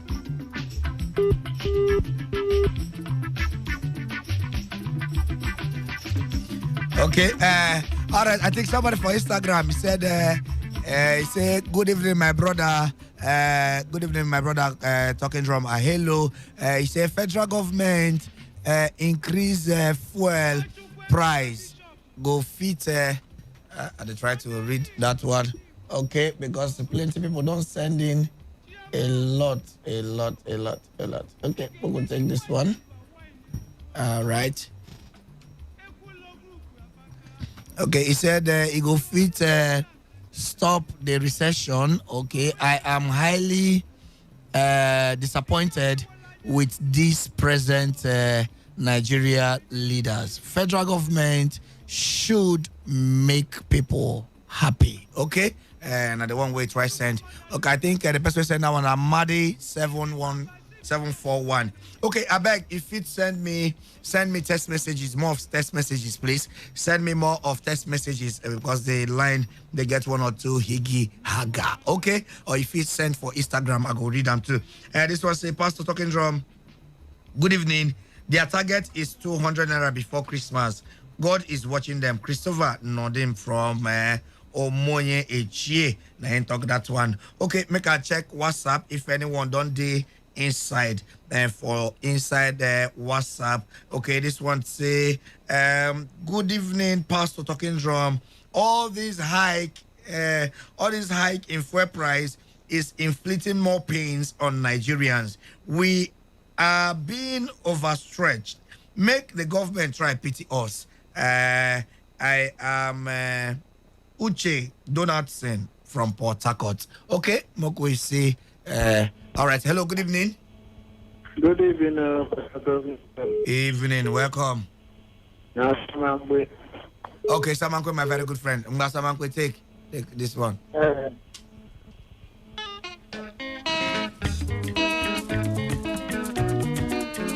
Sama.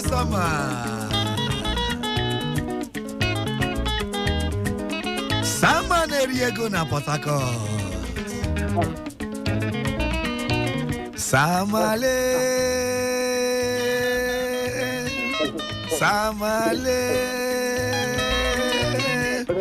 Sama, welcome. Yeah, welcome. Good evening. I will go back to business. Okay.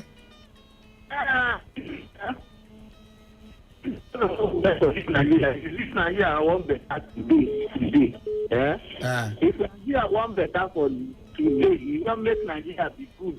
Everything where we talk, the government do them. You see people will go home. See labor union. Okay. See transport union. Okay. These two people now them be the key of this country. You see labor union, you see transport union, now them be the key of this country. Number one, the transport union, now then they use fuel.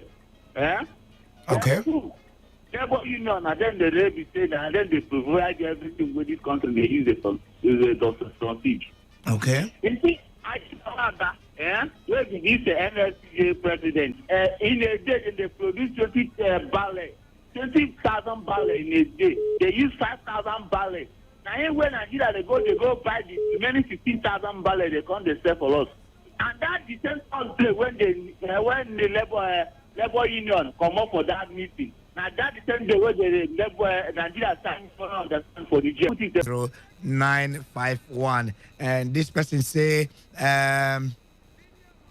he said Nigerian government are scammers. Okay, they are extorting us from the. As I'm into this side now, we are buying fuel 75 per liter.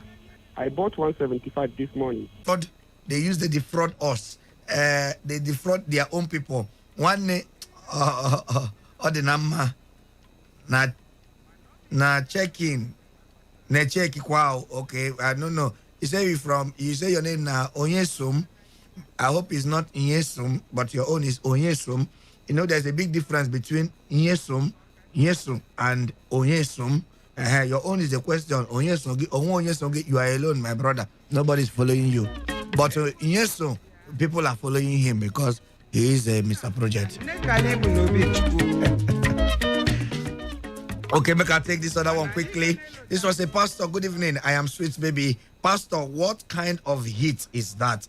All our old and new members in our church are giving you heat today.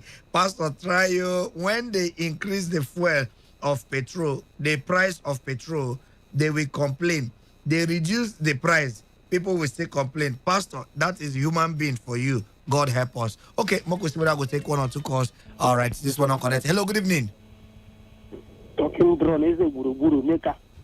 Yeah, take up.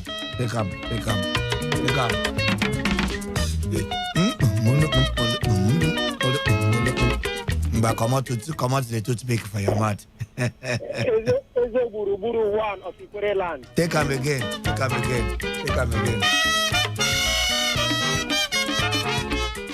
Dearly, whenever they welcome.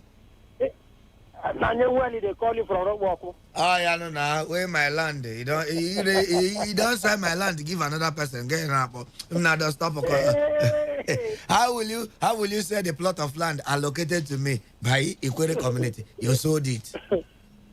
Is a talking drum. Federal government, FC, and Labour FC. Talking drum, no vessel. This government, this Nigeria, where we now? Now the same Nigeria, what about Anjoru come out? No. This Nigeria, where we now? The same Nigeria, where you are doing for good luck will come out? No. What did they happen? What did be the problem? And the way they talk, people when they do politics, no go green. They say na APC, they say na PDP. Talking wrong, this is going wrong, go. Talking wrong, I don't want to talk. Probably, I don't know. When I talk, there is problem talking wrong. Yeah, well. I don't know. We talk about this one. I don't know. Relocate Koromodomaya. Okay. Relocate go Elibono side. Relocate. Relocate everywhere. We get space for our office here. Maybe relocate come this side too. See, man, where as I just mentioned, in mind don't go be a palo. Okay, this one say Pastor Talking Drum, make out the alley whenever. He said this increment of fuel for fuel pump price, it did too much. Oh. Everything in Nigeria is now times 2. Pure water 20 naira, fuel 170, sachet tomato from 50 to 150, etc. But all I know is that is watching. Pastor Talking Drum. Evening, my brother. Welcome. One of River State. There. What's be your name? What's be your name? Pastor Talking Drum. Go. Na Congo you are from. Let me give you Congo. One day Congo de Brazzaville. Congolais.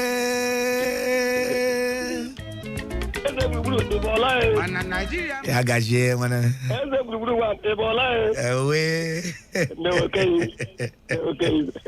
Welcome. Like I tell you, this is our government. Let me tell you one thing, labor. Okay. Labor is not doing anything for us. Like I tell you now, me, I be teacher. This one now, this November now, will be 3 months. Whether then they collect my money. All right, this one say, he said, a pastor PMB has failed Nigerians. APC na deception. Fuel price hike na kasala for the masses. Oh, yes, the one. If the man is, okay, is a pastor. Message again. This one say, Pastor, good evening. Owner, they target 200. Where be one bottle of beer. What we know they drink even more where they dear. Okay, make us still take this one. This one say, good evening, Pastor. To reach 200 naira. Nigeria is a failed state. All right. Hello, good evening, fellas. Night on that one. Hello, good evening. Good evening, Pastor Talking Drum. Evening, sir. Welcome. Mba, what is? Autonomous community. Is it? It's a Buruburu one of autonomous community. Onumiri autonomous community of River State. Onumiri. I love the name. Thank you. Yes. So, concerning the Labour Congress don't fail us. Don't fail Nigerians. Nigerians don't get belief in them again. Because of the last strike, where they say the mother of all strikes, where they later turn back to disappoint Nigerians, so we don't get faith in them again. But the fuel increment where they increase, not be the best for Nigerians for this time of the pandemic, where coronavirus they hammer everywhere. Make the federal government team where they negotiate, where they think of how they go renegotiate the price back to the former price, and to think of how they go open borders to make people import rice, make rice come down for this December, where people don't die because people they die for hunger. And at the same time, with the appeal, say make the negotiating team, Minister of Labour, Chris Ngige, make him bring down himself, negotiate with the Labour Congress, and so that Nigerians will get faith in the government. Because for now, even Nigerians they pray say make coup take place, make new government come rule Nigeria. Because of the suffering now, the suffering don't. Wait be your name, sir. You don't tell me. Wait be your name. Chief Crown from Rupako. Chief Crown. I hope you want... we have Boxer come studio today. So you want... we have Boxer come studio. And you want crown another person so that...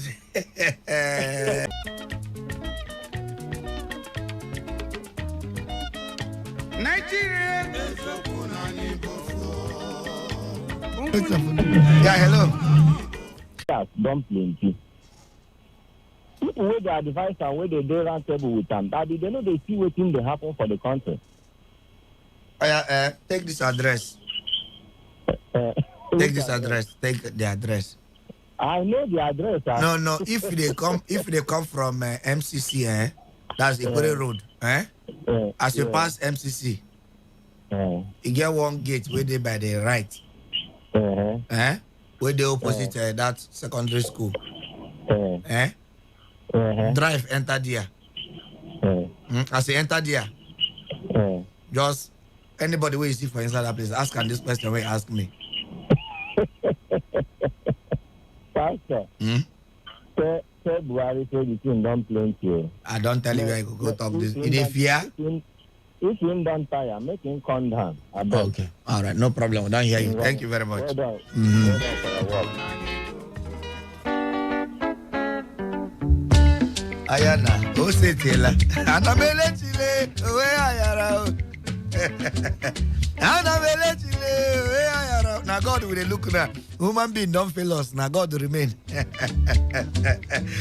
this was a talking drum. Oh, they think they vex me. Say when I been get chance to sell Nigeria, no sell them. Anamele Chile, where Ayara?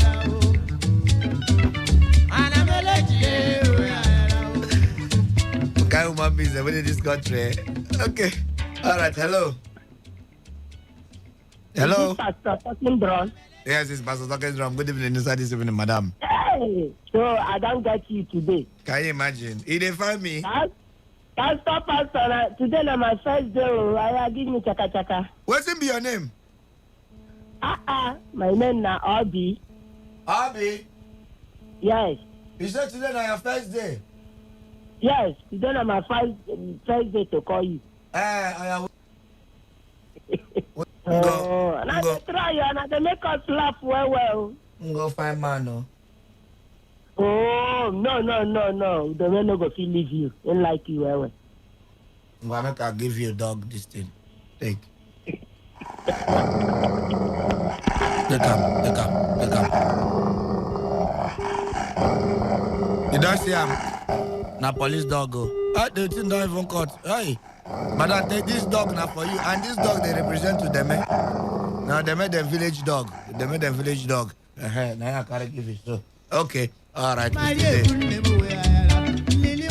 Okay, we can take this last message. Time don't even go. This was a pastor. The federal government was trying to silence NLC with the palliatives, but unfortunately for them, NLC did not heed to their plan. Dara from Port Harcourt, and I talk that one. Okay, make a check inside WhatsApp if anyone did for WhatsApp. Okay, this one say 200 is a goal. My MTN sync said, God bless Nigeria. My name is 170. Okay. You're in a pump price. This one say Buhari they import fuel, but stop importation of food. The equation no balance. Importation na importation. Our government know the shame. See small Nigeria where we go bow for to get fuel. Okay. All right. This other one say, I think Pastor Dan, he say, Pastor Talking Drum, God bless you. Whoever voted Buhari is complaining should know that APC and Buhari will be in power for 16 years. Nigerians needed man, and God has given them man. They should talk it in good faith. Pastor Dan from Oyibo. Okay. Make I take I don't listen to all this music when they make me. Make I just take this one. It's Young John, the wicked producer. Beauty mama, you know I like you so. See, yeah, cherish you. I stand for you. I wouldn't lie to you, but I feel like for you. In the night, get up down for you. All right, anywhere where you did hear my voice this evening, remember, I don't tell you, say you never see, no miss another happen. Say you never hear, no also miss another happen. Now, Baba God, now they keep me and you. Hello, good evening. Inside this evening. Good evening, Pastor Talking Drum. Evening, Madame Rose. Yes, so how are you? They very fine. Evening, inside this evening. Yeah, how's everybody? Oh, they fine, no. You be like, yeah, say you be my neighbor. For where? For this thing, room we both side now. I hear your voice the other day where they call your husband. Room we both? No. For night around 1 a.m. No, my voice. Yeah. They shout, honey. I can't say, what's in this man? They call you husband. No, I know they start for that one for me. For that time, don't late now. They sleep that time now. We they shout before we go sleep now. When they shout before I sleep. This woman is not a better woman, no. But Rose, welcome. Thank you. Well, you know what happened? I hear when they tell the other person, say, when they talk love, say they don't use hate speech. And my language be that because myself as a love. Yes. Ogano de on for just thank him. Say, hey, he do me. In fact, I say yesterday they increase fuel. Now I come. You don't hear me? I hear you now. Wait for don't increase. Now I can't send a text message. He didn't with me for bed though. I not talk. I just send a text message for Christmas. What I need for Christmas. So I just send them for text message. So the text message just come bang bang bang bang. Now you look at. He said, but I did with you now. Why you not tell me? I said no. I want to send them for text because I don't want headache. So I want thank God say, I been saying go argue. You know argue. As I reach market, I want buy something. Now I say it's going to cost. I say why not be increase them? Try. This woman. I just quick quiet. I just say calmly make her listen to you. See where you land. The man no argue, but still on top as he come good. He say why you no increase them? On I want kill us for this word. No, things don't cost so. You said this poor matter. But in fact, I don't know. God will just help us. I will think how many months you don't increase fuel. How many times? Because those people now when they government, and then they cut their salary now, they put so that before they don't go increase them again. Make other people fit enjoy this Christmas. Okay. Now your suggestion be that, Abi? Yes. All those people they carry Ghana must go now. They come up office, they go out. Then they cut their salary. No problem. Me and President get meeting for Rumokoro this evening. When him come. Okay, when you go tell us, so what I'm going to talk. No, tell him. Thank you. All right, bye-bye. All right. Okay, all the people wake up for this show. I don't hear everything when I talk. I don't hear all of them complain. I'm going to know what this evening around 8 p.m., me and President. But just come, or if you want to be part of the meeting, just meet us for Rumokoro. Yeah? Meet us for Rumokoro bridge where they build. We will get meeting for them. He's coming to ensure that the bridge is completed. So, make una come there, make una come. But I don't hear now. I go carry the complaints. Go give them this evening. So anyhow it be, just prepare your fuel gauge. If you get if you take maybe you go do timetable for your motor. You drive on Monday, you leave on Tuesday. You drive on Wednesday, you leave on Thursday, drive on Friday, you leave on Saturday, drive on Sunday. With this timetable, I've been able to confuse you and not confuse you, or I've been able to convince you or not to confuse you. Anyone where you get, say fuel. I want 70 now. Bye-bye. Do you really care? Show they bomb for me, baby. Show me in the town. To be sincere, I will do almost anything for you. Anything for you. Yeah, cherish you.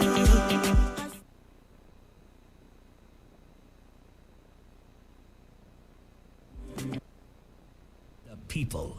This is Today 95.1 FM, Port Harcourt, voice of the... This is Today 95.1 FM, Port Harcourt. News.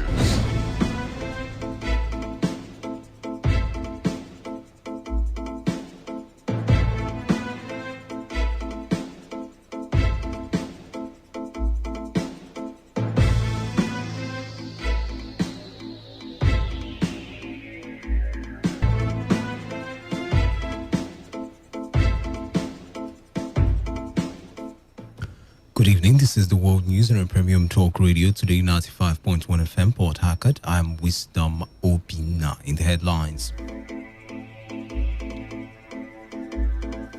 Appeal Court President sets up 7 panels to decongest backlog of appeals. Coordinator of Presidential Amnesty Program, Milan Dikio, dismisses report of plans to end program. Security operatives stationed around Rumokoro to enforce 24 hours curfew imposed by Governor Nyesom Wike. On the foreign scene, Saudi Arabia denies report of secret meeting between Saudi Crown Prince and Israeli Prime Minister. Now, the details.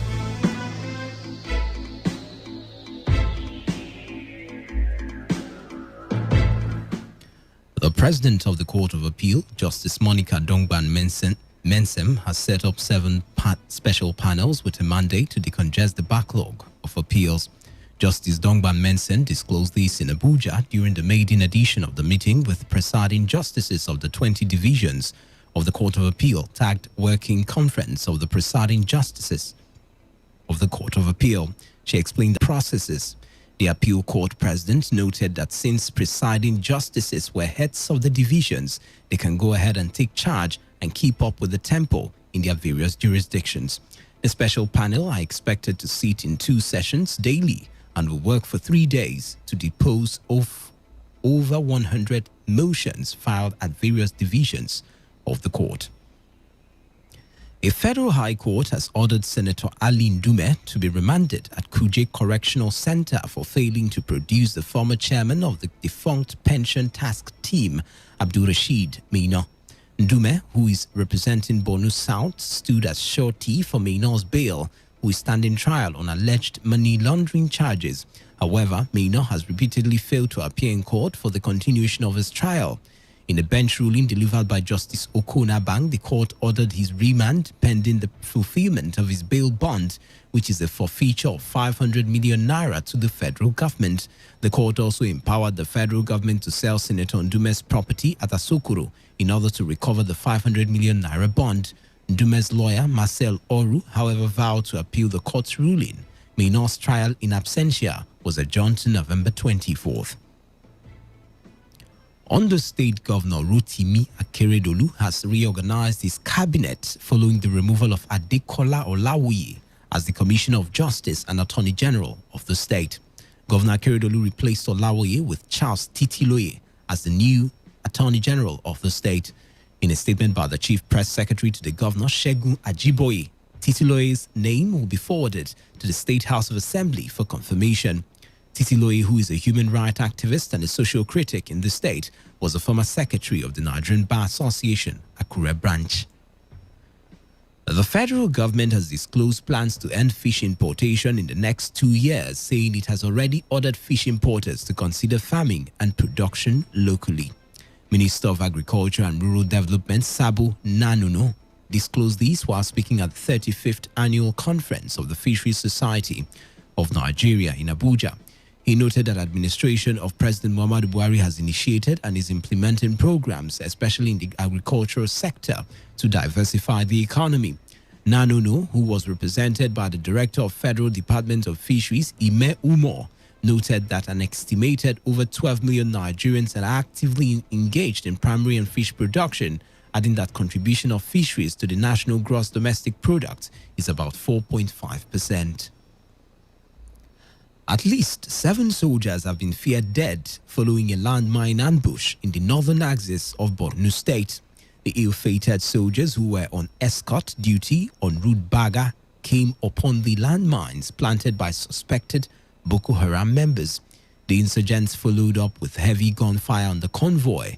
The convoy consisted of truckloads of food heading to Baga town of Kukawa local government. The food supplies were to be distributed to returning internally displaced persons by Borno State Governor Babagana Zulum. Some of the civilians who escorted the food were natives of Baga living in stadium IDP camps in Maiduguri. Soldiers who survived the attack said the terrorists seized weapons and a gun truck. Sources said 7 corpses of soldiers and 1 of CJTF were seen on Sunday morning at Gajiram. Injured persons are being treated at the military hospital in Maiduguri. However, the military is yet to comment on the incident, but spokesperson to Governor's Labour on the increase in fuel pump price and the electricity tariff yesterday ended in confusion as the Labour leaders angrily walked out of the meeting. The meeting, which was meant to take updates on the government, is showing a high level of insincerity in discussions with them and is also putting them at risk with the people they are leading. Similarly, the Deputy President, Nigerian Labour Congress, Joe Ajero, also said the union had been. The coordinator of the Presidential Amnesty Program, retired Colonel Mila Dikio, has dismissed reports that the program was... Based on that, we can benchmark what needs to be done with specific timelines that will enable us to achieve the objective for which the Presidential Amnesty Program was set up. there was an agreement in terms that the amnesty program cannot be open-ended.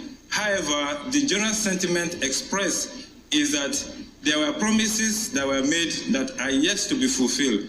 We in the amnesty program are determined to ensure that we keep our own part of the bargain by ensuring that our services get to the ex-agitators, who are the primary reasons for which the amnesty program was established. We will drive each phase of the program with the requisite qualified staff so that we can train his son in the polytechnics, called on the police authorities to ensure justice on the matter.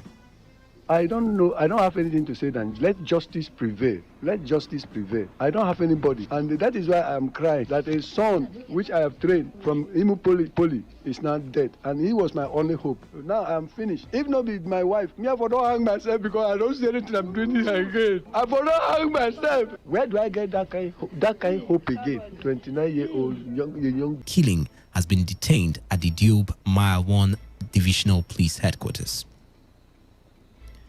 Meanwhile, the Rivers State Commissioner of Police, Joseph Mukon, has assured the family of Gospel Baraka, who was shot dead by the police sergeant around the Bonimo Wharf in Port Harcourt, that justice must be done on the matter. CP Mukon, who met with the... We cannot send policemen out there on duty to go and kill the citizens they are detailed to protect. And when things like this happen, the force... Rivers State have decried alleged neglect by government and some corporate organizations operating in the area in finding lasting solutions to increasing flooding in the area. The people also complained of what they described as substandard road construction going on along Egbema Iboacha Road, stating that the condition of the road may increase flooding in the area. The chairman of Port Harcourt chapter of Obako Egbema, Francis Ifigwebit, will be laid with the police against former President Jacob Zuma after he walked out of a hearing last week. Zuma had tried to get Deputy Chief Justice Raymond Obinna. Good evening and thank you for listening.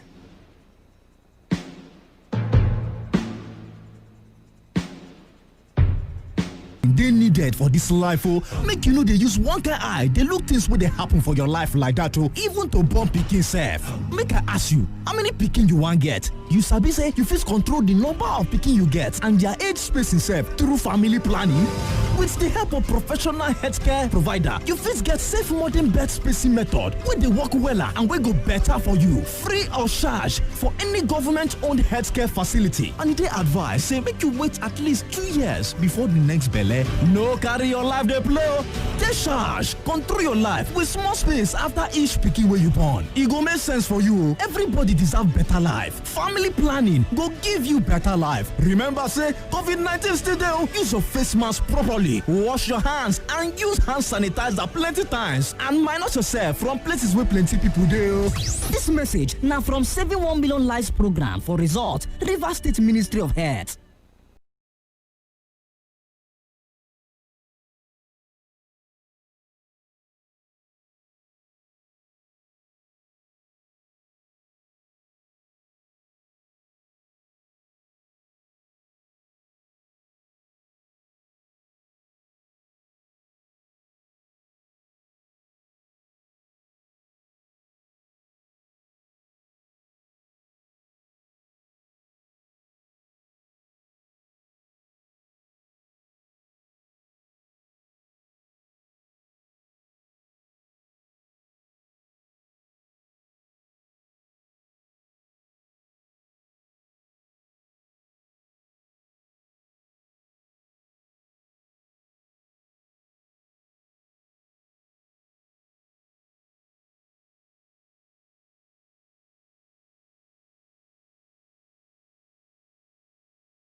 for the embattled Super Eagles coach amid calls for the termination of his contract. Now, over the weekend, Nigerian Football Federation President Amaju Pinnick said calls for the sacking of the 67-year-old German is ill-timed since the Super Eagles are still on course for the delayed 2021 Africa Cup of Nations to be held in Cameroon in 2022. Yet Felmo's facility expert and chief executive officer of Moni Michel Ebiegbe has attributed poor playing surfaces to the Super Eagles' recent listless results, including the dramatic 4 draw and drab goalless draw against Sierra Leone in the 2021 AFCON doubleheader respectively held in Benin. So Pinnick says there's no basis for sacking Gernot Rohr at this point. All right, so we're still on top of our group. No need to sack the man. Okay, we would see. But let's move on and talk about Nigerian players doing their business abroad. We start off with Victor Osimhen. The Nigerian striker says he's determined to repay the faith shown in him by Napoli coach Gennaro Gattuso.